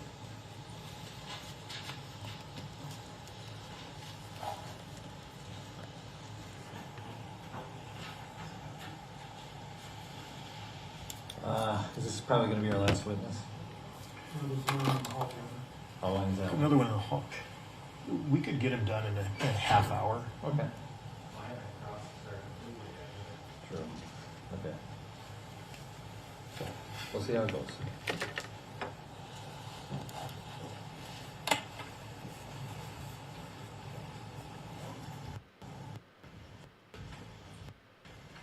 All right, previous questions withdrawn. Mr. Slisher, would you ask your question? Thank you, Your Honor. Sir, based on your review of the body-worn camera footage, do you have an opinion as to when the restraint of Mr. Floyd should have ended in this encounter? Yes. What is it? When Mr. Floyd was no longer offering up any resistance to the officers, they could have ended their restraint. And that was after he was handcuffed and on the ground and no longer resistant? Correct. Thank you. I have no further questions, Your Honor. Mr. Nelson.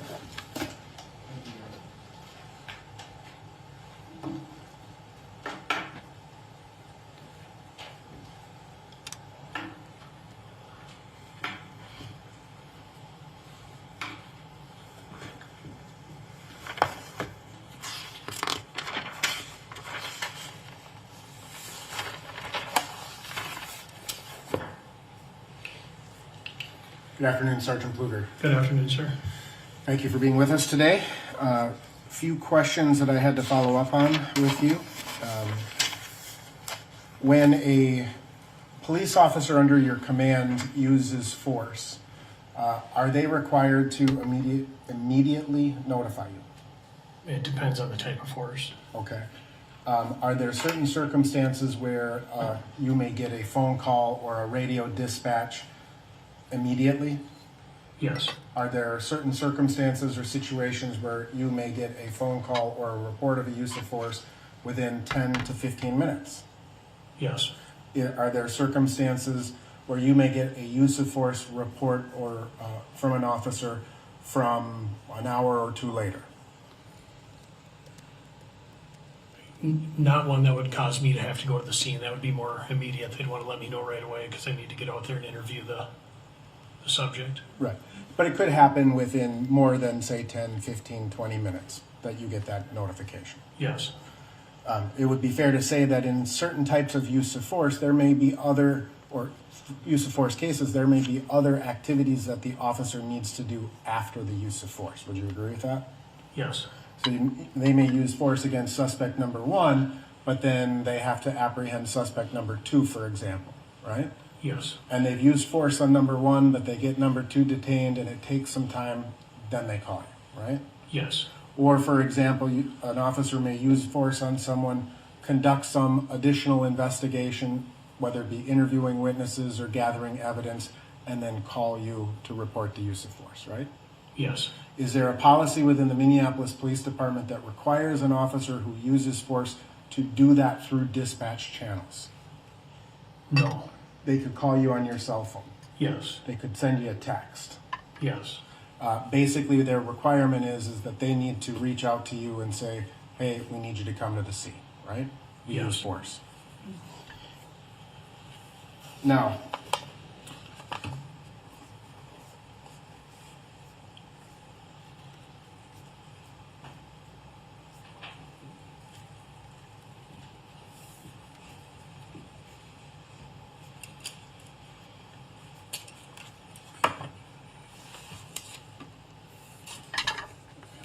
second.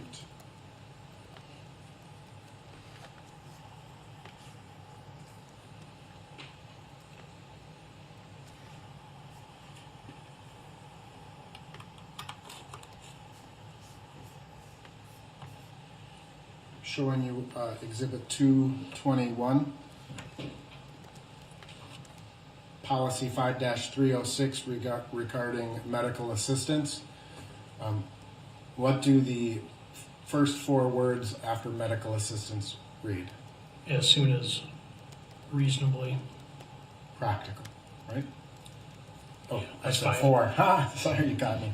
As soon as reasonably practical, right? Correct. An officer has to use or render medical assistance as soon as is reasonably practical, correct? Yes.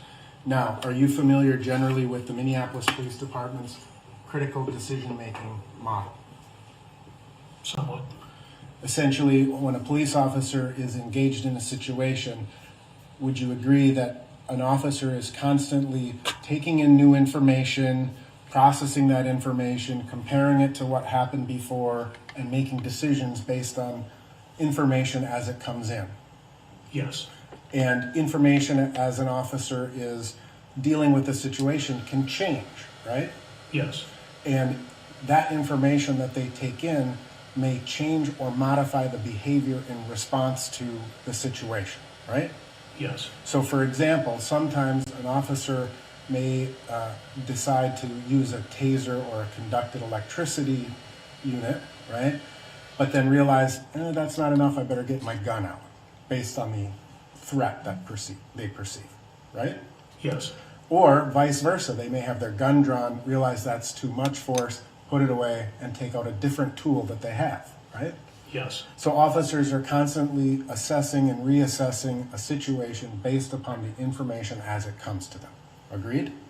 Yes. You were an officer for what, 27 years, I think you said.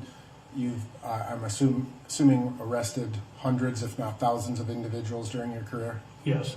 You've had to use force yourself. Yes. And would you agree with the general premise that the use of force is not necessarily attractive? Yes. Sometimes officers have to do very violent things. Agreed? Yes. It's a dangerous job. Correct.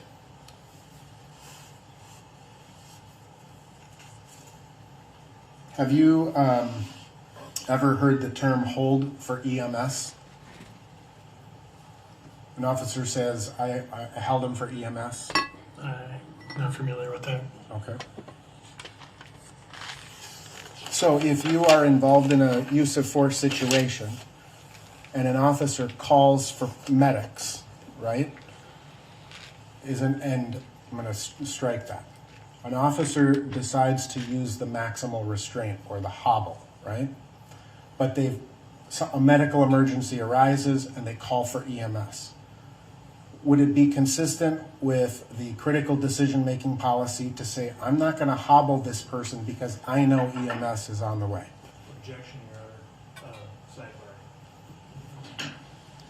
Another sidebar? Geez Louise.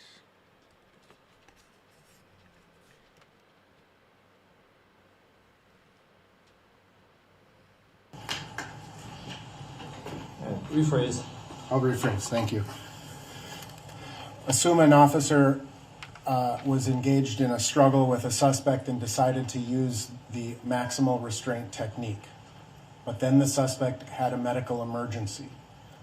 Would it be common for the officer to decide, I'm not going to use the maximal restraint technique at this point. I'm going to hold this suspect in place until EMS gets here?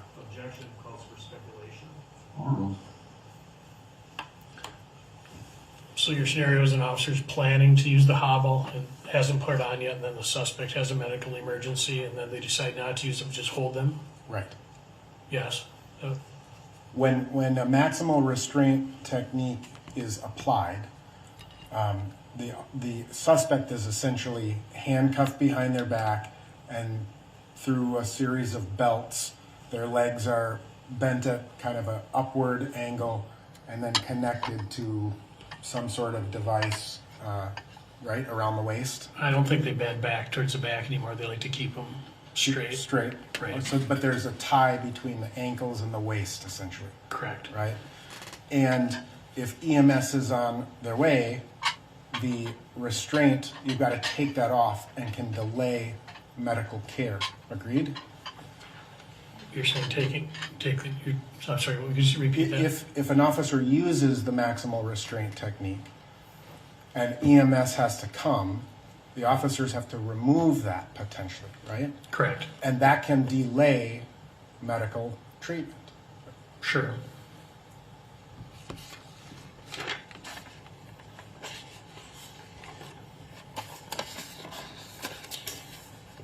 Now, again, in your 27 years as a police officer, have Sorry. you had to deal with crowds of people that form and watch your activity? Yes. In your experience as a police officer, especially in the more recent era, have you been in a situation where bystanders begin to film you and your activities? Yes. Does that happen more and more these days than it did 5 years ago? Yes. And have you been in a situation in your career as a law enforcement officer where the crowd starts to yell at you? Yes. Or becomes a little more volatile? Yes. As an officer, does that cause you concern? Yes. Generally speaking, as an officer with 27 years of experience, if you're dealing with one potential suspect and then a new perceived threat emerges, but you know that person needs medical attention, do you deal with the medical attention and ignore the threat, or do you deal with the threat and then deal with the medical attention? I guess you'd have to deal with both kind of simultaneously. And that depends on the circumstances. Would you agree with that? Yes. So, for example, if you were in a gun battle and someone was shooting at you and someone went into cardiac arrest, would you stop what you were doing to mitigate the threat, or in order to immediately perform CPR? Or would you continue with the threat? I'd mitigate that threat to me.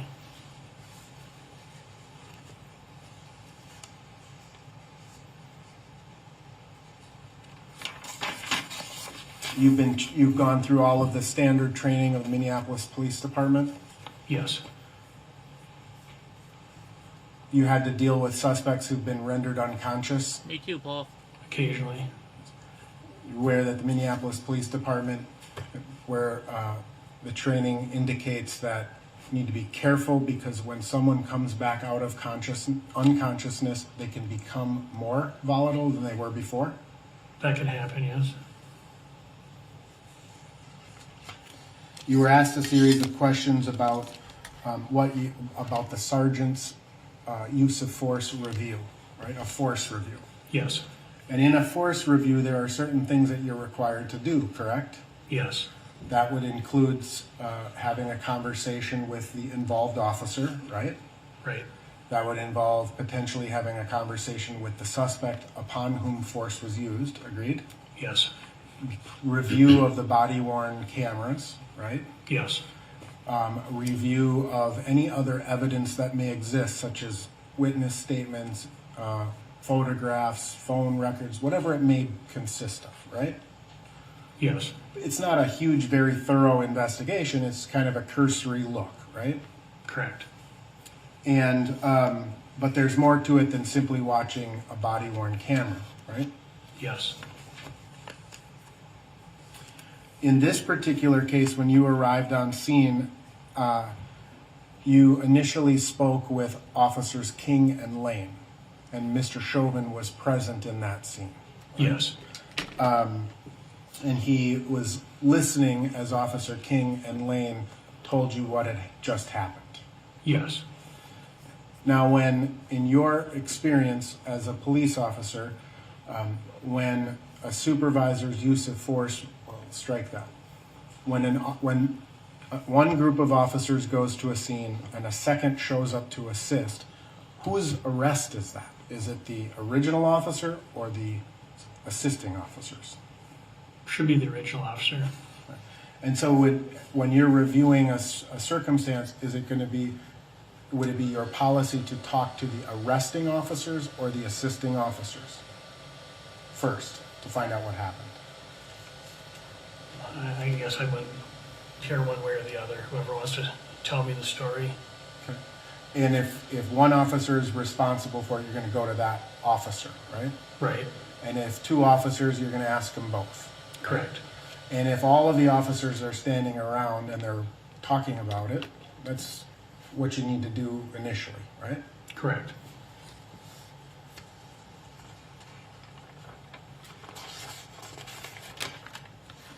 Now, you were discussing again in this particular incident, you were at, when you arrived on scene, you asked, you kind of gave some direction to these officers, right? Yes. And at the point that you arrived on scene, you knew it was a use of force incident, but it was not what you call a critical incident. Agreed? Agreed. Because at that point, Mr. Floyd, to the best of your knowledge, was still alive. Right. If you know what the answer to that is. One more time, sir. At the point that you were initially on scene, you had no information that Mr. Floyd was deceased, right? Correct. Now, you then instructed the officers to do a few things, right? Potentially talk to witnesses, and then two officers to go down to the hospital with you. Yes. In their squad car. Yes. All right. And we saw this video where you instructed Officer Chauvin to try to get some witness statements, things of that nature, right? Yes. And he made the comment that he would try, but the crowd seemed pretty hostile. Yes.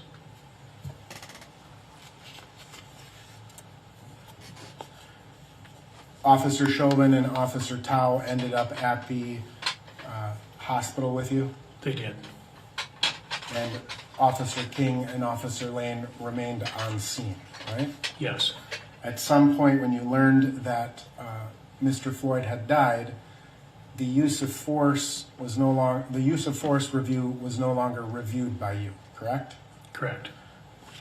Someone died, well, and I believe even per policy, if someone was a use of force occurred while someone was in handcuffs, that policy required you to reach out to your superiors, right? That's correct. And if Mr. Floyd had not died, you would have not conducted a use of force review, correct? Correct. You would have left it to the higher ups, the people up the chain of command. Right, since he sustained an injury in handcuffs. Right. And likewise, when a suspect dies in police custody, you don't do a use of force review. Right. And you did not do a use of force review in this case, did you? No. Now, you talked about when it became a critical incident, the officers ended up at room 100 down at City Hall. I think you initially said it was the courthouse, but you're talking about City Hall across the street. Yes, I said it wrong. And that's a room that's maintained by the Minneapolis Police Administration, right? Right. That's where any involved officers go during a critical incident.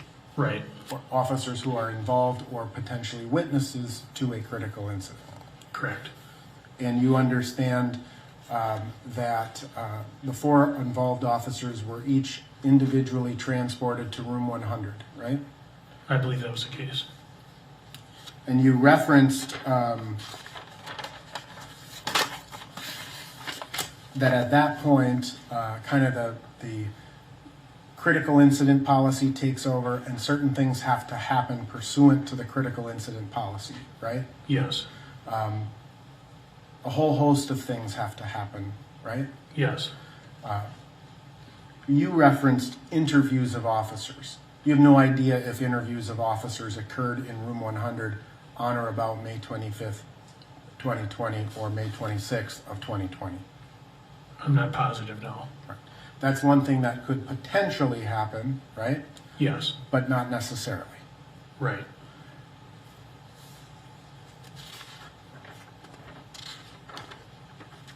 Now, you testified that kind of at the end of the night, Officer Lane, or while the end of your involvement, Officer Lane handed you a couple of pieces of evidence that pertained to the arrest back at 38th in Chicago, right? Correct. Or the incident at 38th in Chicago, right? Yes. Do you recall what those items were? I recall one for sure was a slip of paper with a name from one of the parties in the vehicle that he'd gotten. Okay. Do you recall the other being an identification card? I think so. And do you remember the name of the person that was on the slip of paper? I don't.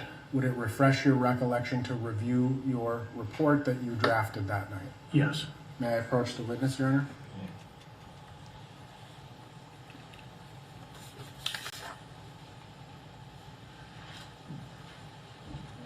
Can't wait till all this mask shit is over. What about you guys?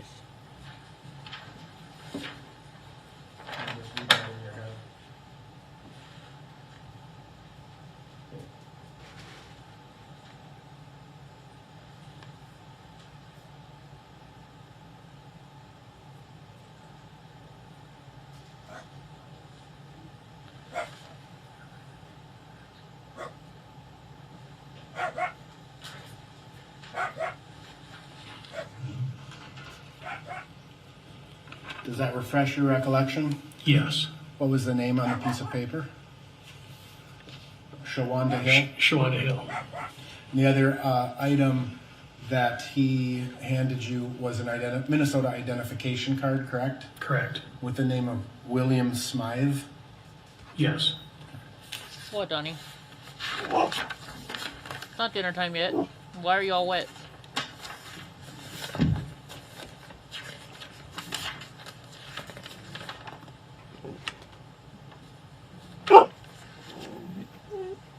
I have no further questions, Your Honor. You're in, please. No, Donnie. He's saying it's 5 o'clock and dinner time.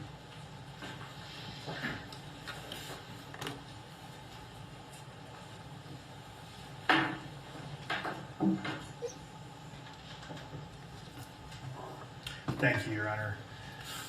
Sir, you were asked whether you agree with the proposition that sometimes police officers have to do violent things, and you agree with that, correct? Yes. But sometimes police officers should not do violent things, isn't that right? Yes. You were asked about the critical thinking model that's used and adopted by the Minneapolis Police Department, correct? Correct. And that's a model that requires officers to continually take in information, evaluate it, reevaluate it, reassess, and if necessary, adjust their conduct, correct? Yes. And as you stated under questioning by defense counsel, sometimes the information they're taking in would cause the officer to need to take more drastic measures, fair? Yes. But sometimes the information that the officer would take in would cause them to need to reevaluate what they're doing and use less drastic measures, correct? Yes. Some of the information that might be relevant is whether or not the subject is resisting, correct? Could you say that one more? One of the pieces of the information the officer may need to take in and evaluate is whether the subject is resisting, correct? Yes. And if the subject is not resisting, there is no longer a need to continue to restrain them, correct? Yes. And other information that might be helpful in making an assessment is to determine whether or not the subject is continuing to breathe, correct? Yes. Yeah, it is getting to me at this point, Mr. Slisher, if you could rephrase. Would it be important for an Response was stricken. Would it be reasonable then in the critical thinking model for an officer to determine and take in information about the subject's medical condition? Yes. For example, if the subject is no longer breathing, would it be important for the officer to take that into account to reassess and reevaluate what they're doing? Yes. Or if the subject no longer has a pulse, for example, would that be important information in the critical thinking model for the officer to take in, consider, and decide to maybe take a different step? Yes.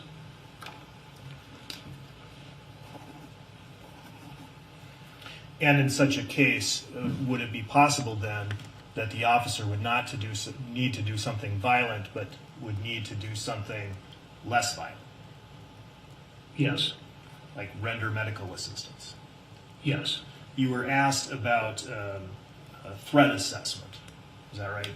Yes. And you were asked about an example of whether an officer would perceive a threat if there was a gun battle and need to make a determination between medical attention and that kind of extreme threat, right? Yes. You reviewed the body-worn cameras, correct? I've reviewed body-worn camera footage. You didn't see a gun battle? No.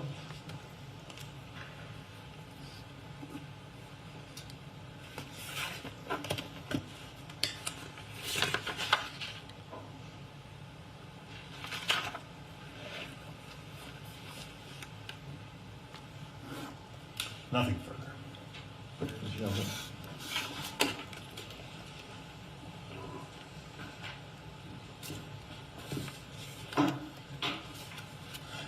So the critical decision-making model requires the officers to take in multiple pieces of information and decide how to act based on the circumstances, right? Yes. Other factors they may consider is the size of a crowd, right? Yes. Their tactical position. Yes. Traffic. Sure. Rendering medical aid to a person in the middle of a busy street while buses and cars are turning, that may not be the best decision for an officer to make. Right. Rendering medical aid or while trying to deal with other people who are upset with you or volatile towards you may come into to play. Agreed? Yes. An officer who is essentially in a tactical disadvantage, that will come into play.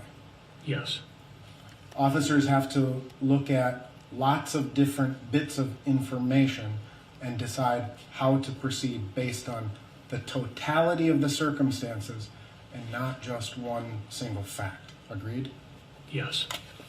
No further questions. Nothing further? Briefly?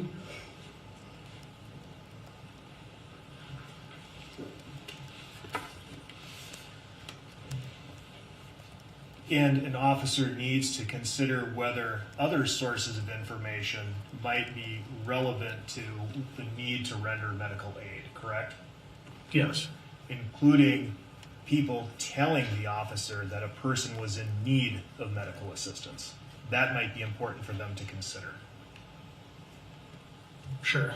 And if somebody's communicating this in a desperate fashion, that doesn't necessarily constitute a threat to the officer, does it? Sustained. I have nothing further, Your Honor. Thank you. Thank you, Sergeant. You may step down. Thank you, sir. And members of the jury, we're going to adjourn for the day. We'll try and start up again around 9:15 tomorrow. We'll see you then.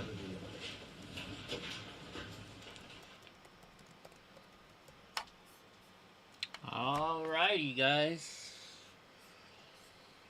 Well, that's it for the day. We're finally done. I know we started late because I had to go to court, which turned out well. So I gotta go. I gotta get the dogs fed. Then I gotta get ready for the show later on. So yeah, I'm gonna get going here. I'll be back in less than an hour. So you know you gotta hear this song, right? I mean, come on. You gotta hear my Eddie Block film song, right? You're watching Eddie Block Films, Eddie Block Film Show, Eddie Block Films, Eddie Block Film Show, Eddie Block, Eddie Block Films, Eddie Block, Eddie Block Films, Eddie Block, the Eddie Block Film Show, Eddie